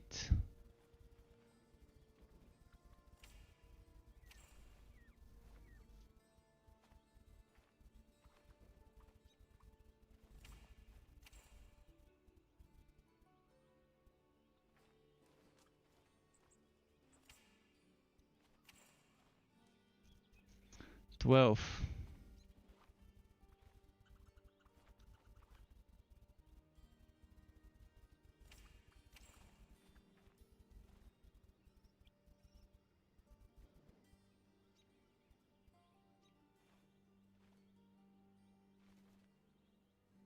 Well, this is kind of already too late, because I no longer fight goblins, but I'm still gonna be fighting some in the maps, I guess.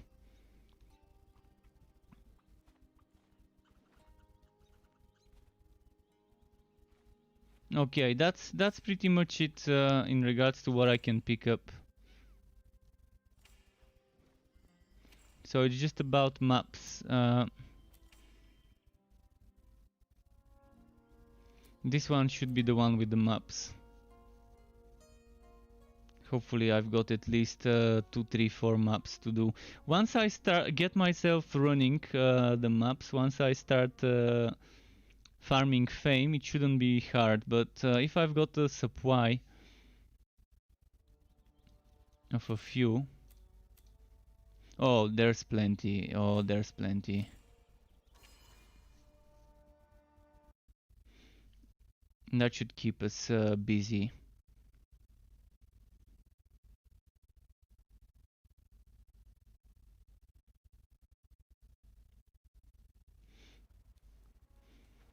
The important level is level 20, maybe 21 too, is when I'm gonna start getting good stuff easily myself.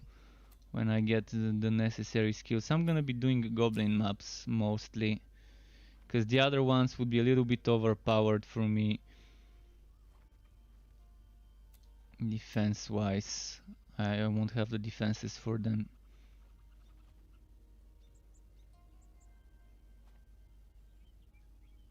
Just need to quickly take something. Let's take some rail hammers or whatever to make room. Was that a rail hammer? No. Rail hammer, rail hammer. Oh, there's room here. Let's put some poison.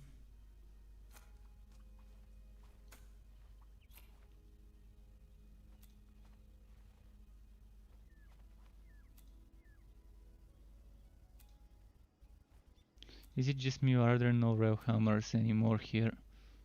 I might have cleaned them out.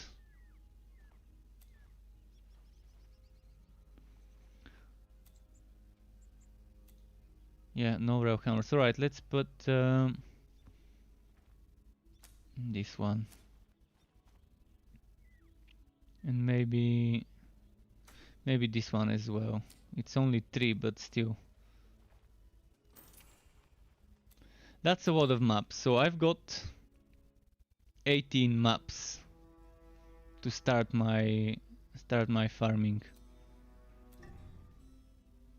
And yeah, I'm just done. I'm just done with the story. I don't wanna do it again if it's this hard.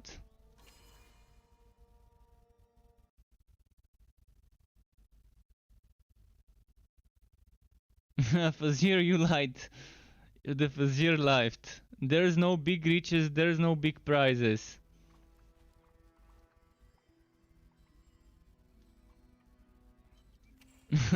The Fazir lied to us.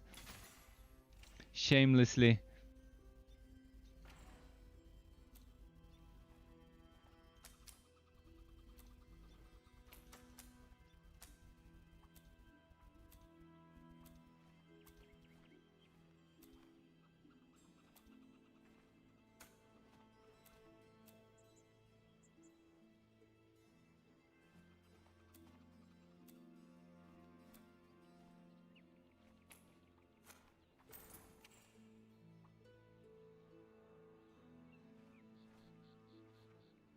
Okay, we're done now. Goldwork. Now here, even if I die, it's 0 gold to rest, which seems a little bit too little. The old mapworks, you had to pay to resurrect in the old mapwork system. You could either pay 10% to revive here, like in the open zones, or you could pay 100 to revive at the entrance.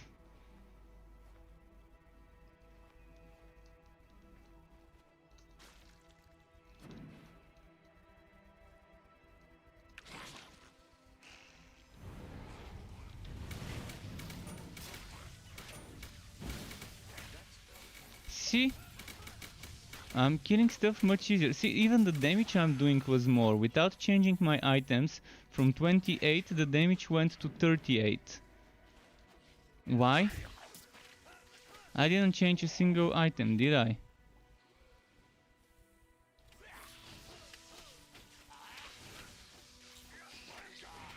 At least I don't remember changing anything. See, now it's even doing 50. What? How did it go from 28 to 50 without me changing anything? The smallest hits are now 50.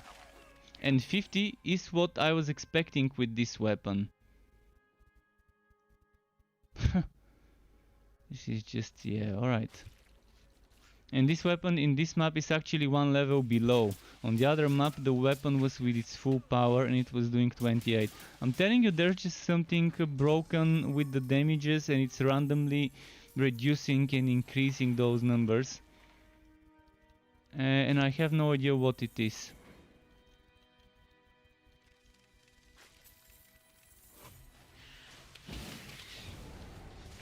But yeah, bye bye Fazir. See you whenever they patch you.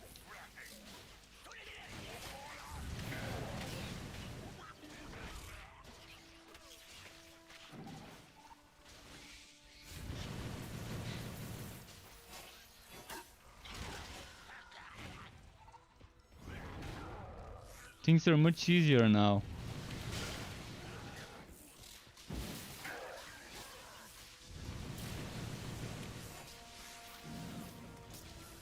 It's probably obvious to you that doing much more damage now. Did they add some resistances to the enemies on story mode versus mapworks? I mean, I'm just this is how I was supposed to be in the story, breezing through them. Like, look at that.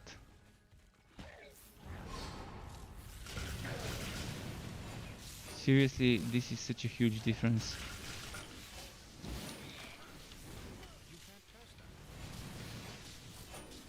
$700 damage crits. I couldn't do more than like 400 before. Without changing gear or anything else. Let's see with the one-handed weapon then. I'm wondering how much damage I'm gonna do with this one.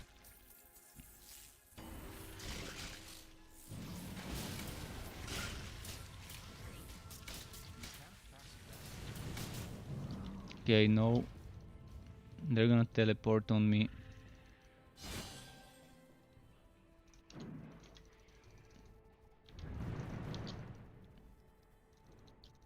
I wish I bought potions before I came here.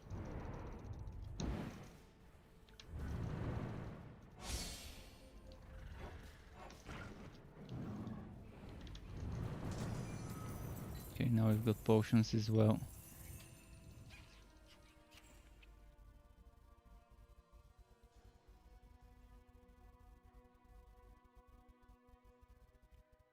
So this one does 35 here instead of 41.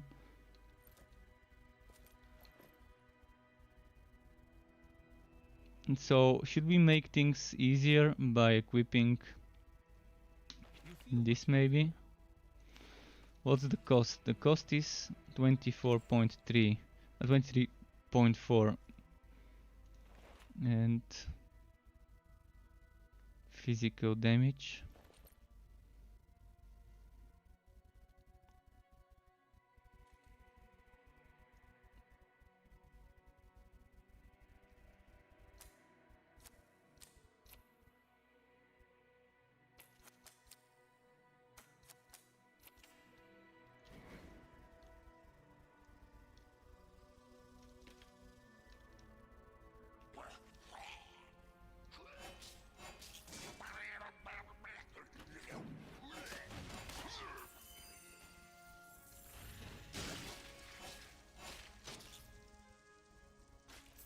Yeah, I'm gonna stick to Mapworks.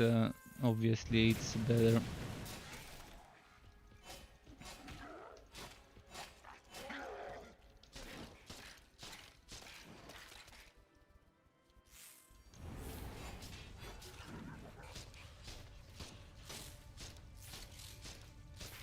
Even this is doing more damage than it used to do on the other map.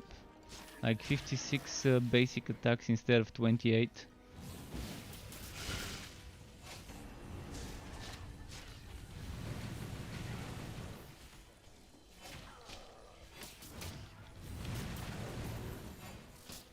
Actually no, the 28 was my two-handed. This one was doing less.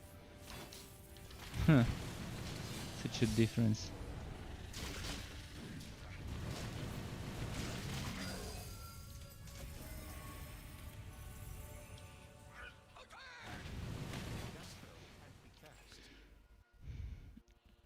Damage with light skills, 30%.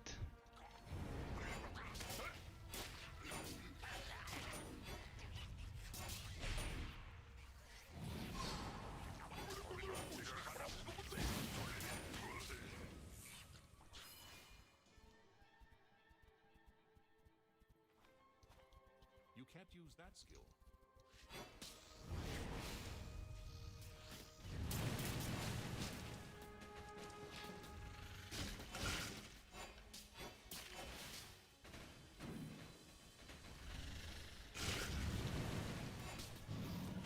It's a trap.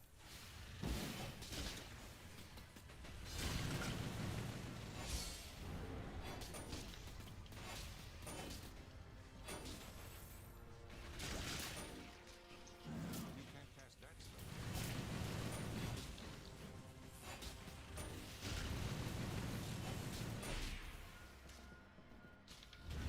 Yeah. Just run away.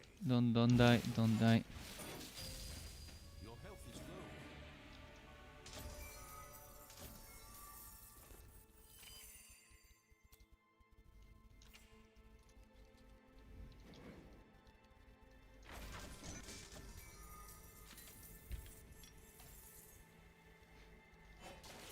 Thankfully, by not completing the story quests, I don't have to worry about dead space from the rewards, which another bug that I still haven't fixed.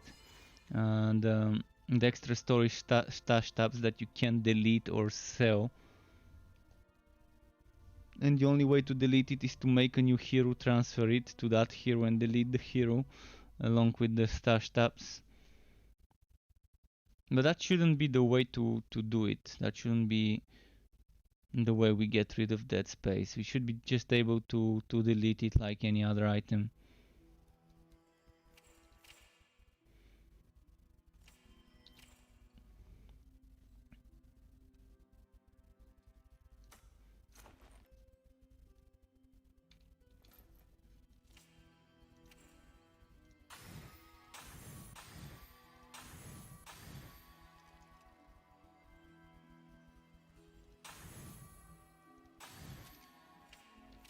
What's my current boots? Oh yeah, it's those.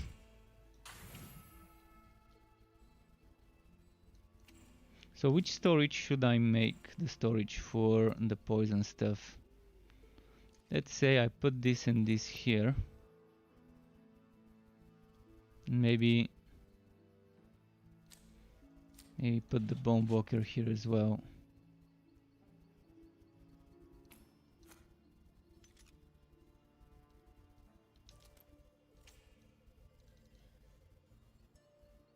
I'm gonna get rid of this low level gauntlet, I guess.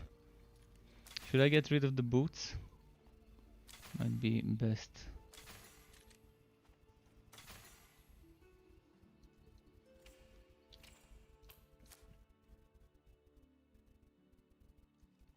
Need something with more defense, really.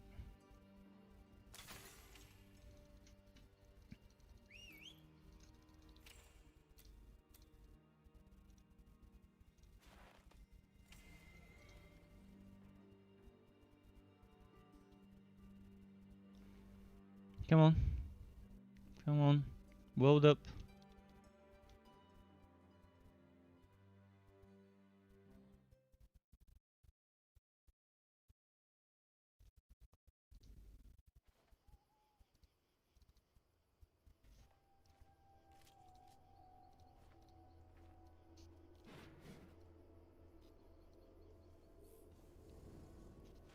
Okay, I'm gonna try and gather a little bit more of them together.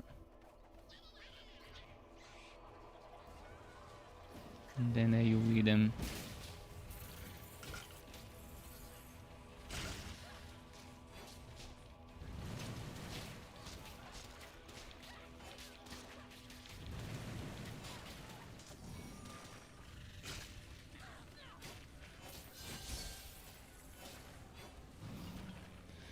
Okay, good.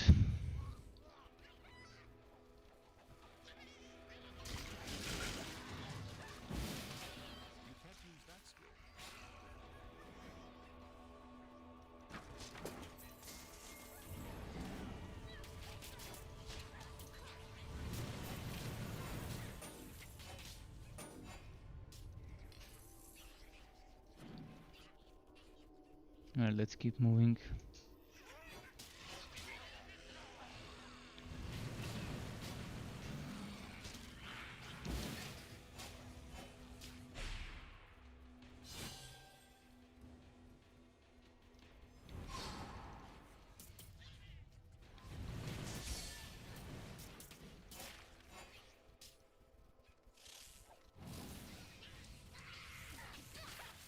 You have gained a level.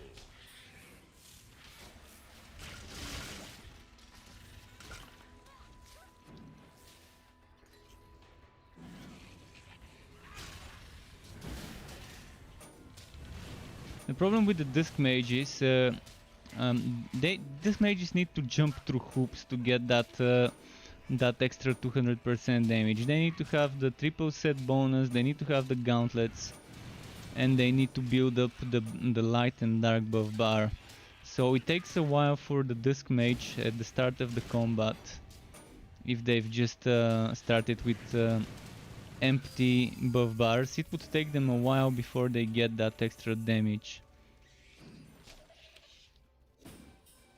So once you start combat, until you build the light bar and the dark bar, and that's if you have the set bonus, otherwise just the light bar. But yeah, you can see right now I'm doing damage fine. Not sure what was happening in the story, but whatever it was, it wasn't pleasant. Not one bit.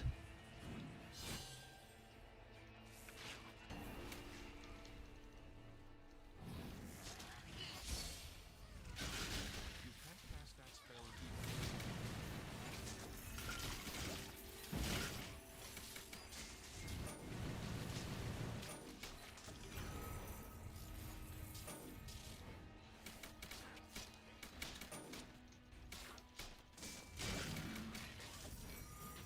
You can't do that.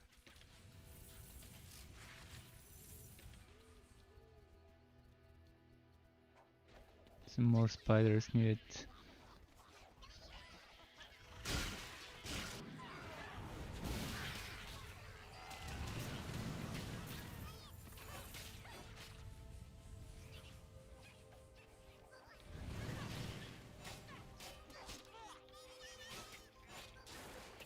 Okay, there's a lot of enemies in this part here.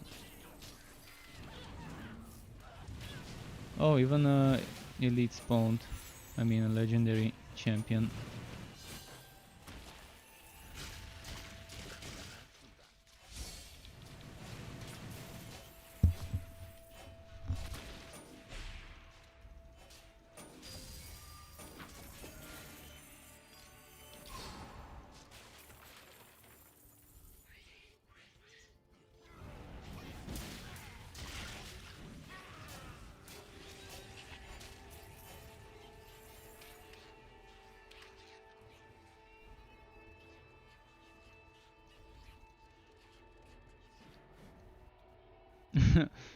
Who needs stairs?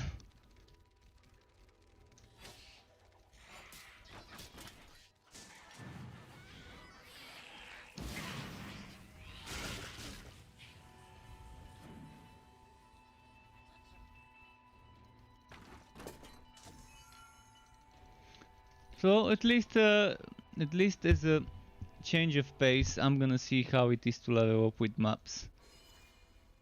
Silver lining there. Silver lining.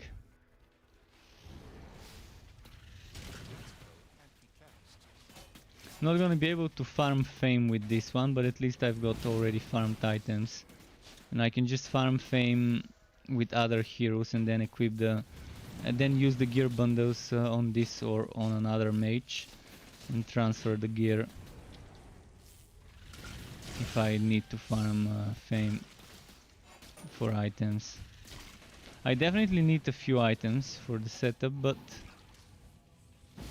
the important ones I've got for the legendarium. Probably items for wearing I'm still gonna need to farm. But I've even saved up some of those too.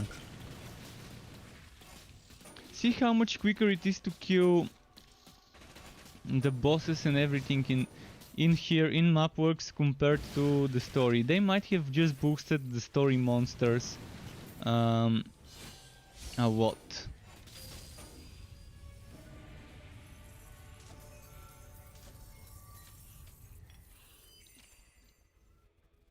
It's like playing a completely different game now.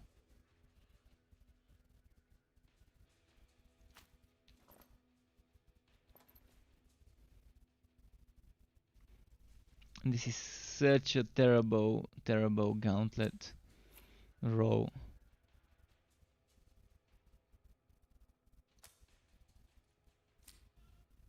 Let's see here. Pet.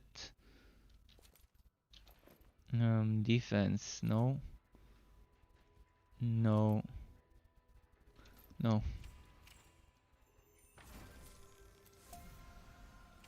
I think I can even go on a higher difficulty and still be okay, but I'm not gonna go to a higher difficulty until later on. Until like level 20 something, 30.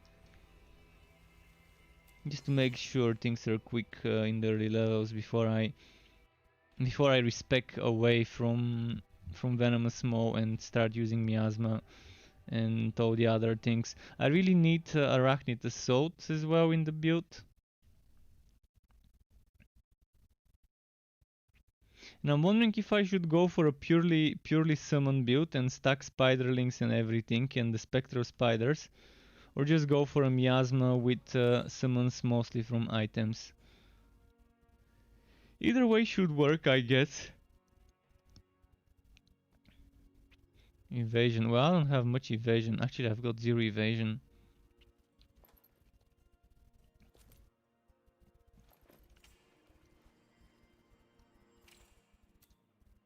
Skill point. And the skill point is getting saved for Holy Fury and for Miasma, Puppet Master and stuff.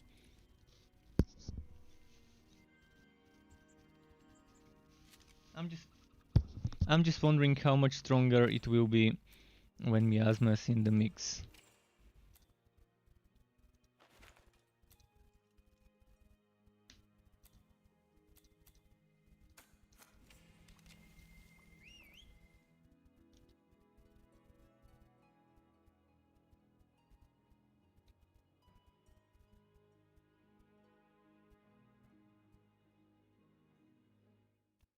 Come on. There we go.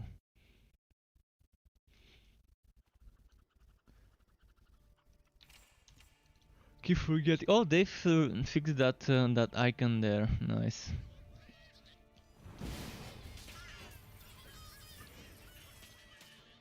Now I'm actually one-shotting them with Poison Nova. Nice.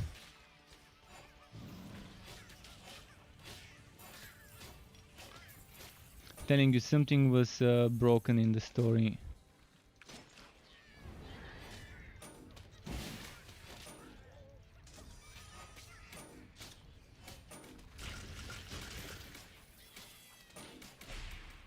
The Venomous mode seems a little bit more disappointing than the others I've tried. Probably Spinning Blade might be just as disappointing as this one, but Spinning Blade used to be pretty strong before. I guess they just rebalanced and made them a little bit more DOT oriented rather than direct damage oriented.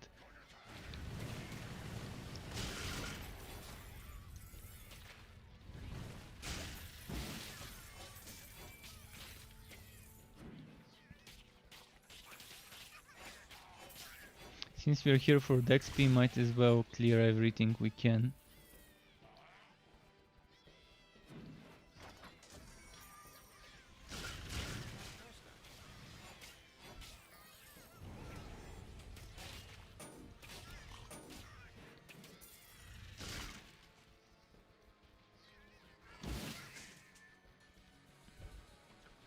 Oh, this place again. I love this place when I get it in a map.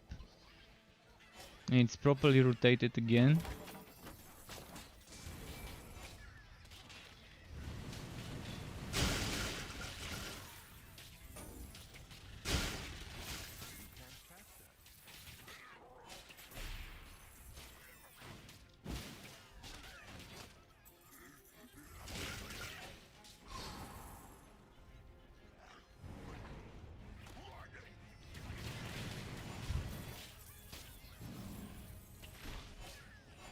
See, I'm not sure what was happening earlier.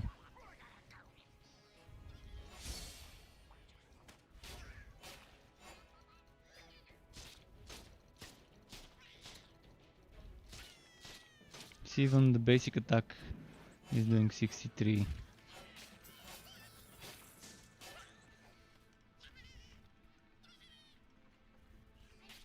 I'm one-shotting those little goblins.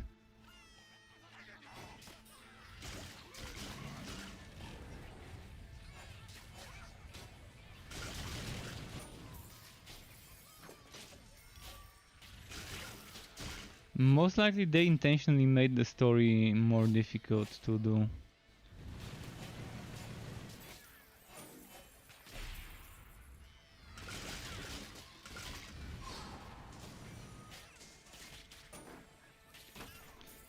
It could be book, it could be intentional behavior, but the fact is I actually kill stuff here easy. You have gained a level. And I'm actually gaining levels pretty decently. Use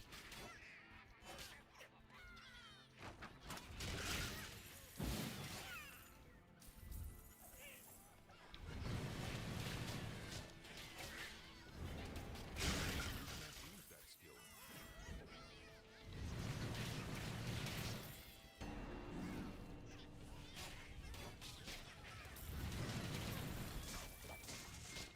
Yeah, definitely much better. Look at those. Those would have given me trouble and I would have needed to kite them before.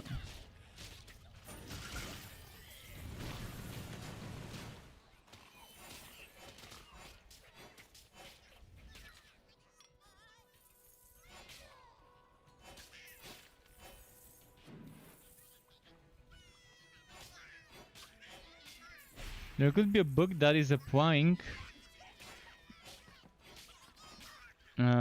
a negative debuff to the basic maps in single player, and then on top of that applying the difficulty debuff in regards to how much damage the enemies take and how much you take. Because they don't seem to be doing as much damage here either. Let's test it. Let's let him hit me a couple of times.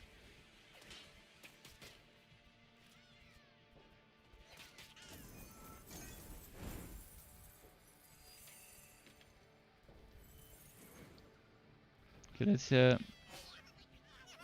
let one of those to hit me.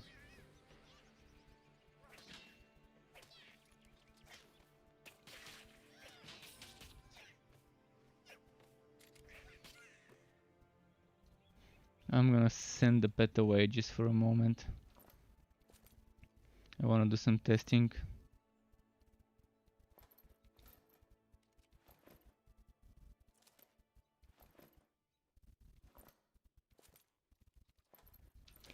Okay, pet, go away and let me test how much damage I take from those. Shoot. So I'm soaking up hits now. Would have probably been dead on the practice in story.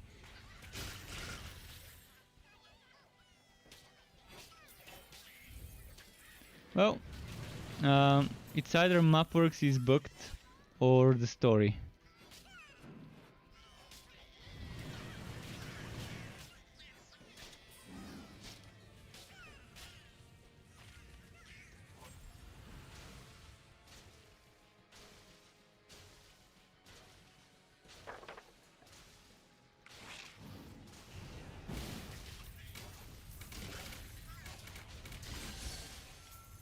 Nice.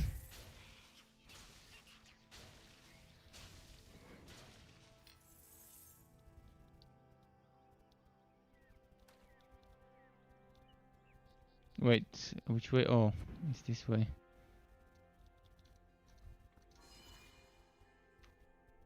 Let's see now.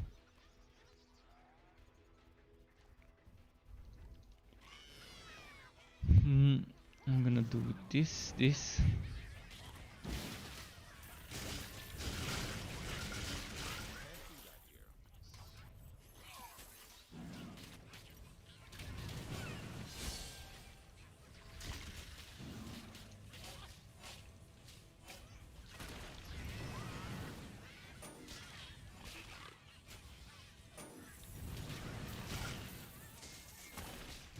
I'm wondering if there's other things that are broken that I haven't noticed until now.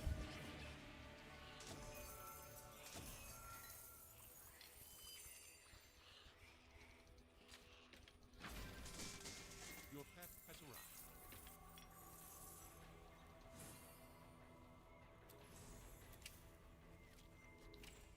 arrived. Junk. Not so bad. Junk. Actually 27, yeah. It's not gonna be good enough.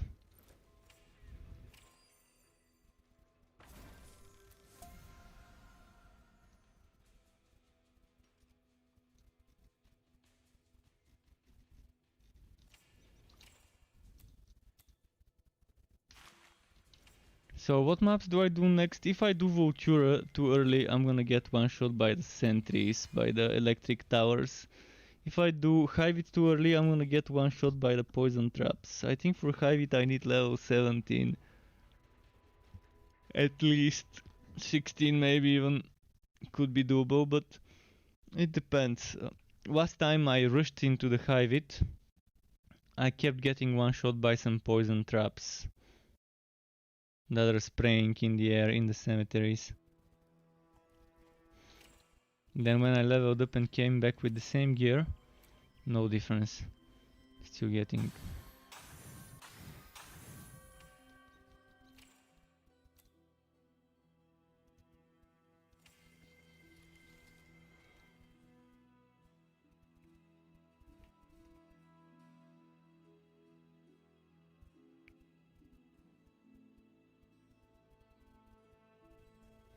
Go on.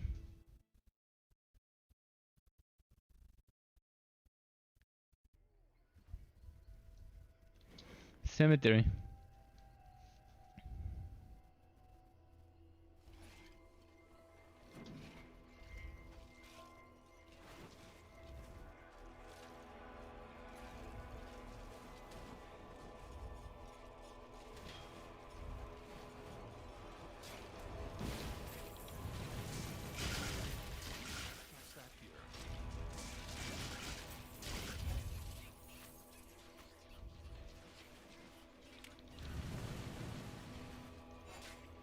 Okay. There we go. This, by the way, means so. And so. I accidentally said it in my own language, but it means yeah, and so on.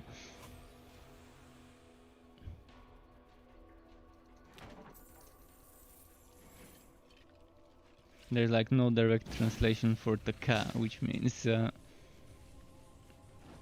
maybe something like alrighty then.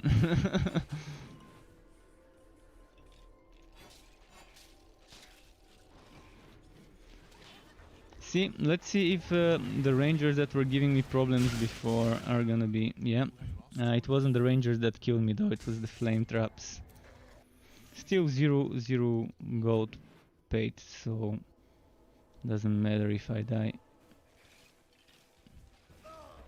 The traps are still one-shotting me. This is my problem with mapworks early.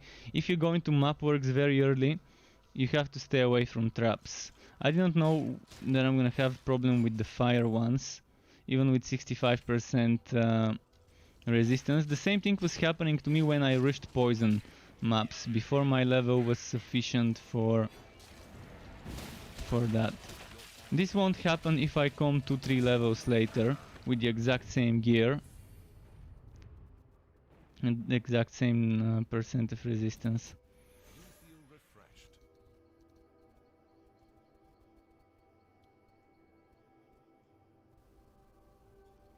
Well, I'm just gonna not go where there's traps. Simple. Because it's the only thing that that one-shots me. Can just pull them away and use teleports when I need to go down.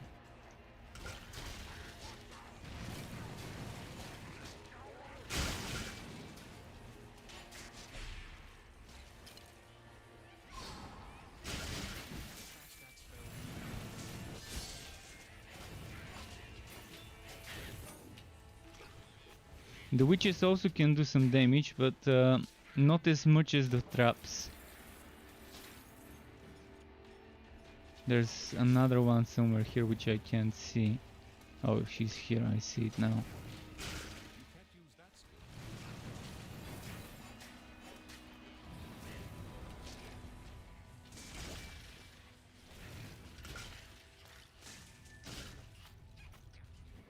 Your pet has arrived.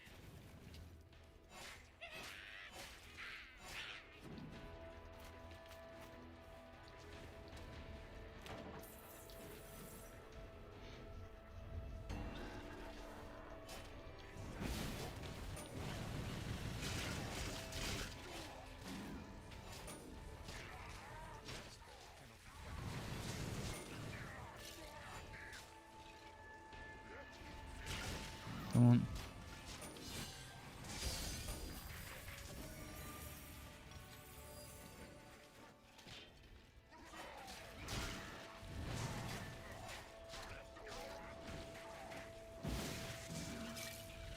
Can't do that here. What's next?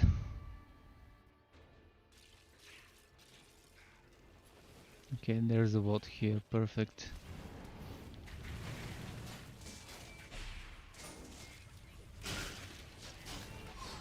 Can't cast that.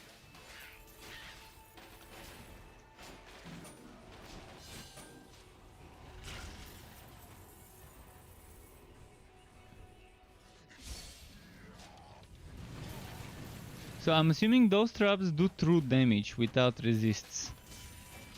In the same way as someone mentioned true damage book happening to certain things like the train or whatever. This one seems to be like that as well.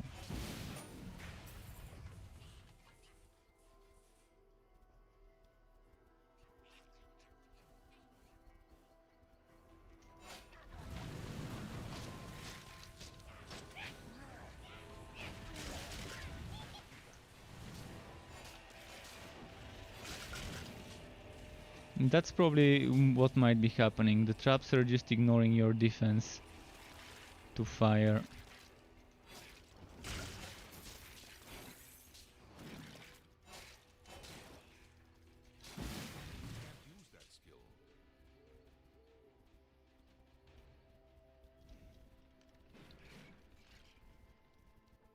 There's not gonna be any gauntlet leveling though. If only I had gauntlet leveling up. You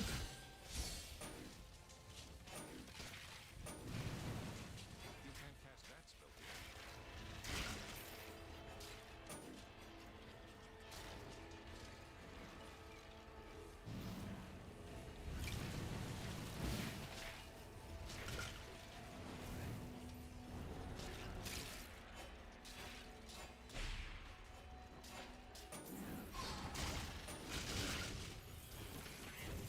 Nice.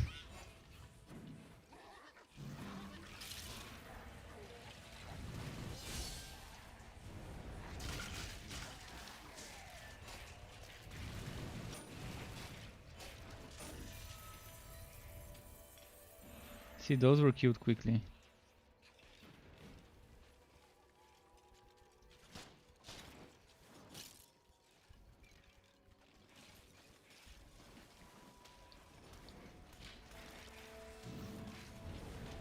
You can't cast that.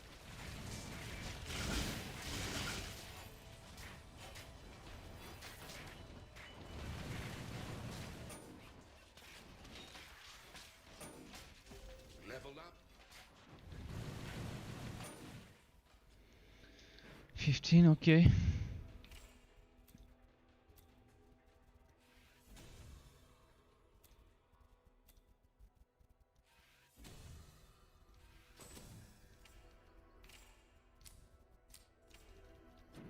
One more point and I can get the mana cost. Eventually I'm gonna get rid of energy spike. For now, energy spike seems fine. Pure Holy Fury, pretty nice.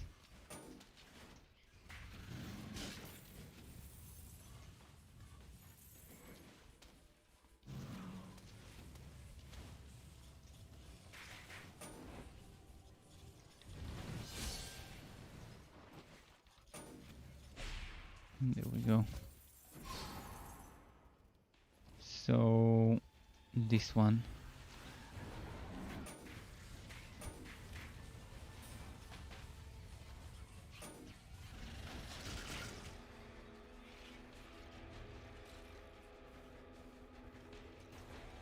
You are near death.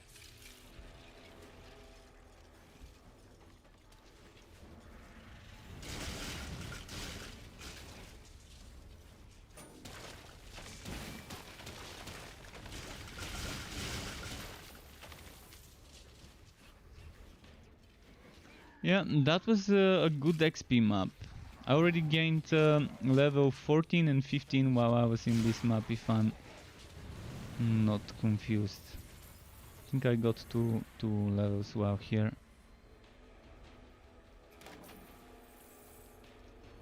1.5, but two level ups.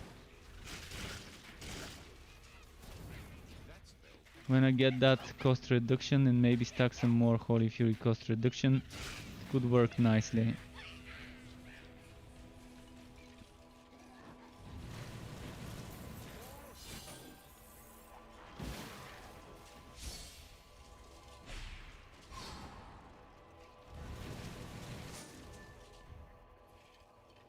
Can't wait to get entropy as well.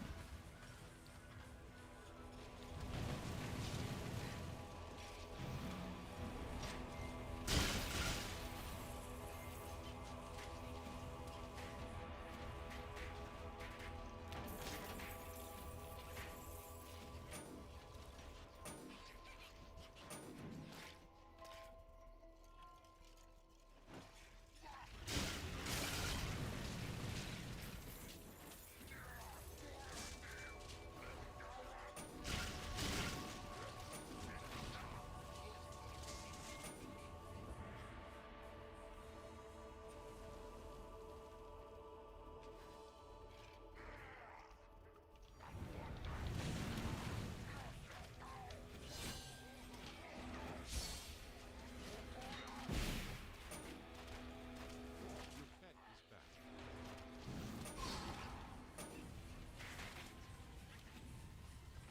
Come on, come on. Right now I'm using Venomous Maw, but eventually I'm gonna get rid of it. Keep that in mind.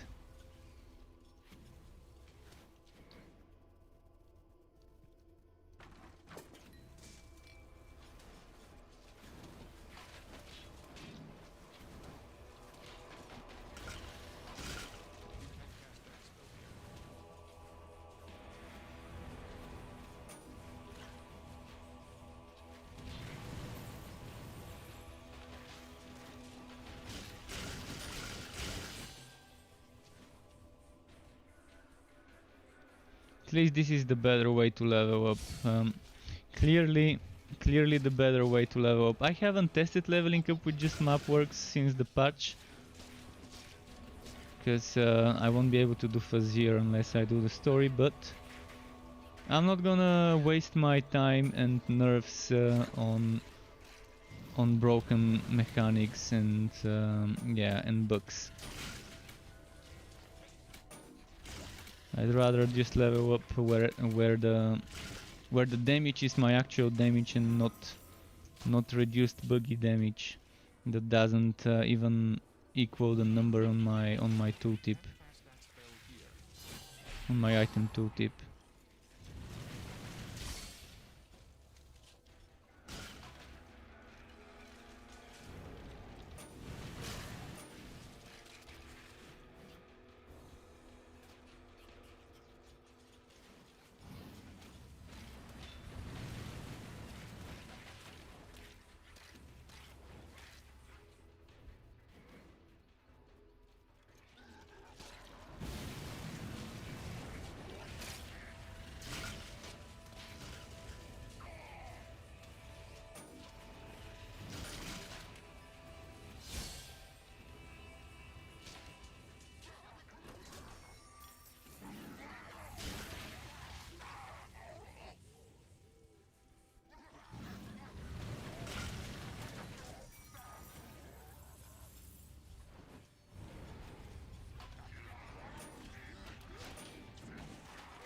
Like this.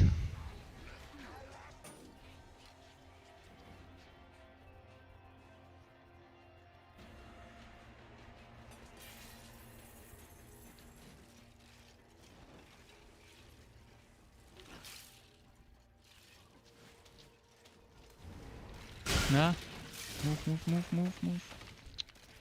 Okay, almost died. It's close.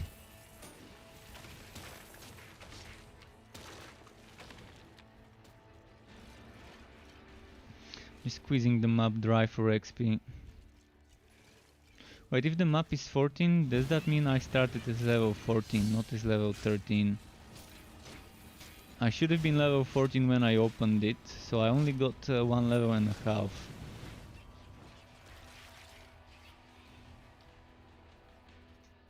Maybe I was close to 15, I don't know.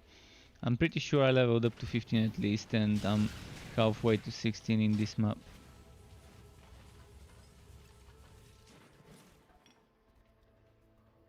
And that's with clearing. Right now I think I've cleared like 80% of the enemies. Not bad, good XP. Graveyard maps always have that good density. They used to be the worst for density. I used to just rush them towards the boss. But now they're probably the best if you play your cards right. Do those give me XP? There's no XP from those. Let's kill the boss then.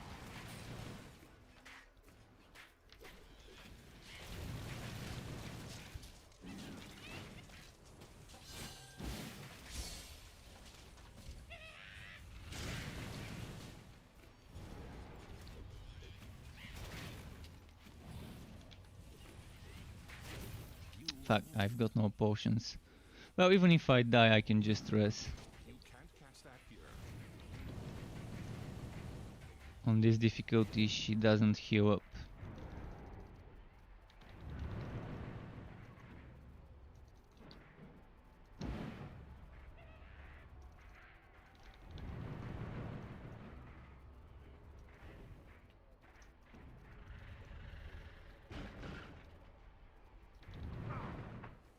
You've reached your end.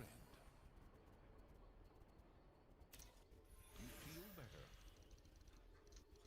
Yeah, she's at the same HP, so pretty nice.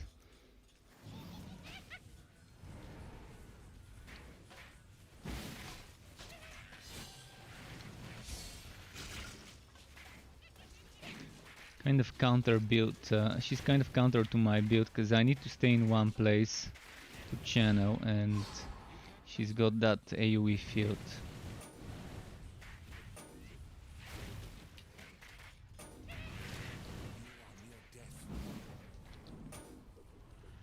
Maybe I should just use this.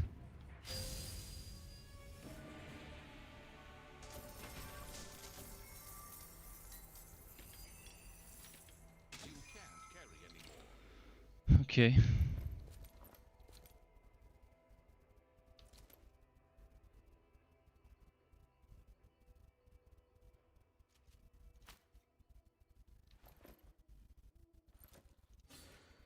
Oops, wrong button.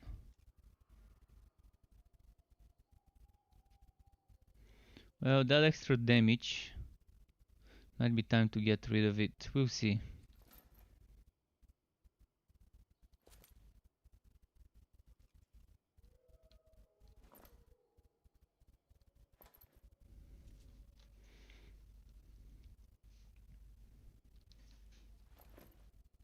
More defense and fire defense, nice. Defense and crit damage.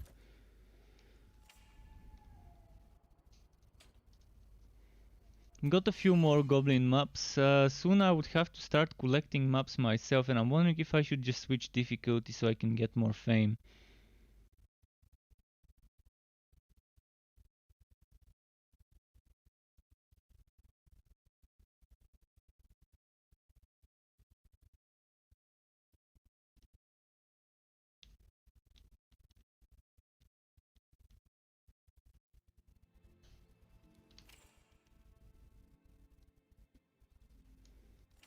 Almost time for the legendary one.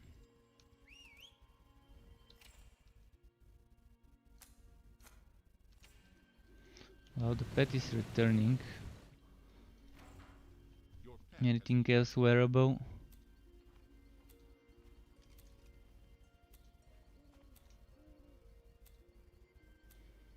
Still too early. Oh, we can wear this one hand. Oh, it's two-handed with 77. Still, let's wear it. It's better than what I've got right now.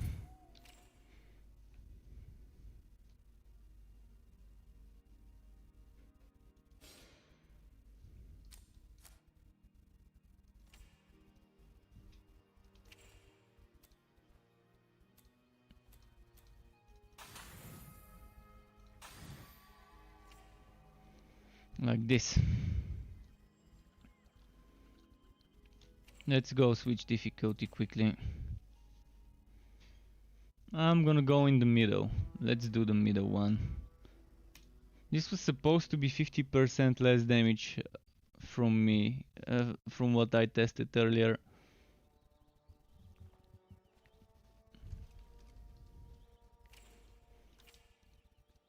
Oh, and I'm in the town, so I can buy potions. potions for you, potions for your little friend.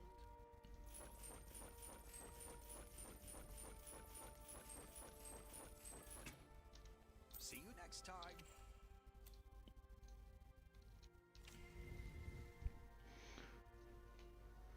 More goblin maps.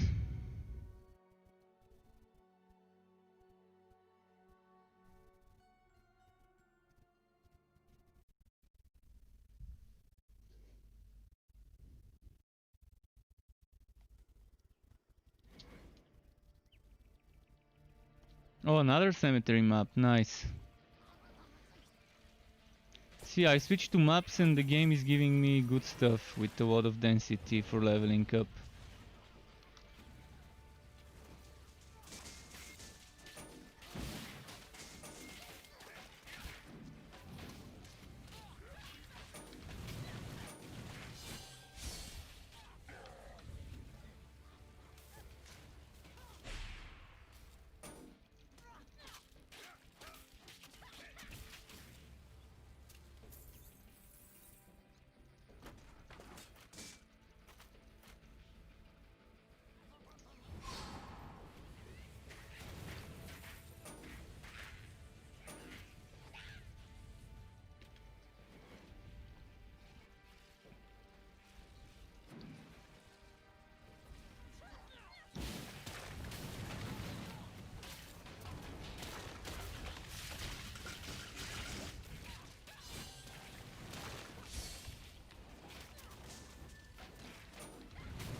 Nice.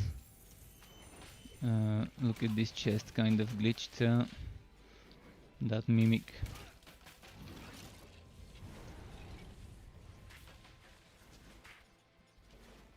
Let's get those to spawn too.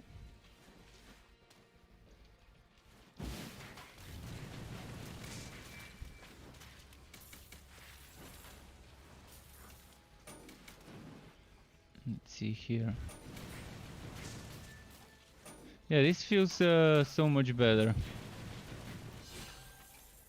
with this stuff.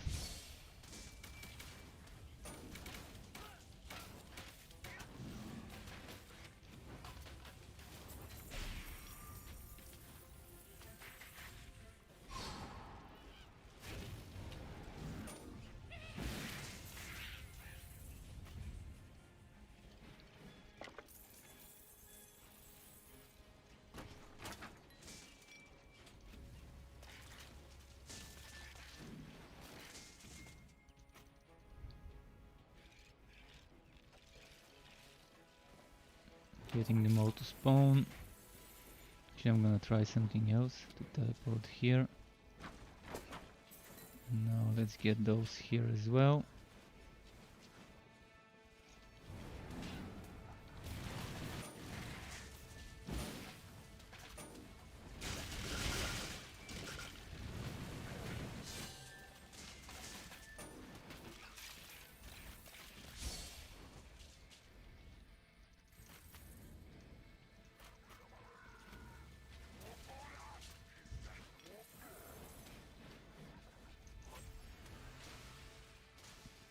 See, now I'm happy with the outcome of things.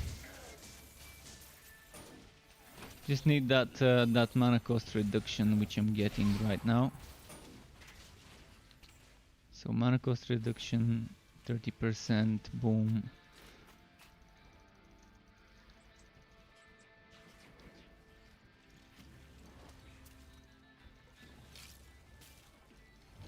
If I get some more gear with mana cost reduction for Holy Fury, it will be even better.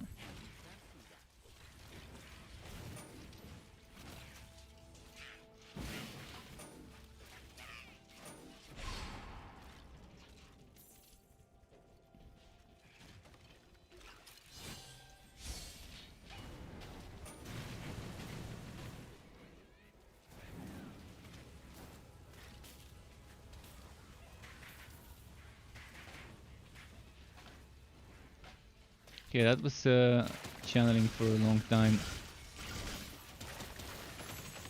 Oh, wow. The brute stun.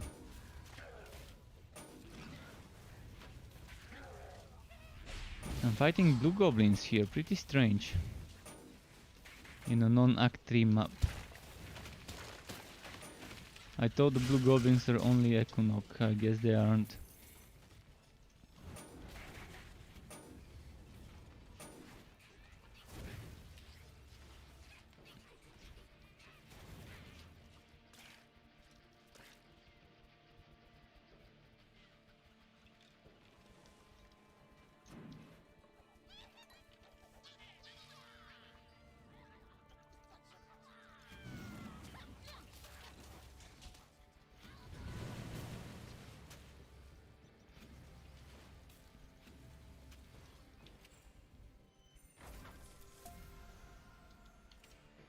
Let's see. Not bad. Not bad. For one-handed.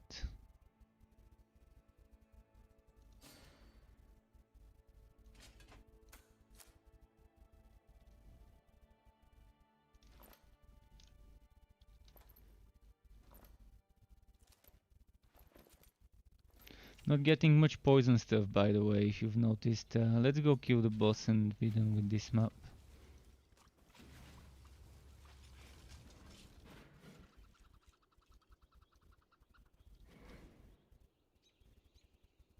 Miasma's almost full.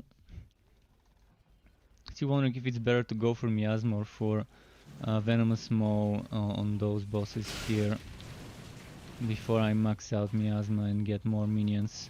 Maybe it's not worth it before I max it out and get Bone Razor, Bone Boker and other stuff in the mix.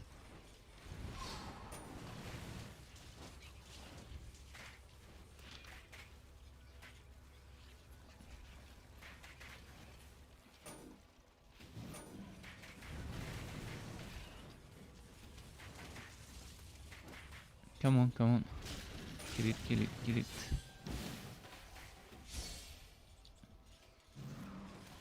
Shit, he's not where I want him to be. Life support systems And repaired. Anonymous just tipped with a 420. Thank you very much, Anonymous, for the tip.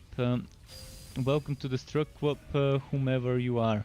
Really, really appreciate it. Right in the feels. Right in the feels. That's where it struck.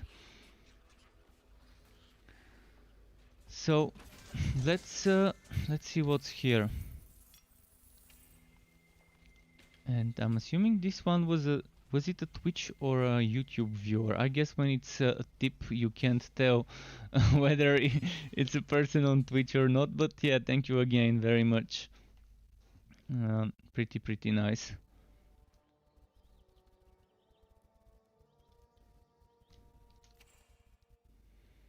Disc Striders with evasion. I really love evasion. Am I doing physical? For now I'm doing physical, but later I'm gonna be moving on for poison when I level up and get better poison stuff.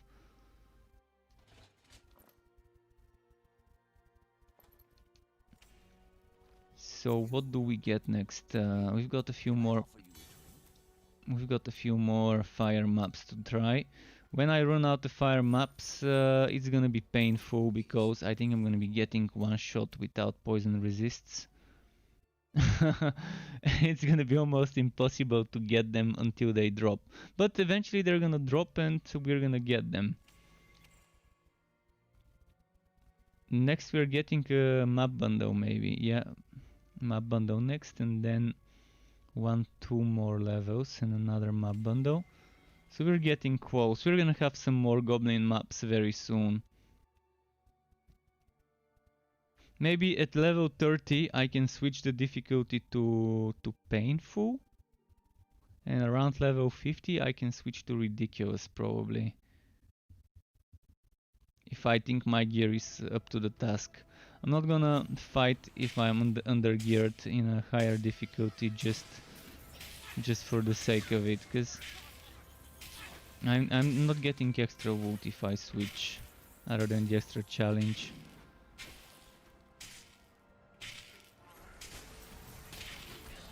Okay, wrong way. First, I think this is a dead end here, so I wanna clear it for XP. Oh, maybe that's not the dead end. See, on this map I have no idea which one is the dead end. And let's do it like this.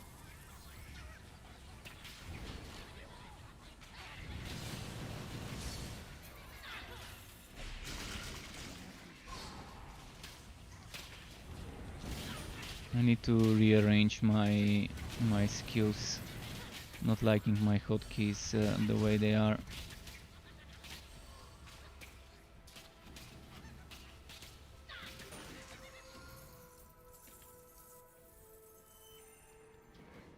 Should I get rid of energy spike? For now it's helping me, and I don't have entropy in the setup yet. Problem is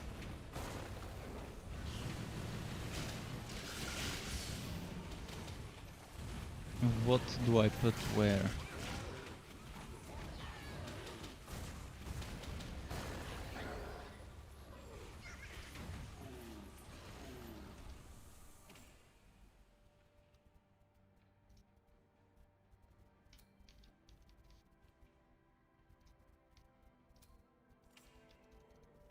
This is what is reserved for my Arachnid Assault when I get it.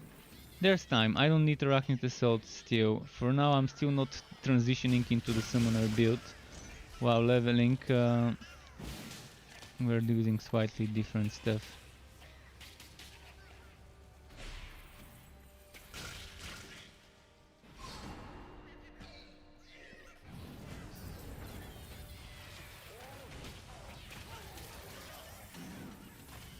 Oh wow, 2 of them.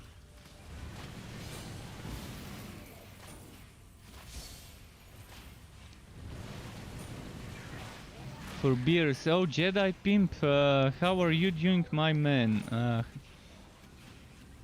What's going on? Are you still playing The Division? I remember on my birthday when I was at your house, you were still playing The Division, just starting the new expansion. Did the tune-up start playing as well, by the way? Again, The Division.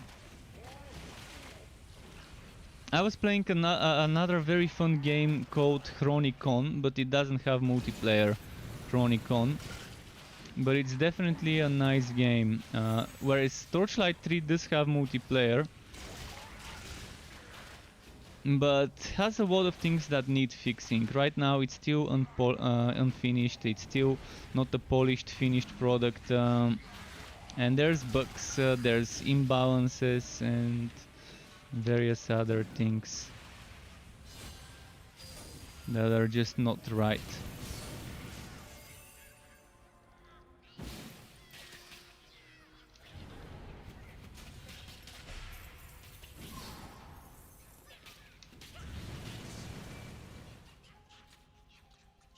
When does the game get good? Tunk Nguyen, looks like you're just spamming skill until the mob dies. Well, I'm very weak right now. Right now I'm level 16. I don't have the right items for my setup. See, this one will be a summoner setup. And in order for this to be a good summoner setup, or decent, maybe not meta, of course this won't be a meta setup because it's kind of underpowered. This one gives you 100% minion damage while it's active when it's level 10. This one gives you 25% minion damage when it's level 5. And this can give you minions, this can give you minions, this can give you minions, but I'm not gonna go for this and this minion. I'm gonna go for this one at tier 1 and I'm gonna stop at level 3. And then there is something called Bone Razor, Bone Walker. Those are items. Bone Razor gives you 3 skeletons and empowers the Bone Walker, and the Bone Walker gives you 4 plus another 3 when empowered for a total of 10 skeletons. This is it. So I can wear the Bone Walker on me, and I can put in my Legendarium the Bone Razor without needing to wear it, and I can wear a blue weapon which would give me more stats than a legendary, because that's kind of how it is right now in the game. Again, the game really needs some more rebalancing of certain things, and they've been trying, they've been constantly switching things up. They've recently changed the number of sockets we can get. Blue used to get 2 sockets. Now blue gets 1 socket, which is the same amount of legendary. Green items supposedly get 2 sockets, but I haven't been able to get one with 2 sockets since the patch. But I've seen white items with 2 sockets, and white items are supposedly up to 3 sockets, but again, since the patch I've not seen more than 2. So maybe it's not exactly how it says in the patch notes, or I'm just super unlucky. But yeah, right now I don't have the skills I wanna use, and while I'm leveling up I'm using different skills. Also, I noticed something weird when doing the quests, so I stopped doing the quests. I'm gonna level up with rifting, with maps. I'm not gonna do the story. I've already leveled up probably 10, 15, no, 15 is a bit too much, but maybe since alpha started I've probably maxed out 12 characters with all the wipes. The wipe after the alpha, the wipe after the closed beta, the wipe during early access, then considering the test servers as well. And I'm just so bored of the quests, and I saw a bug where I'm not doing my real damage, even on the easiest difficulty. When I was playing on practice, something was happening. I couldn't kill stuff, I was getting wrecked. I started doing maps and I suddenly was doing my real damage and not having any problems. So, not sure whether it's a bug or whether something glitched on my end, but the games are online, the saves are stored online, so it shouldn't be a Woko bug. It shouldn't be a Woko bug. But yeah, I'm gonna level up with maps. Up to level 60 without questing. Might be a bit more fun that way. For a change. So it might seem a little bit boring, but that's what it is right now. Even the end game, which is not what I'm doing right now. The end game, you need to complete the story to unlock the end game. But I'm leveling up this character as a build. Maybe eventually I might finish the story with it. I've already got other characters on which I've completed the story. If I need to do endgame to farm some stuff, I can always switch heroes. This one I'm leveling up for my next build video in a few days when I've leveled and geared it up. And on the 8th of September, apparently is when the next patch will be, unless there's more delays.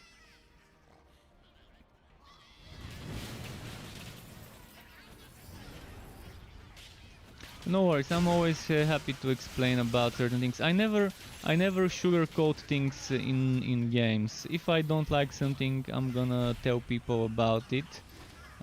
Also, I'm gonna send feedback if I can somewhere to the devs. And if I like something, again, I'm gonna tell people about it. Regarding what I do like about this game is the build variety. But it still needs some balancing to make those various builds equally viable.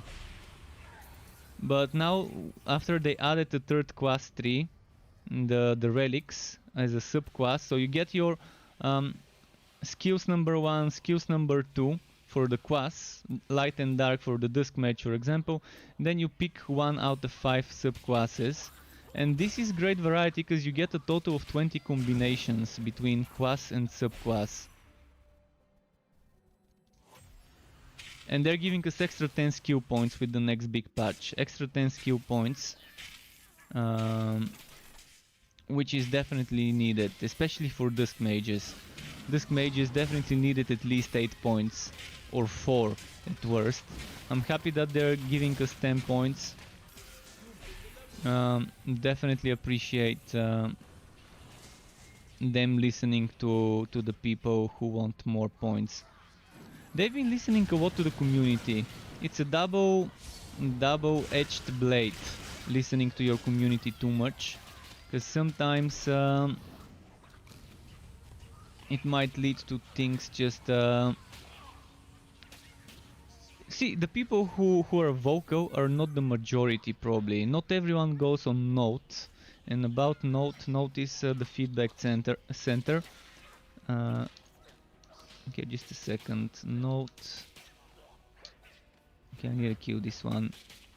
I'm gonna give a link in the chat. Notice the feedback center where everyone can report bugs and send feedback, and other people can upvote, downvote ideas. So based on what is getting upvoted and downvoted, we've got a lot of changes recently. Also based on some of the feedback on Steam from people who wanted this game to be more like Torchlight 1 and 2, which I completely disagree with. I think this game needs to be unique. It needs to be something more than just copy-pasting what has already been done. I mean, certain things are good to be copy-pasted if they fit in the game. But I really like the enchanting system of this game more than Torchlight 2. But I think this enchanting system feels incomplete and needs more improvements. I like the skill system more in Torchlight 3 than Torchlight 2 as well. But some people just wanted this game to be more like the old one. And in a way, I'm happy we are getting the relic subclass the way it is. Yeah, there's definitely some certain things I like. What did just happen? Thank you, Tungwen, for subscribing to my YouTube channel, helping me grow it. Really appreciate that. and welcome to the Struck Club. But again, it's good to listen to your community, but you shouldn't make too many compromises and still try to make a game that you enjoy, and get a middle ground between what the community wants and what the developer's vision is. This game has changed so much since April 2019 when I first started playing. It's like a completely different game that just looks like the same visually, but gameplay wise it feels like a different game. The skill system got reworked 4 times, the relic system got reworked 4 times. The enchanting system I think underwent a few changes. The pet system still feels incomplete and needs some loving. I hope they add more pet skills and maybe add pet stances. I think we need a rerolling of fixes system similar to the Diablo 3. See, this is one of the things I think every ARPG needs. A system to reroll affixes similar to Diablo 3 rerolling of affixes, where you select one or all of them and just reroll until you get what you want and then walk it. I like this type of rerolling system and I think it's great, especially in games where drop rates are bad. In this game the drop rates were good, but they nerfed them. Maybe they kind of over-nerfed them, because knowing RNG, sometimes you might need to get 10, 20, 15 pieces of the same legendary item before you get something with the right affixes. And they're saying that their ideal is for 1.5 legendaries per hour. But legendaries right now are not the best stat-wise. Their only thing special is the legendary affix, which you can extract and put in the legendarium to get 3 extra affixes that you're not even wearing. So you can combine blue items with legendary items and have a mix match. I'm gonna give you specifics where blue gear is better. Normally weapon, leg, chest armor and boots are where blue gear probably would be better, because there are specific affixes, damages that don't throw on legendary items, but you can get them on blue items. And that's just some example of how right now the system is. They wanted us to not care only about legendaries, but to also care about green and blue items, which I understand. If this was Grim Dawn, I would understand this, because in Grim Dawn you have specific monster infrequence on green items, and you've got blue gear that has affixes, special affixes like legendary powers that don't drop on legendary gear and that you want for certain builds. But in this game, I don't know, the way they're doing it seems a little bit weird. I'm not saying it's wrong, I'm saying it's just weird and unusual the way it's being done. And people are just not used to unusual things. People, if you read most of the comments on Steam, you're probably gonna see people that are fanboys of Diablo 3 or Path of Exile or Torchlight 1 and 2, and people in general that want this game to be like the other games they're used to playing. So legendary items, as you can see, have those powers. And you can salvage them for materials. Those are the materials: legendary essence, rare essence, magic essence. And when you salvage an item that's legendary, you gain its power. And you can sock it. It's like a Kanai cube in Diablo 3. And you can just use the power here. And you get one at level 3, one at 20, one at 40. And this is why legendary is good right now. But items that are, for example, boots can give you % damage, % physical, % poison, etc. Legs, green and blue, can give you flat elemental damage. This can give you flat elemental damage. And this is why normally when I make my builds, I wear blue chest, legs and maybe boots, and then I swap my legendary set armor in the legendarium. And the way it works right now is you can equip 3 set pieces and get the set bonus, and then put a 4th set piece, for example a cuirass, in the legendarium, and then get the bonus +1 white skill levels and the bonus for 3 pieces equipped another +1. So basically, let's say I'm wearing the gauntlets here, and I'm wearing the shoulders, and I'm wearing the helmet from the set. This gives me the 3-piece bonus, and the helmet gives me +2 skill points. I'm gonna show you. So the helmet is this one, gives you +1 dark, and with the 3 set bonus another point dark. And then I'll be wearing the gauntlets that give me a total of +200 damage, but 100 increased mana cost. And then I could be wearing the shoulders, because I'm a summoner and I want those extra summons. I'm gonna try and show you the shoulders. Where are they? Here. Summoning 2 netherlings and another 2. And then let's say I socket my chest in here, and then I get the celestial extra white skill levels. Maybe I can socket my boots so I can get that extra mana again. Or I could wear the boots if I don't want that extra % damage. I mean, there's options how you can play with it. So it's not like the game doesn't have depth. It actually has a lot of depth that may not be on the surface. But the last 2 days I played Chronicon, and Chronicon made by a single developer, just with the help of others to help him with art, music, sound, etc. But all the coding done by one person, and I was delighted by this little game called Chronicon yesterday.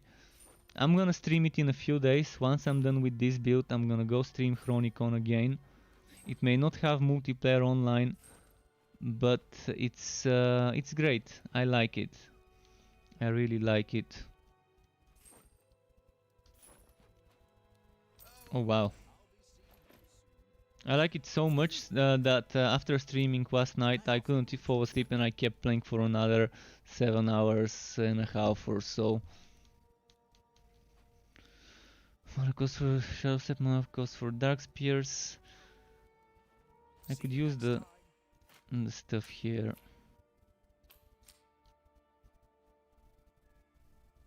Do I want to go one-handed or two-handed? I really want that poison damage, see? I really want that poison damage. Potions for you, potions for your little friend. Why I want poison damage? Because of this passive, by the way. This passive gives me 50%, soon to be 25%.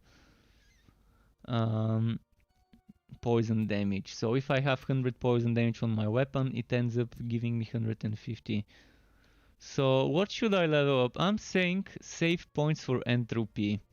Maybe at this point I'd rather save points for entropy and get the tier 1 bonus. Let me get some rewards here. We got some more maps.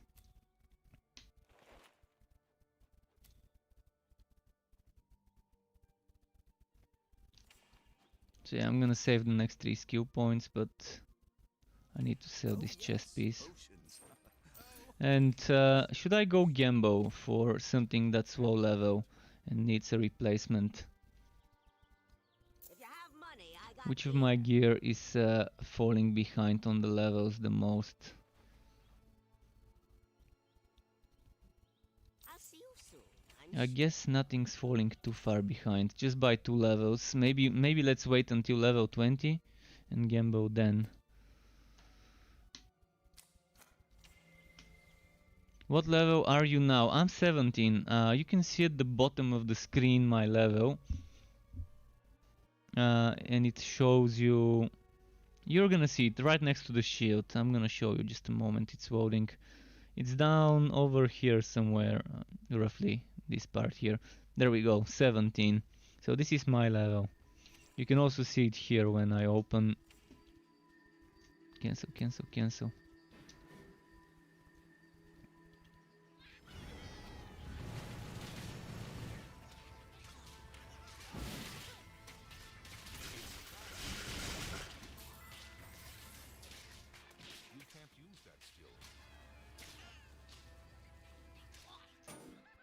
Wait, is he booked?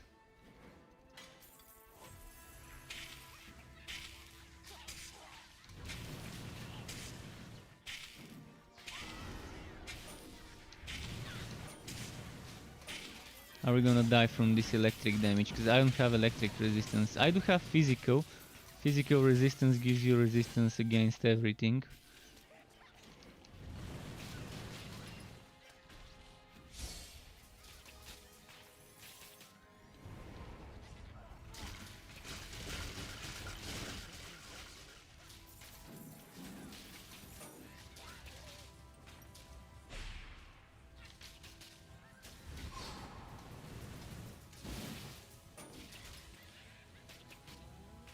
Let's try and make sure we're hitting them right.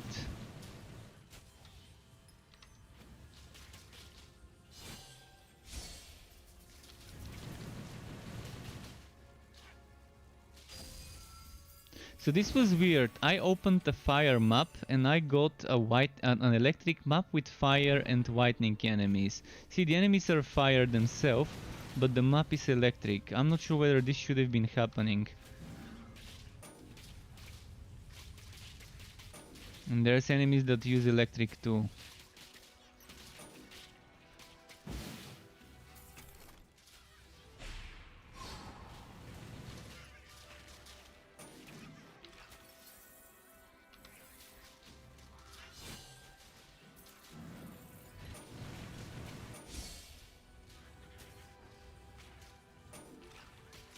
You can't cast that here.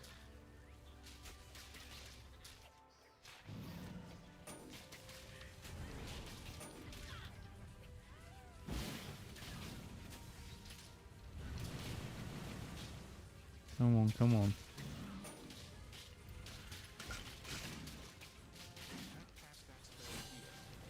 They're tanky. I whack damage. I whack damage. I wish I would drop a good two-handed or a nice one-handed with a socket, but sockets don't come until level 47 enemies and 47 gear. They reworked that recently, so we are far away from sockets. I'm gonna continue leveling this one tomorrow as well. I mean, today by the end of my stream I'm probably gonna be 20 something, maybe close to 30. Although I doubt I'm gonna be 30. But tomorrow I can probably hit 60 and start doing some farming for specific items for the build. Thankfully I've got most of the gear in my storage. I've got some good poison damage armor and leg armor. I've got percent poison damage boots with percent physical as well. Although I guess I don't need the percent physical because I probably won't be wearing physical on a weapon. There are a bunch of level 60 poison items I can use, and I think one of them is perfect because it's not perfect, but it's very close to perfect blue item with poison damage, flat poison, chance to poison, and a socket where I can add another flat, but not poison because it's one-handed. The perfect version would be, instead of a chance to poison, to have another elemental damage there, and then it would have been epic damage. It would have been super nice damage.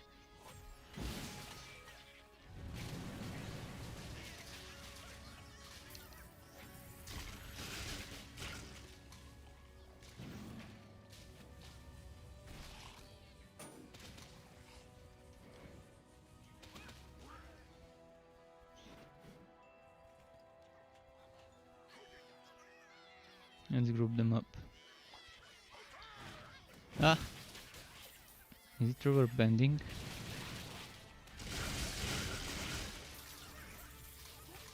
I think it's desyncing a little.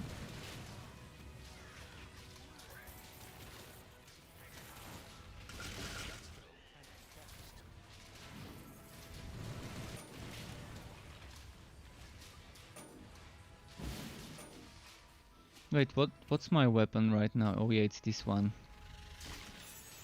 Ah, no, don't stun me. There we go.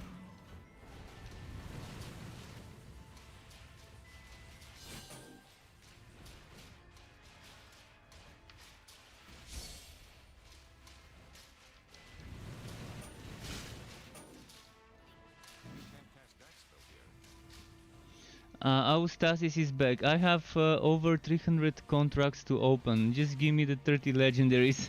I wish I could do that as well. To just select the gear bags. I don't want to collect the other ones.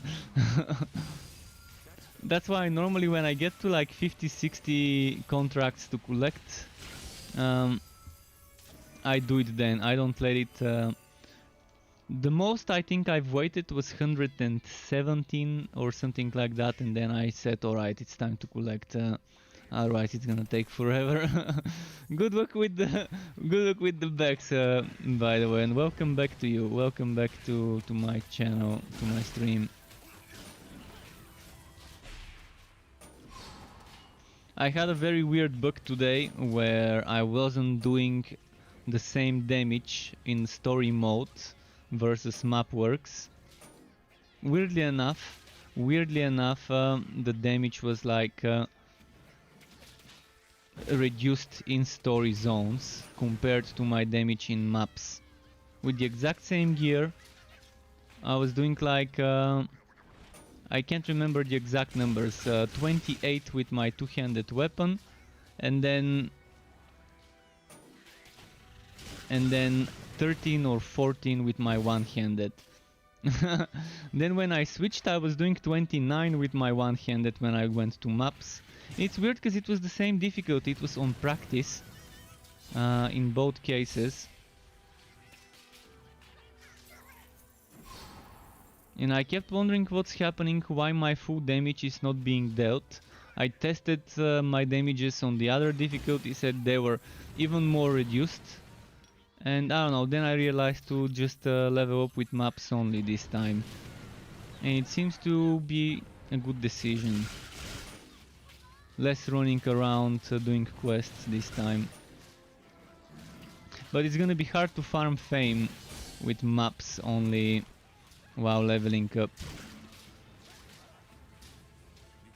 And there's not gonna be gauntlet Faziers for the last few levels to get them quickly. But at least now I'm gonna know, after the patch and the changes, how it is leveling with just maps versus before when I was leveling with just maps.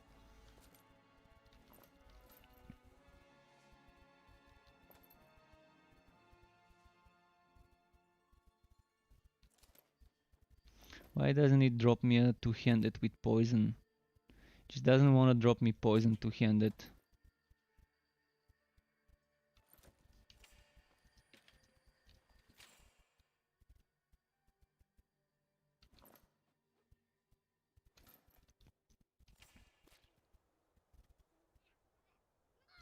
It looked as if there was like a mini automaton next to me that just disappeared.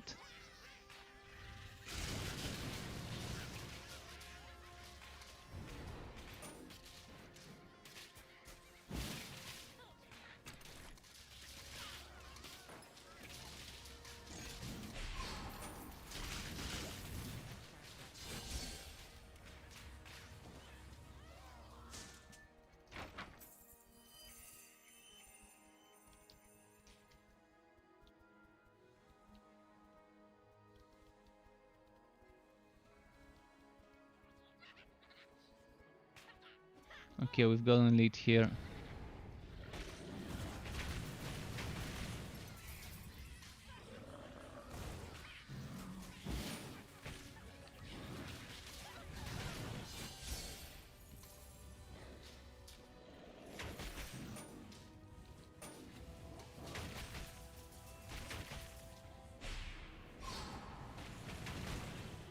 I mean, not elite, legendary. I keep calling legendaries and uniques elites, because I'm just used to, in general, calling champions elites in games. But here they have something that's specifically elite, apart from legendary and unique enemies. I guess different games, different terminology. Switching things up.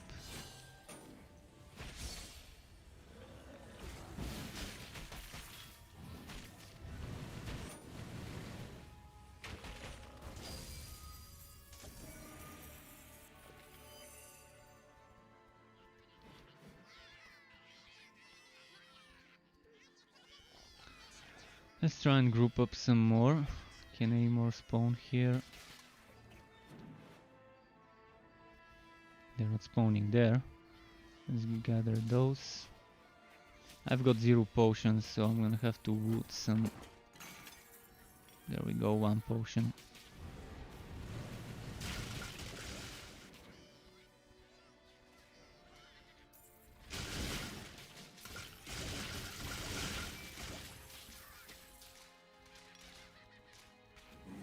You know if you can get legendary through... Yeah, you can get legendary through gambling, but right now the drop rate is super low. They nerfed it to oblivion, so I've been gambling since the patch non-stop, not a single legendary from gambling.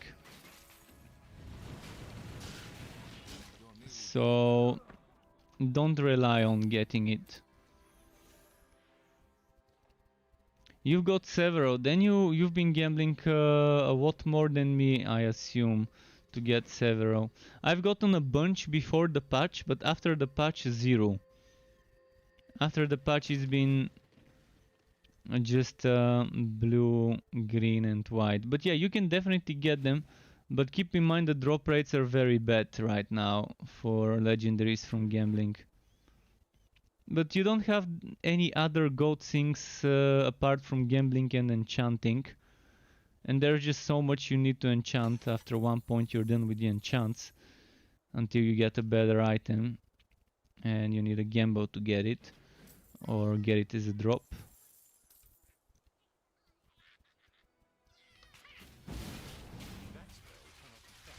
I don't have poison resistance, that's why this one got me. So this map had fire, electric and poison enemies in one map. This is super overpowered. And this was supposed to be a fire map. And I've got 0 poison resists because, well, I haven't fought enemies from the poison frontier, from the poison act. Yet I'm fighting enemies that do poison damage, which shouldn't even be happening in a goblin map, in an act 1 map. This is a bug. This map I would consider unintended behavior of getting enemies from all frontiers in one map, all different types of elements. I don't think they wanted us to fight like that.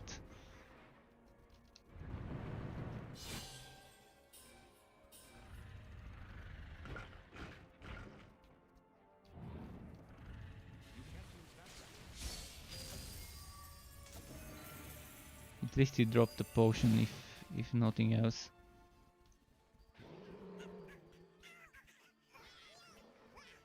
Let's go here and here and here.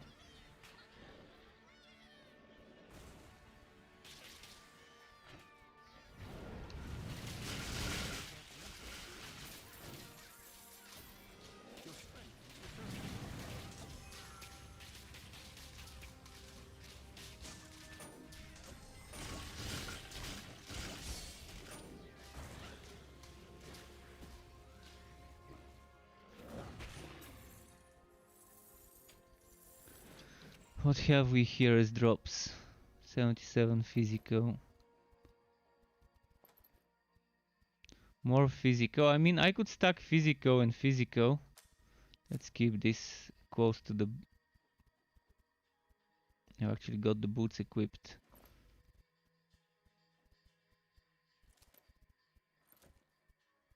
Oh, poison. I wanna check something. With the physical rifle and the poison, which one would be the better DPS?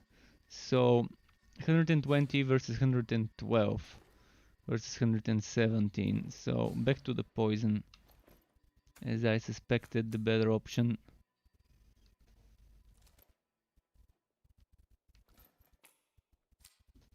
And I'm gonna send the pet to sell stuff. Alright, let's see that great sword now.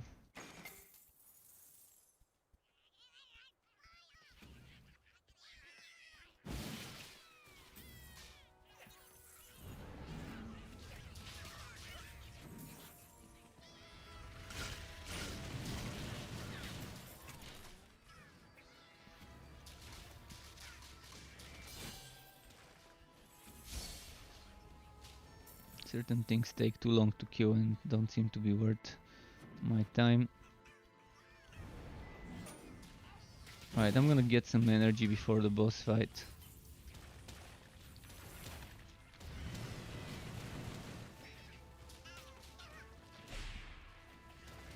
You are dying. No, fuck.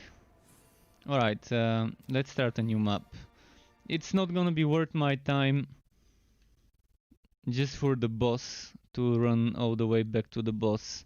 It doesn't give that much XP. The fame is the one thing that's worth it. But yeah, I'm not gonna waste my time. I'm gonna start the next map. Here for coin. Here for coin. And the pet is dead as well, apparently. Hopefully it gives me a map with just fire enemies, because I'm stacking only fire defense. I've got zero electric and 0 poison defense. I mean, that's why I'm opening fire maps. Because it's the right maps for me at my current level. Okay, this one is definitely a fire map.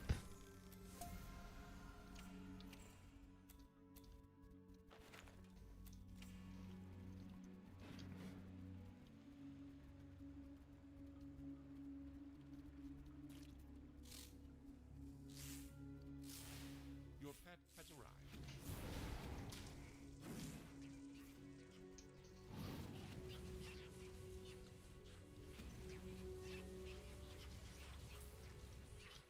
Just checking certain stuff. Let's see how much damage it does. Alright, it's not much. I can survive those. Physical goblins in fire maps. Interesting. Normally it would be fire goblins.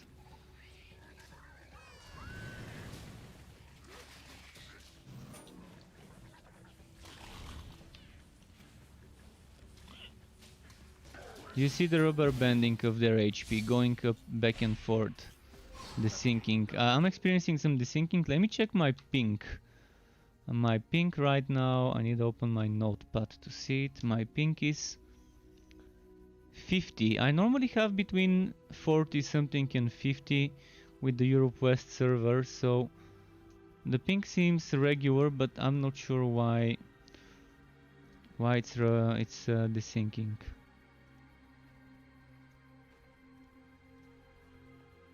Just checking, so checking my task manager to see if there might be anything indicating.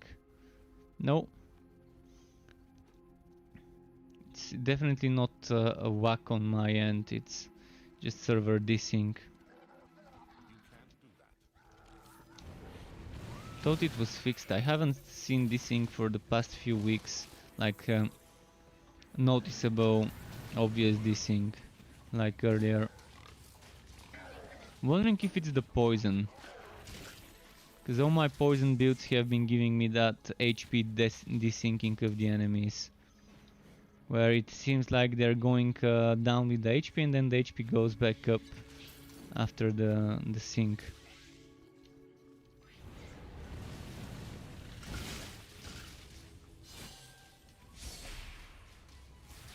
I did my rotation wrong.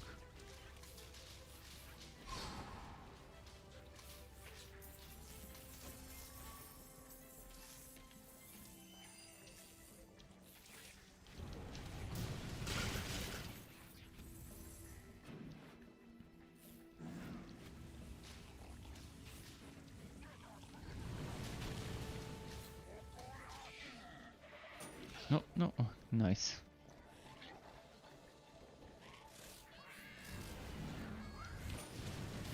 No, no, no.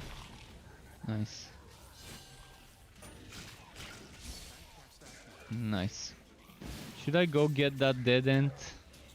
What's my quest? Spider Iker.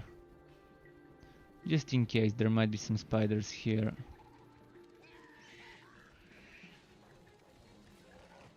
I guess not.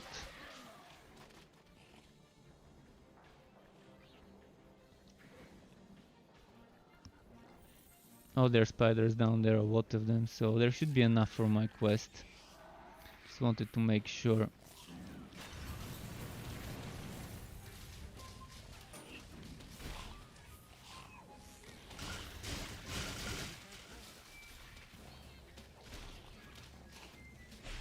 Those goblin hounds. Okay, let's go grab the spiders. Few more left to kill.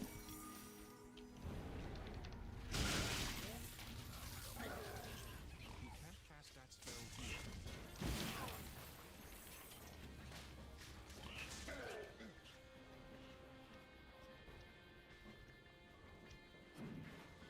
Oh, I've got skill point, but as I said, I'm saving the skill points for entropy. And not just Arachnid Assault as well, but entropy. I'm gonna try and get the tier 1 bonus of it as a priority.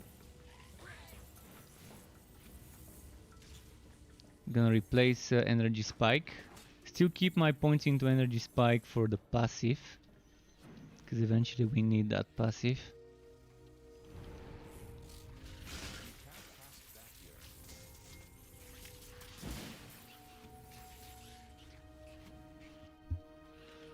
Let's see.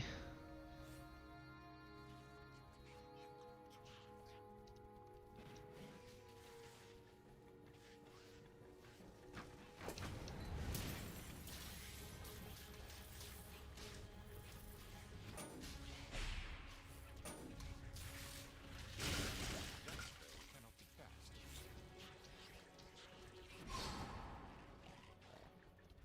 But yeah, the drop rates of legendaries right now from the gambling shop are equal or proportional to the drop rates from monsters and from chests and bosses. So they've nerfed them equally. But I've been getting a lot more from monsters and zero from gambler. I mean, still less than before, but compared to the gambling, at least I'm getting drops. Whereas from the gambling, still at zero legendaries. So they definitely nerfed to oblivion the gambling for legendaries. But at least you've gotten one, so we know that it's still possible to obtain them if you grind a lot. But yeah, we don't have that many money sinks right now. We've got gold sink as enchanting and gold sink as the fort and the gambling. That's it. Three things are our options, unless I'm forgetting something that also costs gold.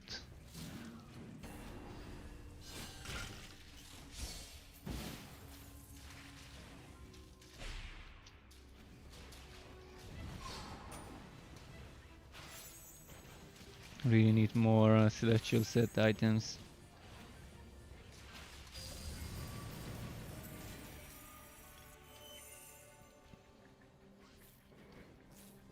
Let's group them up. Let's grab those here, those here, and put them over here.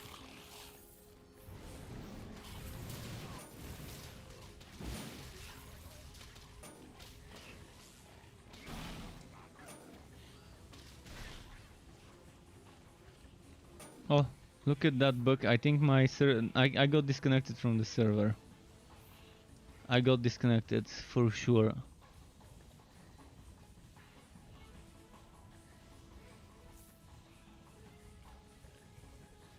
Come on, game, tell me that I'm disconnected. The game needs to tell me. It needs to realize that I'm disconnected. There we go.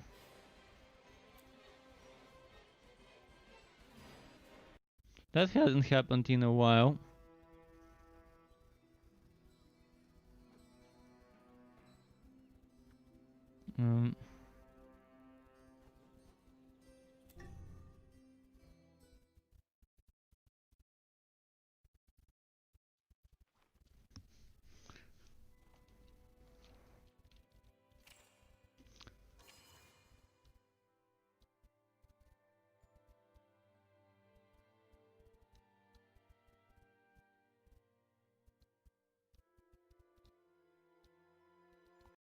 Come on, Blinky boy. walled me into the fort. Actually, I didn't need to go to my fort. Yeah, I should have. Well, whether it's my fort or not, it doesn't matter as long as I'm opening the maps. But I like being in the town so I can just sell without having to send the pet.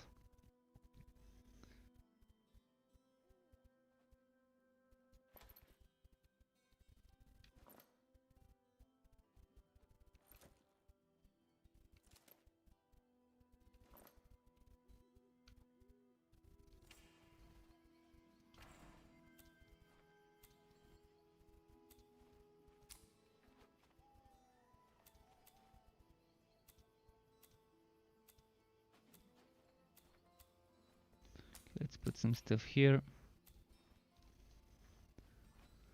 I'm not gonna use this anymore, so might as well turn it into powder and break it down.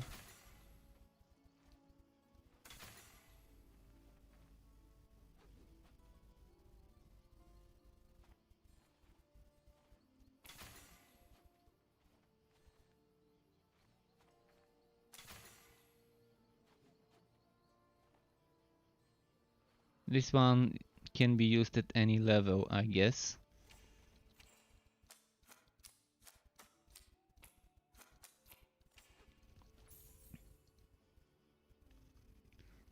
Chance to poison burn on weapons doesn't work unless you have the X% chance to poison burn with X weapon damage.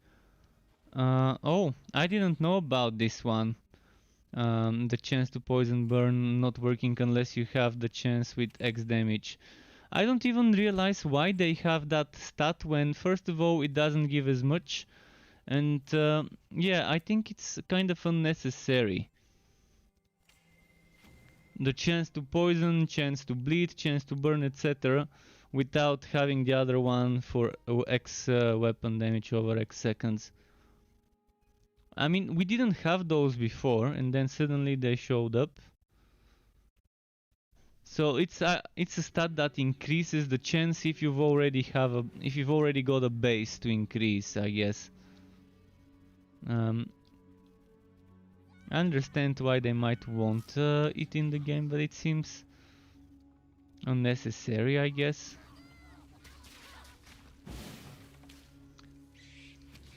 But yeah, the loading time seems bad, and I've got this installed on a SSD. Generation 4 Aorus Gigabyte SSD. So yeah, that's weird. NVMe SSD and still loads slowly, and the game is not using my storage. It's not using my drive. It's not using my CPU or my GPU to the max. I can give the game more resources. I can give the game more bandwidth. It's just not using as much as I can give it. So I'm not sure why it's loading so slowly. But it's Unreal Engine. Unreal Engine is not perfect for games where you're constantly loading. It's probably perfect for games like BR and Unreal and Tournament and stuff like that. Games where you load the map once at the start of the match, and then for the next 20-30 minutes or so you're not gonna be loading again. It's good for shooters and for others where you don't have that many loadings, I guess, and MOBAs. But I guess good devs with experience with the engine maybe could have some knowledge, some tweaks, and I'm not saying Torchlight's devs are not good. They're definitely veterans, some of them. Some of them have experience with Marvel Heroes, which was on the Unreal Engine. So they should know some hints and things to do with the engine. But they were saying in one of the dev streams, they said something that the Unreal Engine was giving them some problem regarding how badly optimized it is for a game like this one, for a hack and slash RPG.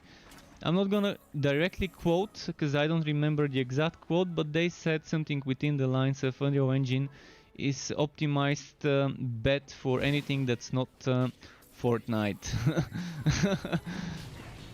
So that was a few months ago, or a couple of months ago or so. Again, I'm not quoting directly because I don't remember the exact quote, but it was something similar in one of the dev streams. It was the stream right before the start of early access when Quo's beta ended, and they were just showing some bugs that they had throughout the development to reminisce about the old times, maybe. They kind of showed us some footage from the very early alpha all the way to the end of beta, end of Quo's beta and the start of early access. It was a few days afterwards, a couple of weeks afterwards. But did you see this trap one-shotting me?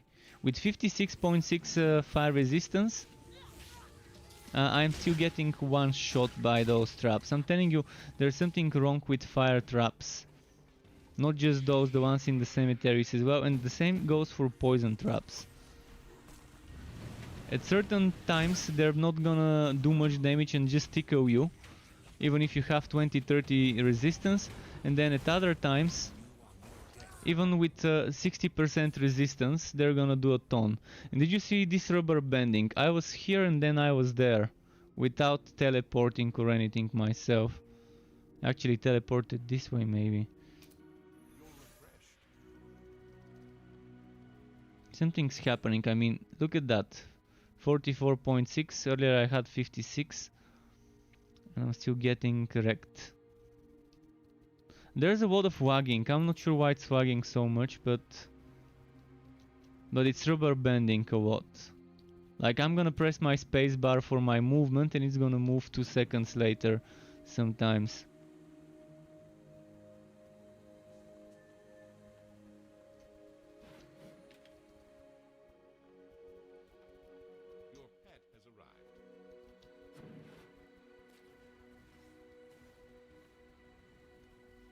Let's see here what's happening. It was here where I died, right?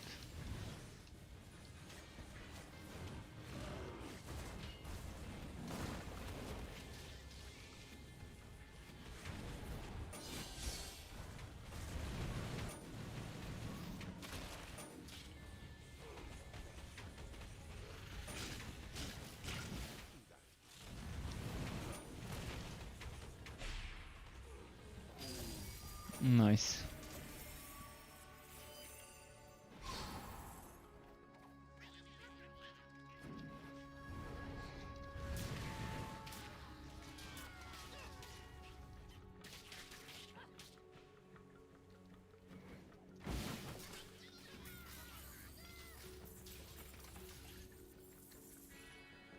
Yeah, got stuck for a moment there.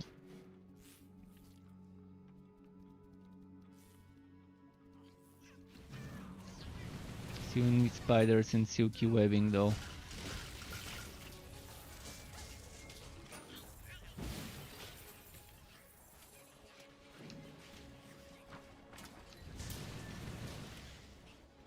And at level 20 I'm getting another legendary SWAT for the legendarium, pretty nice.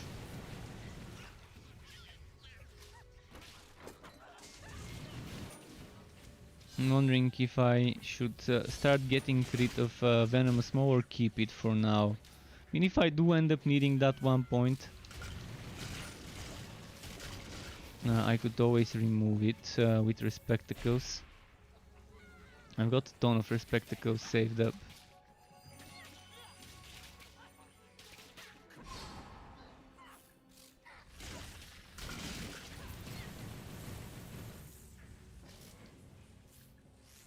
Did you see that? His HP, its HP went back up due to desync. See now, it's back to down and now, you see how it goes down. This is desyncing. They're having some problems with the server right now, I'm assuming, if it's desyncing this much. Or problems with the server connecting to me, because I'm pretty sure my internet can handle the connection. I mean, I'm telling you, the game is barely using 0.01 of my bandwidth, so definitely. Let me check my task manager. The game is currently using 0.1 megabytes a second. Definitely not using much. Oh, that's megabits, that's not megabytes. 0.1 megabits. Whereas my streaming is using like between 5 and 7 megabits per second. And my upload is 40. My upload is 40. My download is 80. So the game can use a lot more if it needs to.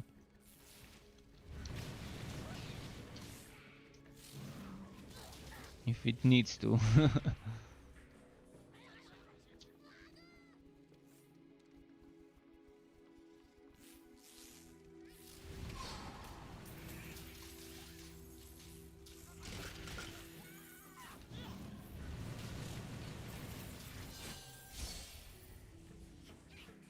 It feels like I'm playing on multiplayer a few weeks ago when there were serious desyncing issues. Did they do something throughout the last few days that caused the desyncing to return? Or am I just unlucky right now? Wait, how many players are on online right now? Let's check. Okay, I need to kill the goblins first. Or maybe not. Oh yeah, there's a spider. Okay, let's kill the spiders. I'm gonna check now. I'm gonna refresh this page because that's probably old data. So right now 401 in game. Okay. How's Last Epoch doing? I've got Last Epoch opened here on the next tab. Might as well check it.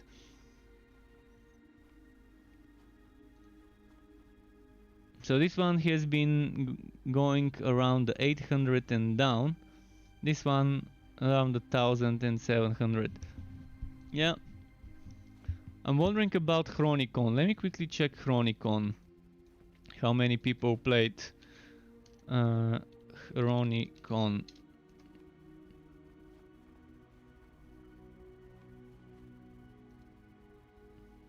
$1,800 in game. Wow, wow. People are just loving Chronicon. I guess I'm not the only one, eh? I mean, 90.65 Steam DB rating. Only 119 negative reviews, and those most likely could be from the early access phase. They still unfortunately show up here. Yeah, Chronicon definitely my recommended title to people who don't care whether the game has multiplayer or not, just want some nice looter to play and don't mind the 2D graphics. Not everyone can handle the 2D graphics. I like it. It brings me back in the Sega days with those pixel graphics.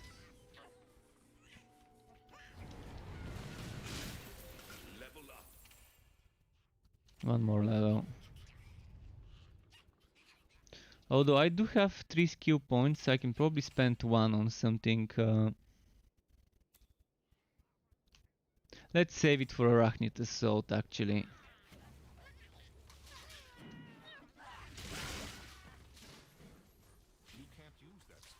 It's gonna be the best thing to do. Have Arachnid Assault and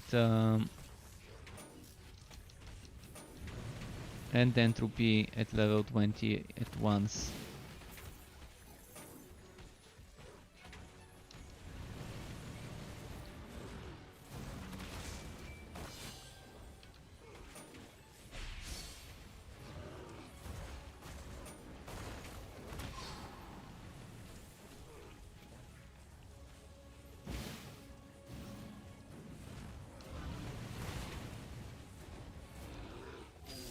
I really need the mana boots.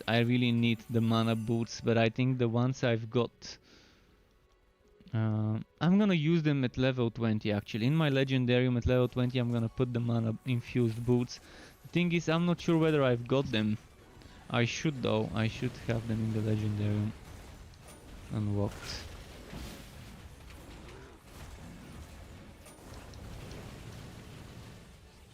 After 3 points in Entropy and 1 point in Arachnid Assault, I'm gonna spend another a few points into Shadow Step to get the extra mana regeneration, the passive one.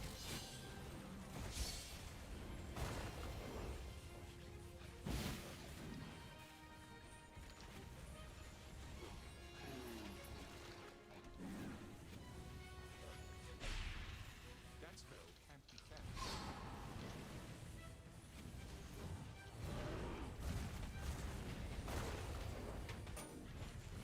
You're gravely wounded. No, I don't have HP now.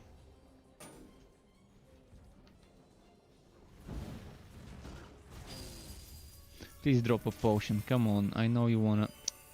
See, why does this game do this to me? It doesn't drop me a potion after spending so many on this fight. I think uniques and legendaries should always drop at least one potion. Elites maybe shouldn't, but the yellow and the green ones definitely should 100% drop a potion. If they wanna really keep that that potions dropping system, which I'm not a big fan of at all.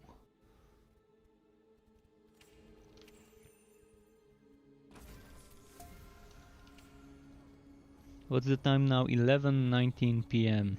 Right, we've got some more time. Not much, but still a decent amount of time until I'm done with the stream for tonight.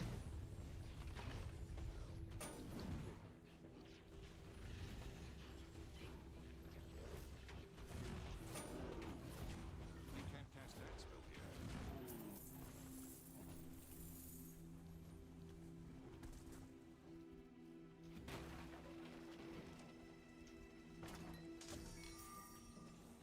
I can see... Okay, now I can... I had to use my one and only potion. Your pet has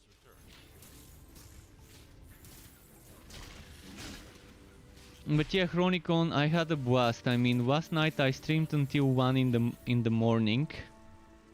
And then after my stream I kept playing until 8 in the morning, or roughly around that time. And I still haven't slept since then. I really loved Chronicon, really. I kept trying to get that one item that people in the Struck Web chat told me about. The Bovar or whatever it was called accessory, and I couldn't. But I still got a pretty decent build that could even kill enemies at Mythic 10. Mythic 10, but I would be killed easily if I let them hit me. But I could still complete a Mythic 10 map. In fact, I could even do damage to Mythic 15, but on Mythic 15 they would kind of insta-gib me if they reach me. So I didn't think it was worth trying. It was because it was taking like forever. But Mythic 10 was doable. Mythic 8 was farmable. Mythic 8 was farmable in such a way where I'm running around and my summons are just killing stuff. And I'm just regenerating health and health on kill.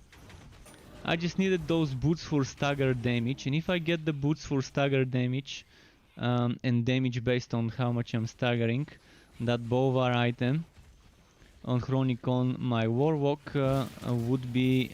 The Warlock would be amazing then. Right now on my accessory I've got something that summons 4 skulls. 4 skulls that each do 300% of the elemental damage they do. So fire, ice, poison and shadow. I replaced my worm. To those of you who were watching my stream yesterday, that's probably the people who know what I'm talking about from my stream from yesterday and the day before, when I was doing Chronicon. I'm really excited about the game, and I will be doing some farming when I'm not streaming Torchlight. I can probably play some Chronicon, and in a few days I will play Chronicon on another hero and start a new playthrough, probably on the Warden. I think that, or Warder. Was it Warder or Warden? I need to check the name.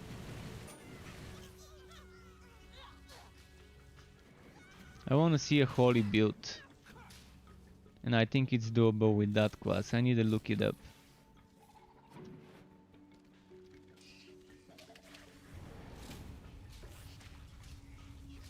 But it's nice to see that there's a ton of people playing that game right now.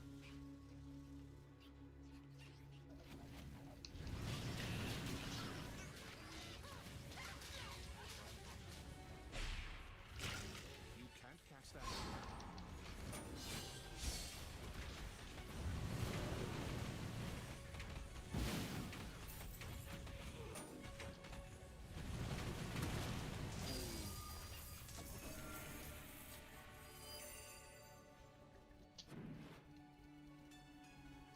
409. What is 409? By the way, I still have no idea what you meant. I thought this was a typo and you probably just pressed something. Oh, and by the way, someone told me yesterday that the maximum mastery level in Chronicon is 400. I can confirm it's not. I've heard it's not. I researched it and it's not. I'm gonna try and get over 100, just 400 to prove it. But yeah. I'm definitely sure 400 is not the maximum mastery level. Maybe it might have been in early access. It might have been in early access, but it's no longer the max. I'm not sure there is a max, but I mean, there's only so much skills you can get from mastery points. So eventually you probably run out of options to do with those.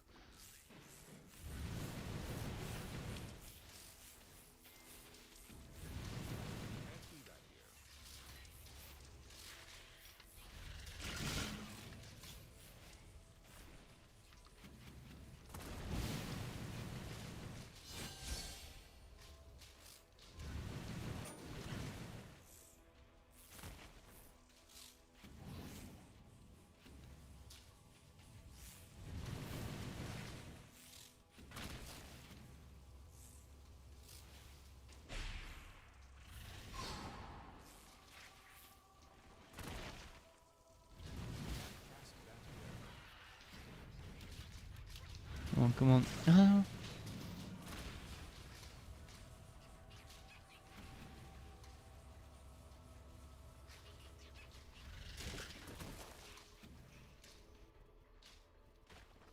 Okay, I'm gonna wait for him to show up and then summon Swow, Miasma, Spikes, and You can't cast that spell here. okay, let's pull him out over here. Come on, Duggo boy. Dougie. Here, Dougie.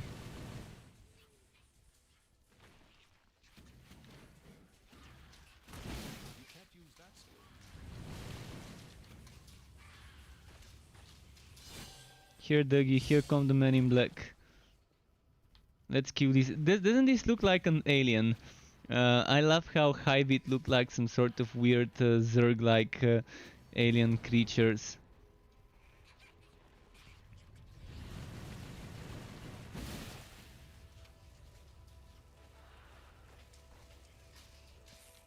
They definitely do. All of them do resemble some sort of insects from our world, but they do have, just like the Zerg, that vibe, the alien vibe rather than an insect.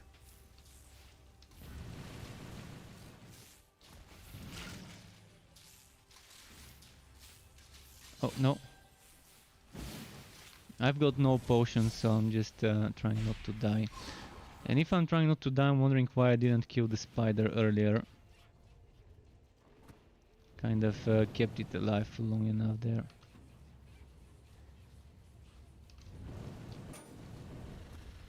Ah, fuck. Just when I used my... I bursted, this burst would have finished it if it actually hit him. He was already underground, even though on my screen he wasn't. This is another thing that I don't understand, why visually my skill is hitting it, but there's no collision, because the game already thinks that he's underground.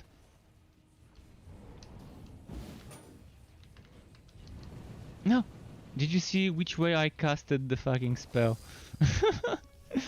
I'm definitely not a meta player. I'm definitely not a hardcore viable player as well. We have this. I think it's probably a meme with me in this in my channel, in my stream, that Struck is not hardcore viable. The stupid type, the stupid deaths I've got, the foolish deaths maybe would be the better way to put it, are numerous and countless. Um,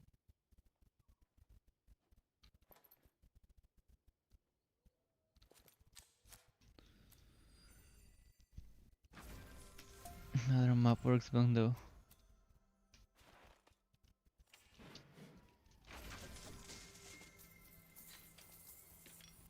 I should start doing Hivit soon. When I hit 20, I could go for Hivit. But would you look at that? A mace with 115. Not bad. Approved. So now I no longer need this, and I can equip some other boots. Although, I guess I don't have anything better right now. Okay, let's go to my fort and then check my storage. I probably have some level 21, 22. I think I saved something 22 somewhere that I can now equip. And in the meantime, with all your experience with the current game bugs, do you think it's worth it to play on hardcore? I don't think so. There's many things that can one-shot you or kill you out of nowhere, or a bug can happen. It depends how calm of a person you are. I know myself, I rage at games easily. I rage easily, so hardcore is not for me. If you have balls of steel and nerves of steel, you can try hardcore, but if you get pissed off at stuff like wagging and rubber bending and one-shots out of nowhere, or a trap that one-shots you even though you have like 40, 50, 60% resistance of that element, you definitely wouldn't want to do hardcore then. But I mean, it's different for everyone. It's different for everyone. I just know myself, and I know I'm not a hardcore viable player as a personality, not just as my skill of using my heroes and evading and stuff like that.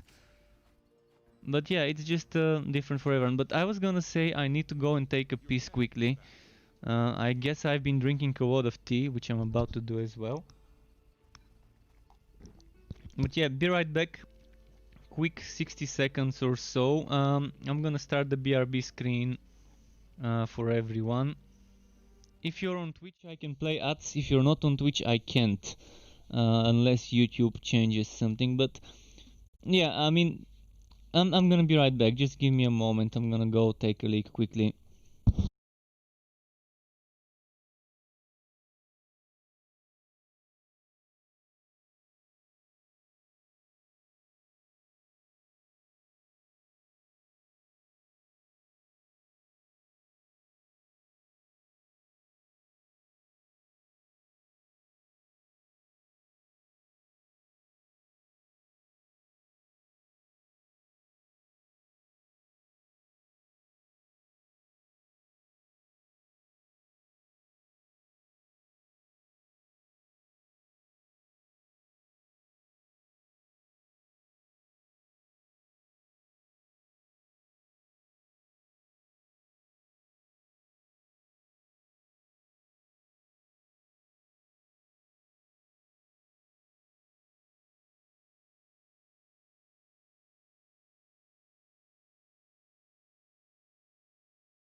Alright, I'm back. Thanks for waiting, Struckwop.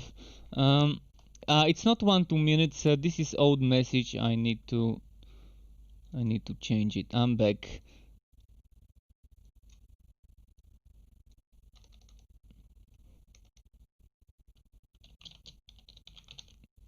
I'm gonna keep it like that. I'm gonna disable it. I just wanted to change it in case I use it next. There we go. Sorry about that. I just realized I left a message on. I didn't know the message was enabled. So yeah, I forgot what. Oh yeah, I was waiting for my pet to return from selling the items, so it can sell those. And let's get level 20 and then try a Hiveit map. Your pet has returned.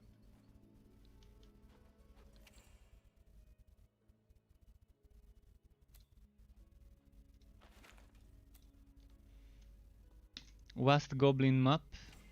Maybe that would get us to 20. Once I get entropy, things become a little bit easier. And why? Because I've got Molten Reach and I can just chug it in the Legendarium. I was thinking of chugging the mana boots in the Legendarium, but I think Molten Reach would be the better choice out of the things I can pick right now. It's a trap.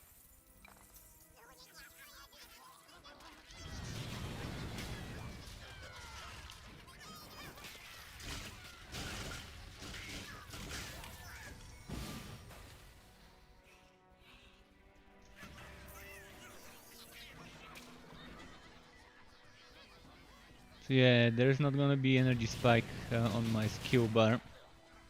I'm gonna put entropy there and Arachnid Assault on my E for the ER, as I like to call it, the ER combo, the emergency room combo, by using the buff, in this case Miasma, and the big power with Arachnid Assault.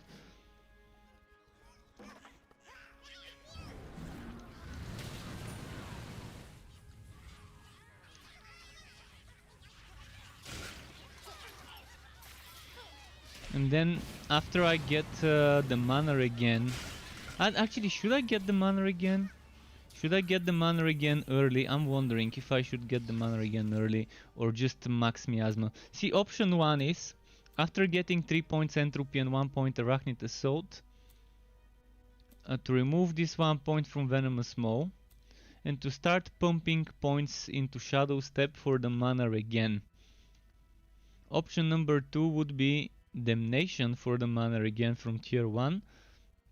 Another option would be to just max out Miasma, max out Puppet Master, max out Energizer, and then worry about mana. I guess I'm gonna give it a try without the mana, and if I need to, I've got Respectacles.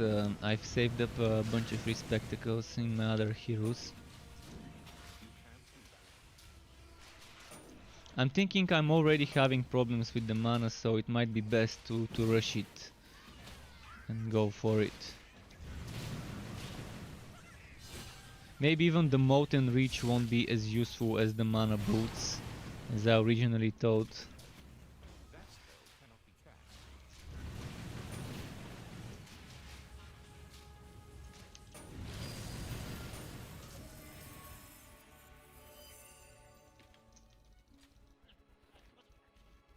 What's here?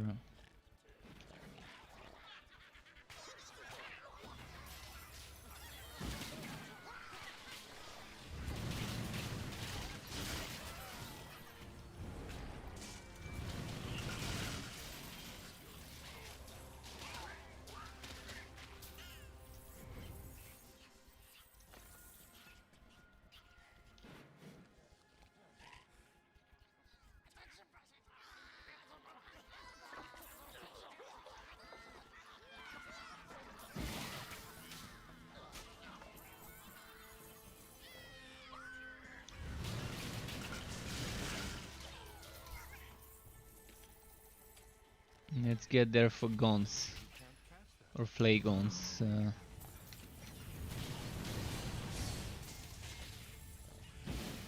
Flasks.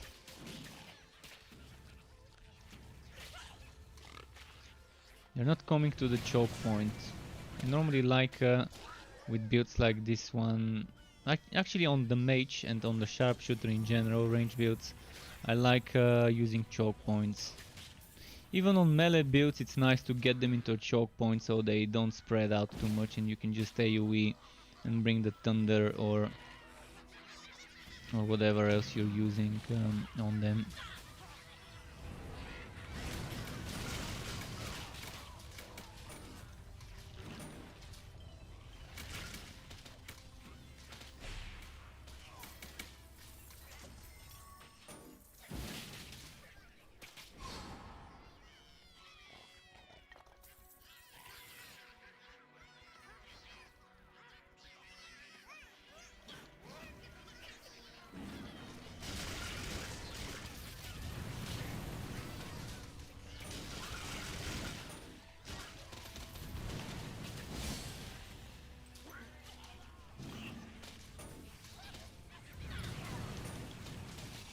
Come on, die.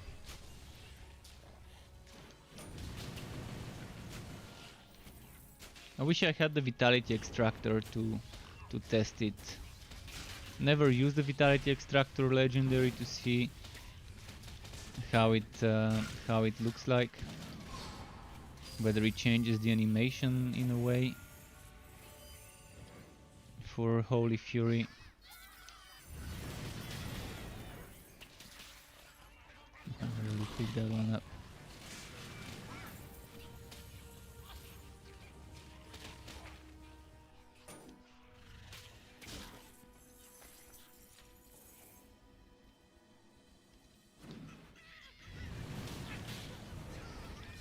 I don't have potions, I just realized. I was standing there bravely, expecting to get hit and heal myself.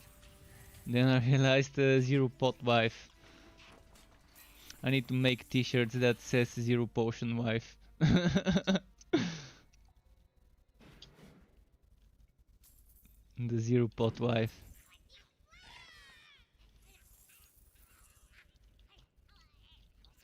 Actually I've got one now. No longer the zero pot.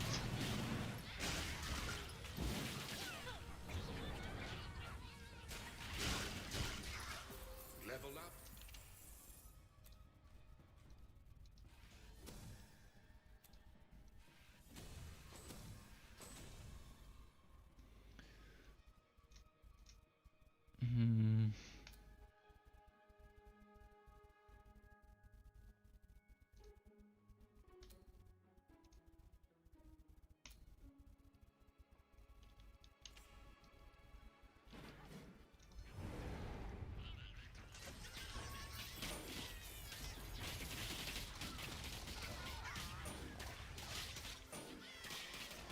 Yeah, mana. Mana will be needed. That's why let's go for the boots. Oh, don't tell me I don't have the boots. Damn it. I forgot I don't have the boots. Well, Molten Reach it is then. Until I get the boots, it's gonna be Molten Reach.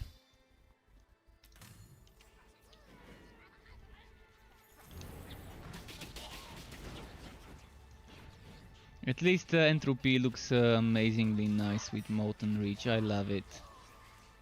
It's probably one of my favorite animations in the game. Along with Drain. Oh, the Drain Entropy build would be fun build, eh? Drain Entropy. The Blood Mage. The Bloodmancer. Bloodmancer with summons won't be a bad idea because you can heal your summons. If only you had summons that need healing. Most of the time they're good mid shields. They don't need the healing because you can resummon them eventually. But yeah, I mean there is 16-second cooldown, 15 duration for this one. And the Bone Walker and stuff like that, they are just on a entirely different... Oh, and that reminds me, I can now go Bone Walker, Bone Razor. Although I don't think I've got a wall level Bone Walker, only like 40 something. So that's gonna be tomorrow. I can socket the Bone Walker.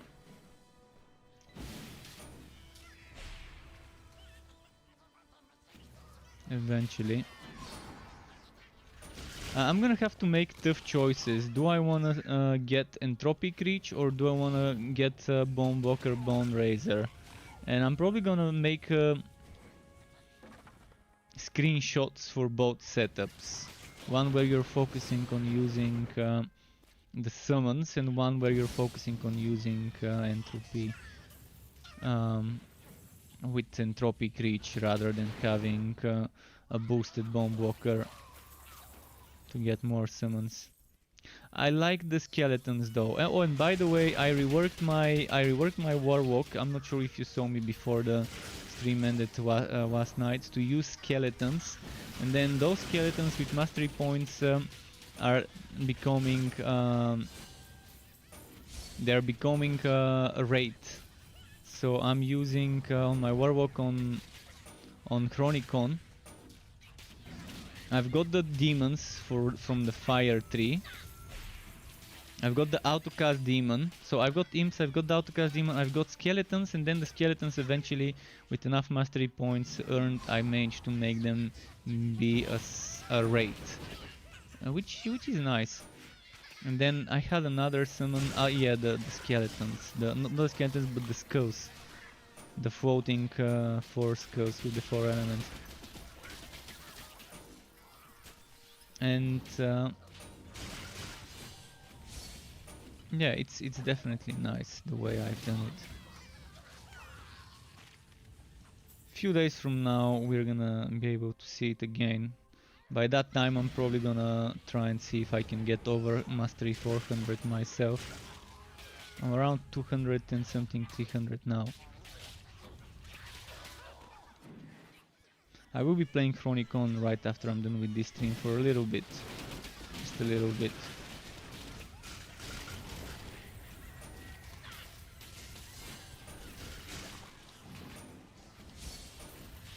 Probably might go and check the other quest skill trees, so I know which one I would wanna stream in a few days. So after this map I'm gonna do Hivit. As I said, it's time to go into the Hivit zones and get my ass kicked, because I have 0 poison resistance. So let's prepare our orifices and see how many of those get wrecked by the insects.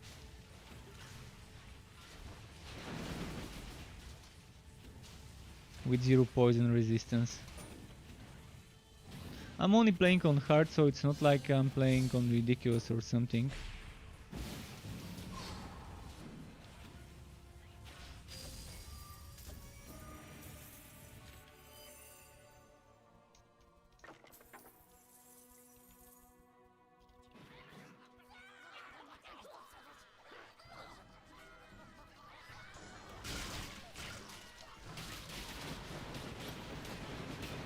I'm loving this. It looks so amazingly nice.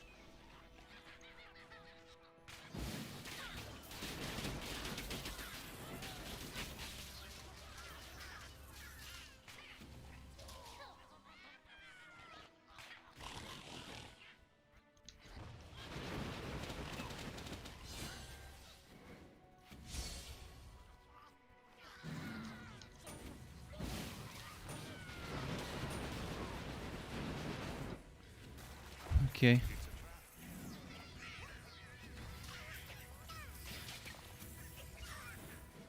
Maybe another potion before the boss, please? Yes, thanks.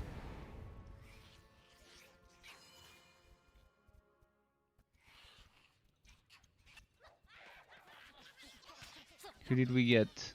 Is that Nuke? Toe Taker Tater. Toe Taker Tater. And his toe taker tater army of taters.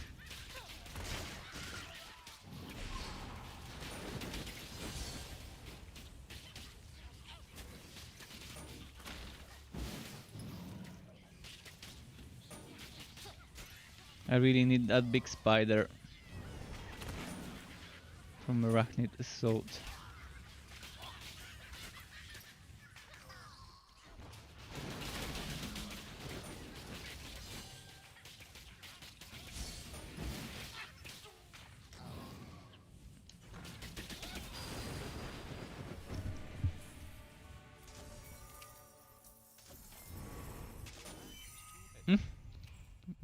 We got a full inventory.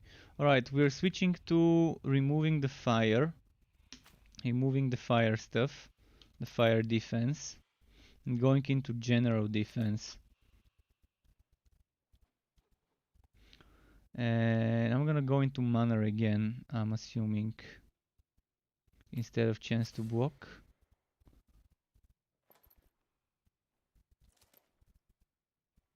Or should I go chance to poison? Let's go manner again. More defense here. More defense here.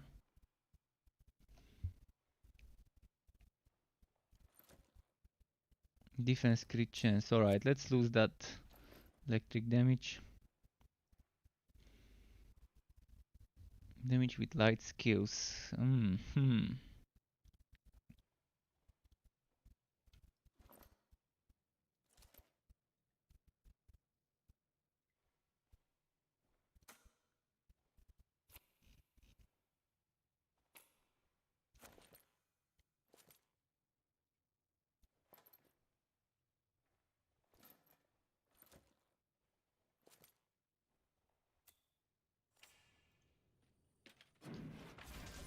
Something blue maybe?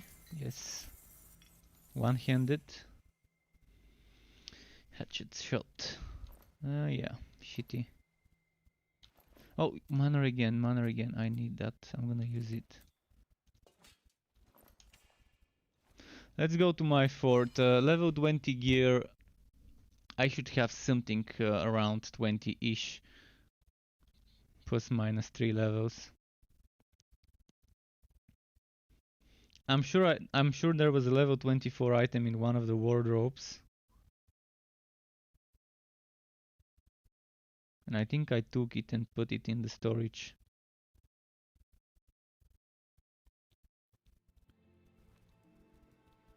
No, I gotta remember which one. I think I took that one here. So this is the Bonewalker 48, 24, Nether Flail. I can use this shit. And I can use this shit. Wait, where did they go?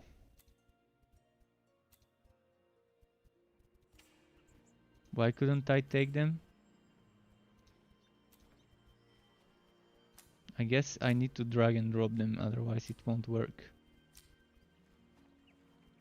But it's not this, it's this. One more level and I can wear those.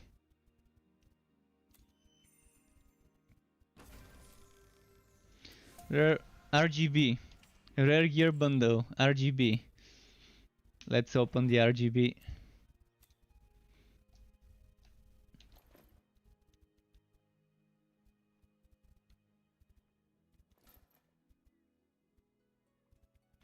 Defense, electric defense. Might keep it.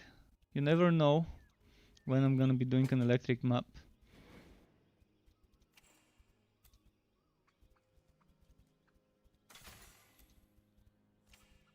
Your pet has arrived. Let's remove that one skill point from Venomous Maw. Oh, and that one from Holy Boat too. And we get 2 points for Arachnid Assault level 3.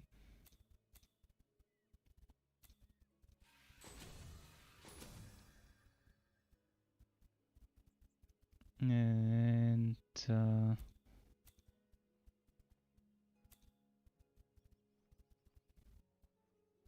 probably mana again next, I guess. Wait, what disappeared? Oh yeah, I remember what disappeared. The venomous maw. We're no longer gonna use it, I guess.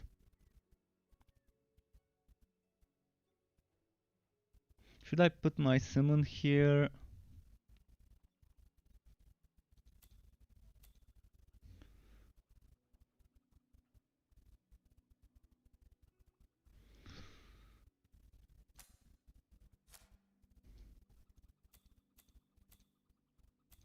Oh, and the pet can get another skill.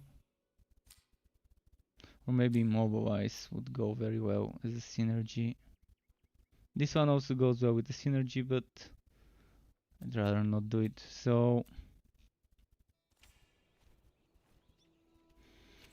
Hive it, here we come. Let's see how quickly I'm gonna die in my first Hive it map. I'm gonna go for Gearwork because we need some poison defense items.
Come on.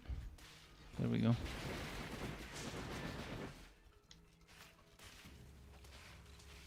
Should I go get all the spawns? I'm afraid I'm gonna get one shot by the poison.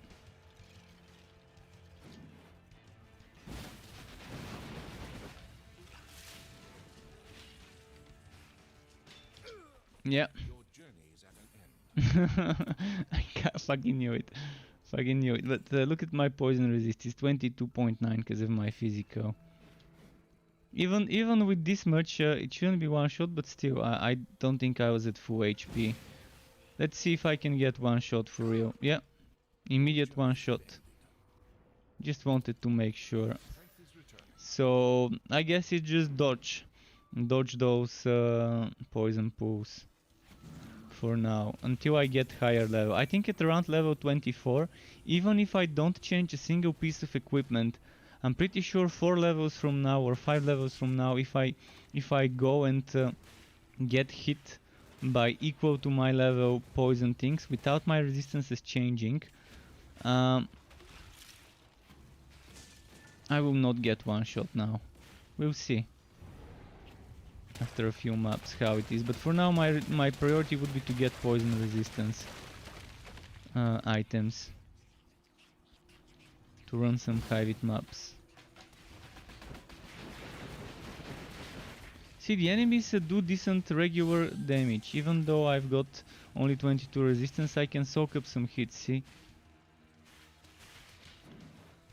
Not many, but still can soak up some.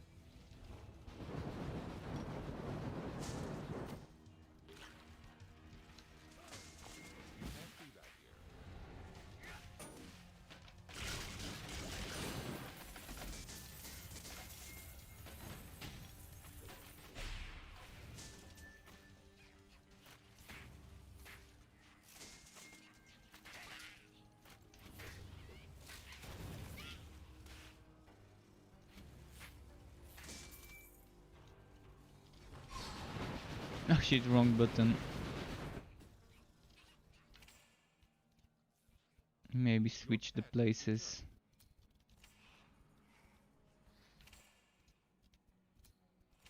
Maybe like this.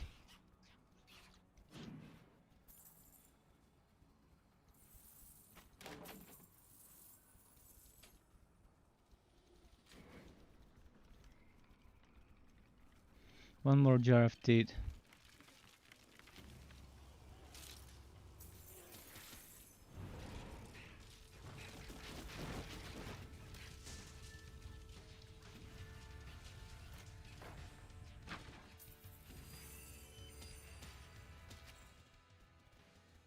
It's been very bland with this map.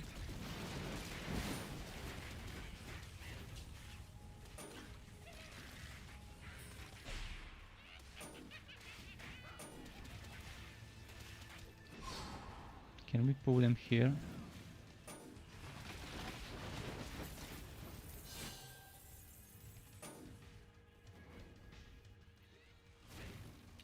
There's a shrine. Oh, nice. It's that kind of shrine.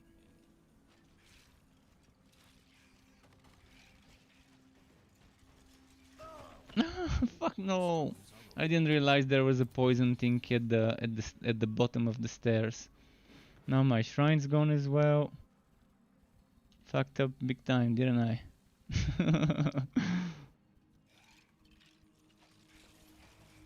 At least I've missed some enemies on the way, so I can just get some XP from those.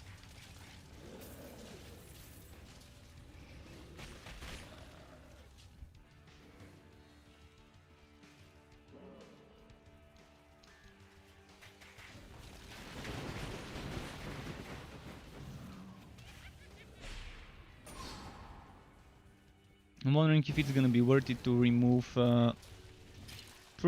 Poison Nova and put Damnation there for extra mana regeneration. Every 1 second 5% mana is...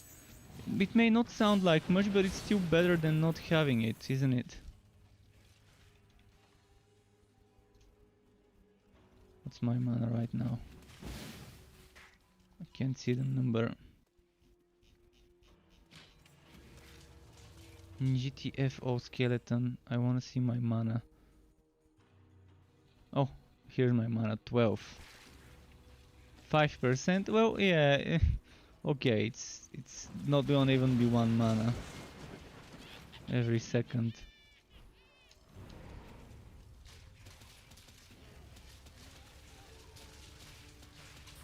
I think they should buff this. I think they should buff Damnation to be 10% maybe. I'm talking about this tier 1 bonus of Damnation.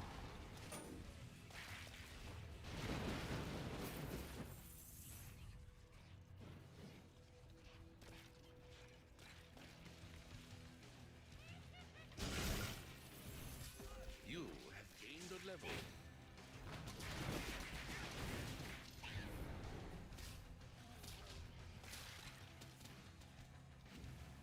Let's put them here.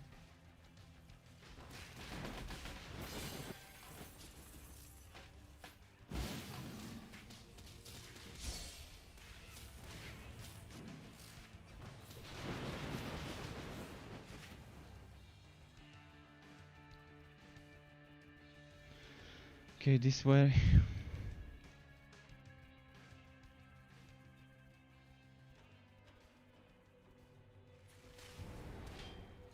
Huh? Entropy didn't... Oh no, that was not entropy. Well, damn, I switched the numbers and now I'm getting the skills wrong again. I switched them because I was getting their buttons wrong, those two, and now I did it again even though I switched them. I guess there's no getting used to it. Either way.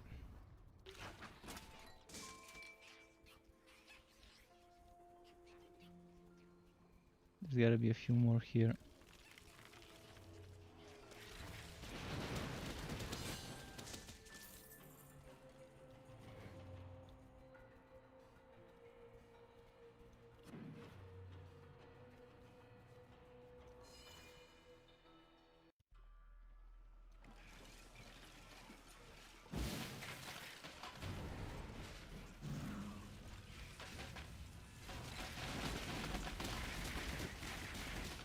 Oh, a plague bearer, alright.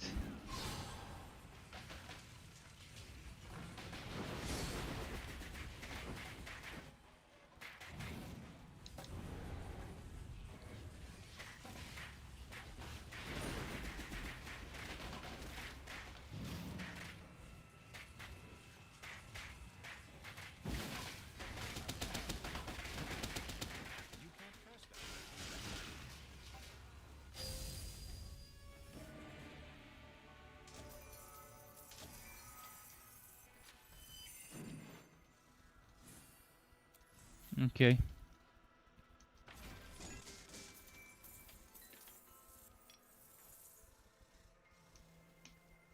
What's the time? 4 minutes past midnight. All right, so we've got a little bit left. Maybe one more map, maybe two. Depends how quick they are.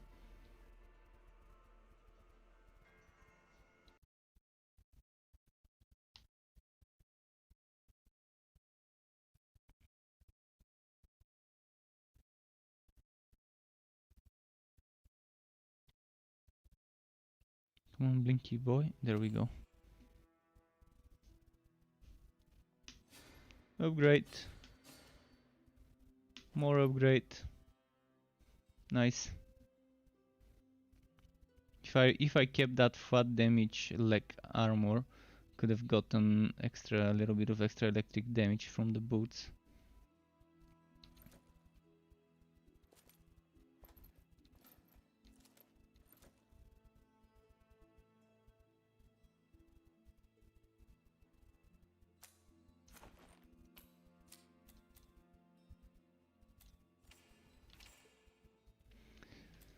So now the question, do I go for mana or for other stuff?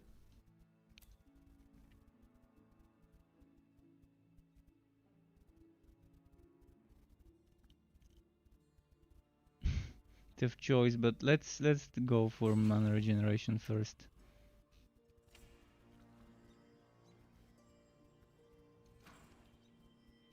Oh, there's more items I can wear.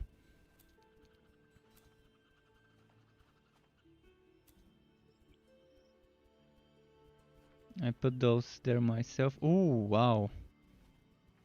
Wow. This is worth checking out.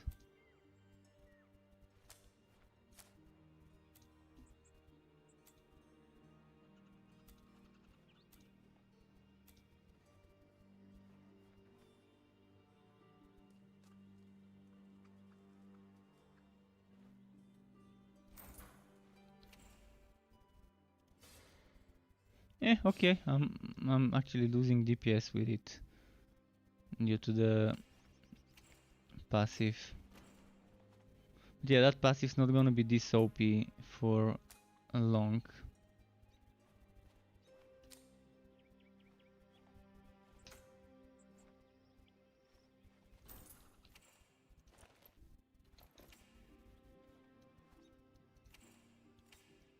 I remember there wasn't anything specific I could wear here, right?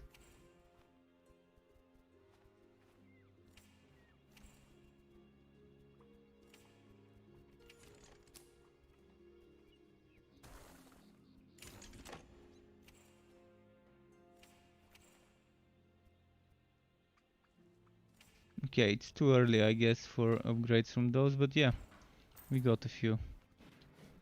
Let's send the pet and go do another Hivit map, I guess. How's my Hivit damage? Defense. I could probably do a whitening one, but I'm gonna get one shot if I do it this early. Maybe another Gearwork Hivit map.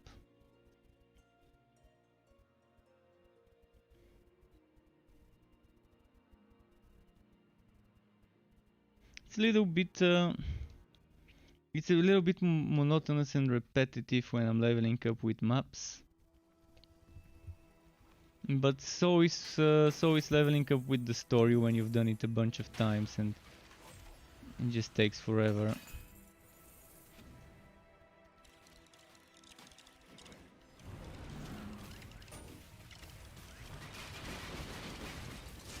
Those are OP, those little custodians. The poison custodians.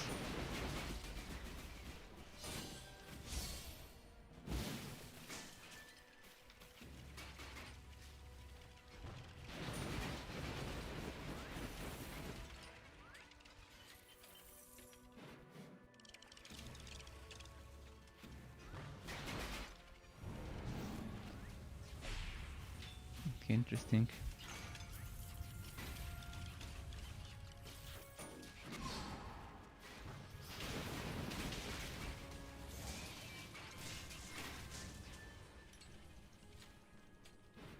Okay, the damage is nice with that upgrade of a weapon and what was it? Boots? Weapon and boots.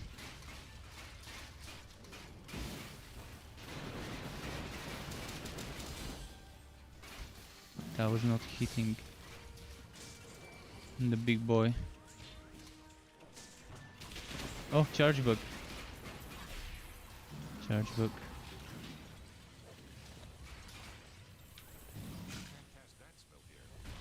Is my bug better than him?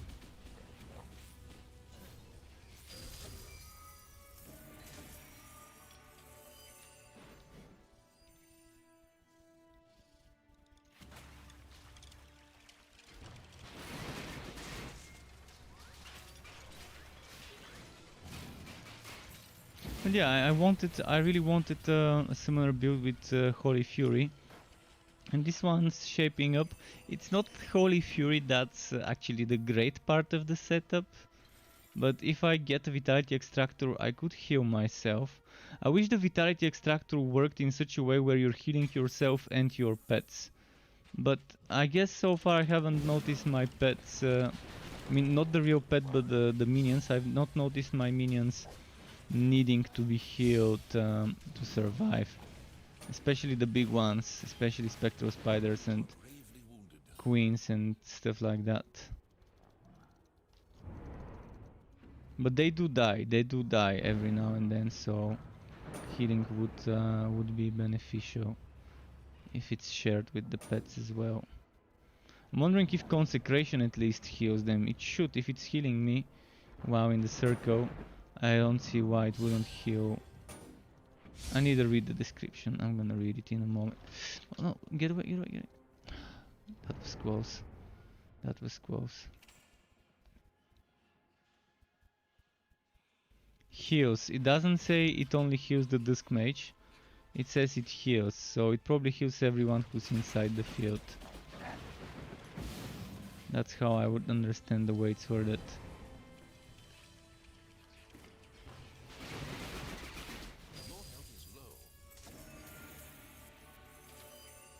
Yeah, my health's low.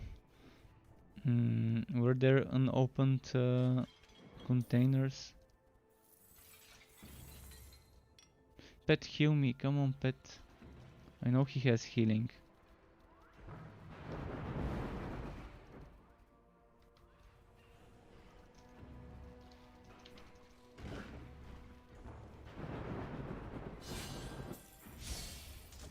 They were flanking me, I like that, how they're thinking of flanking me.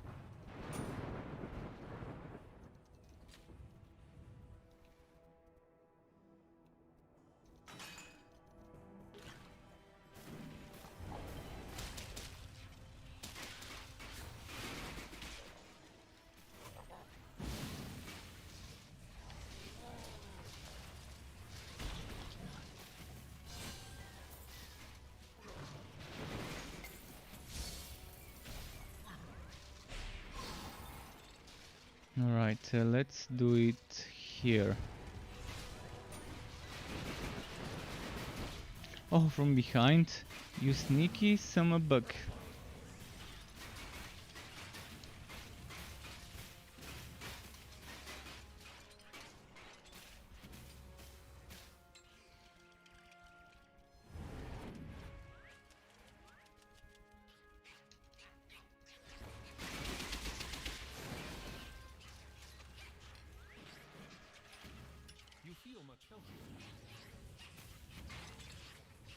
Okay, this way.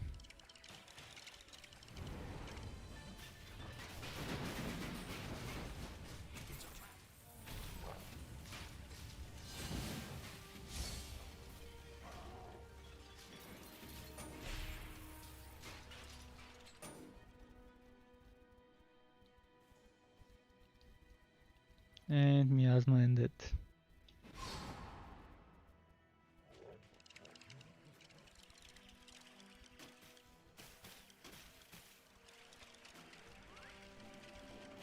Those shadow step charges sure take a while to generate.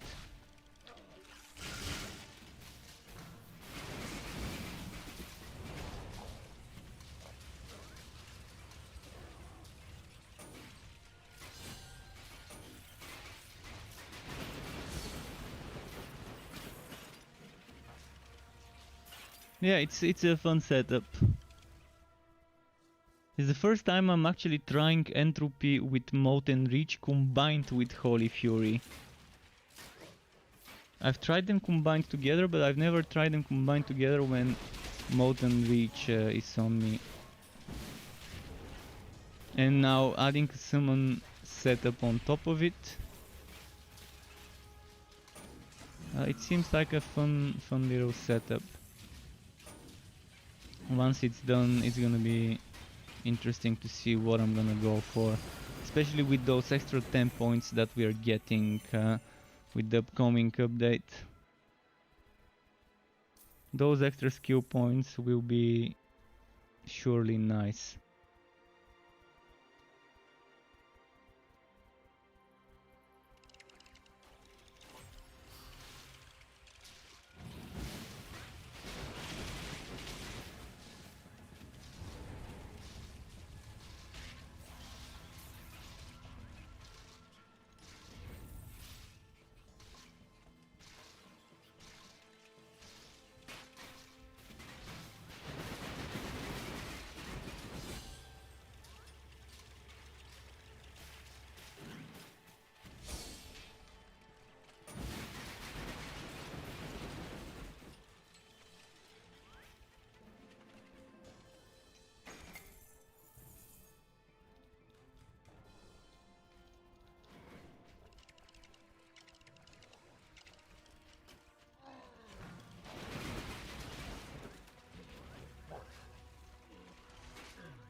Come on, come on.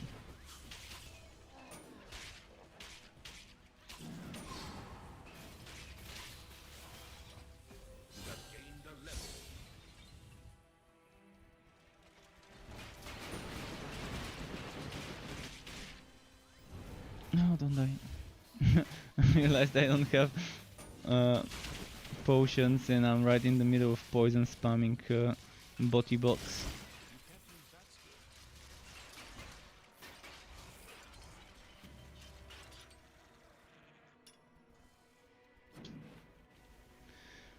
And I just wasted my Arachnid Assault, I wasted my Miasma, and now I'm going to the boss fight empty-handed. No ult, no pre-ult. Oh, the ult is still there. For how long though? I guess it expired now.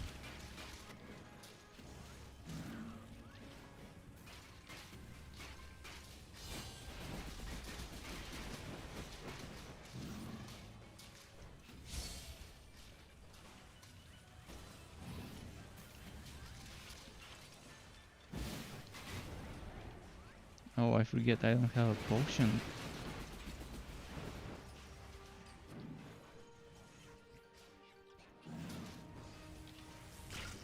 Big spider, do your mojo.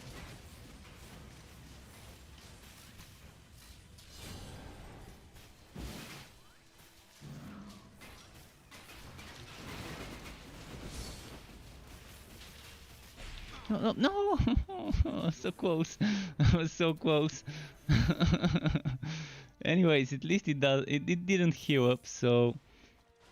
And this difficulty thankfully doesn't go to full HP after I die.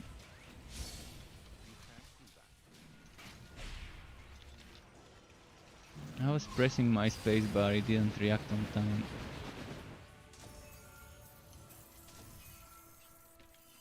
I really wish they would return the old mechanic of the blinks, where they would immediately interrupt, and not just the blinks, hammer, spin, ramming robot. When I was casting, they would immediately interrupt like this, but every skill, without waiting for the animation to complete. Right now it seems to not be doing it, and skills with longer animations kind of delay the blink.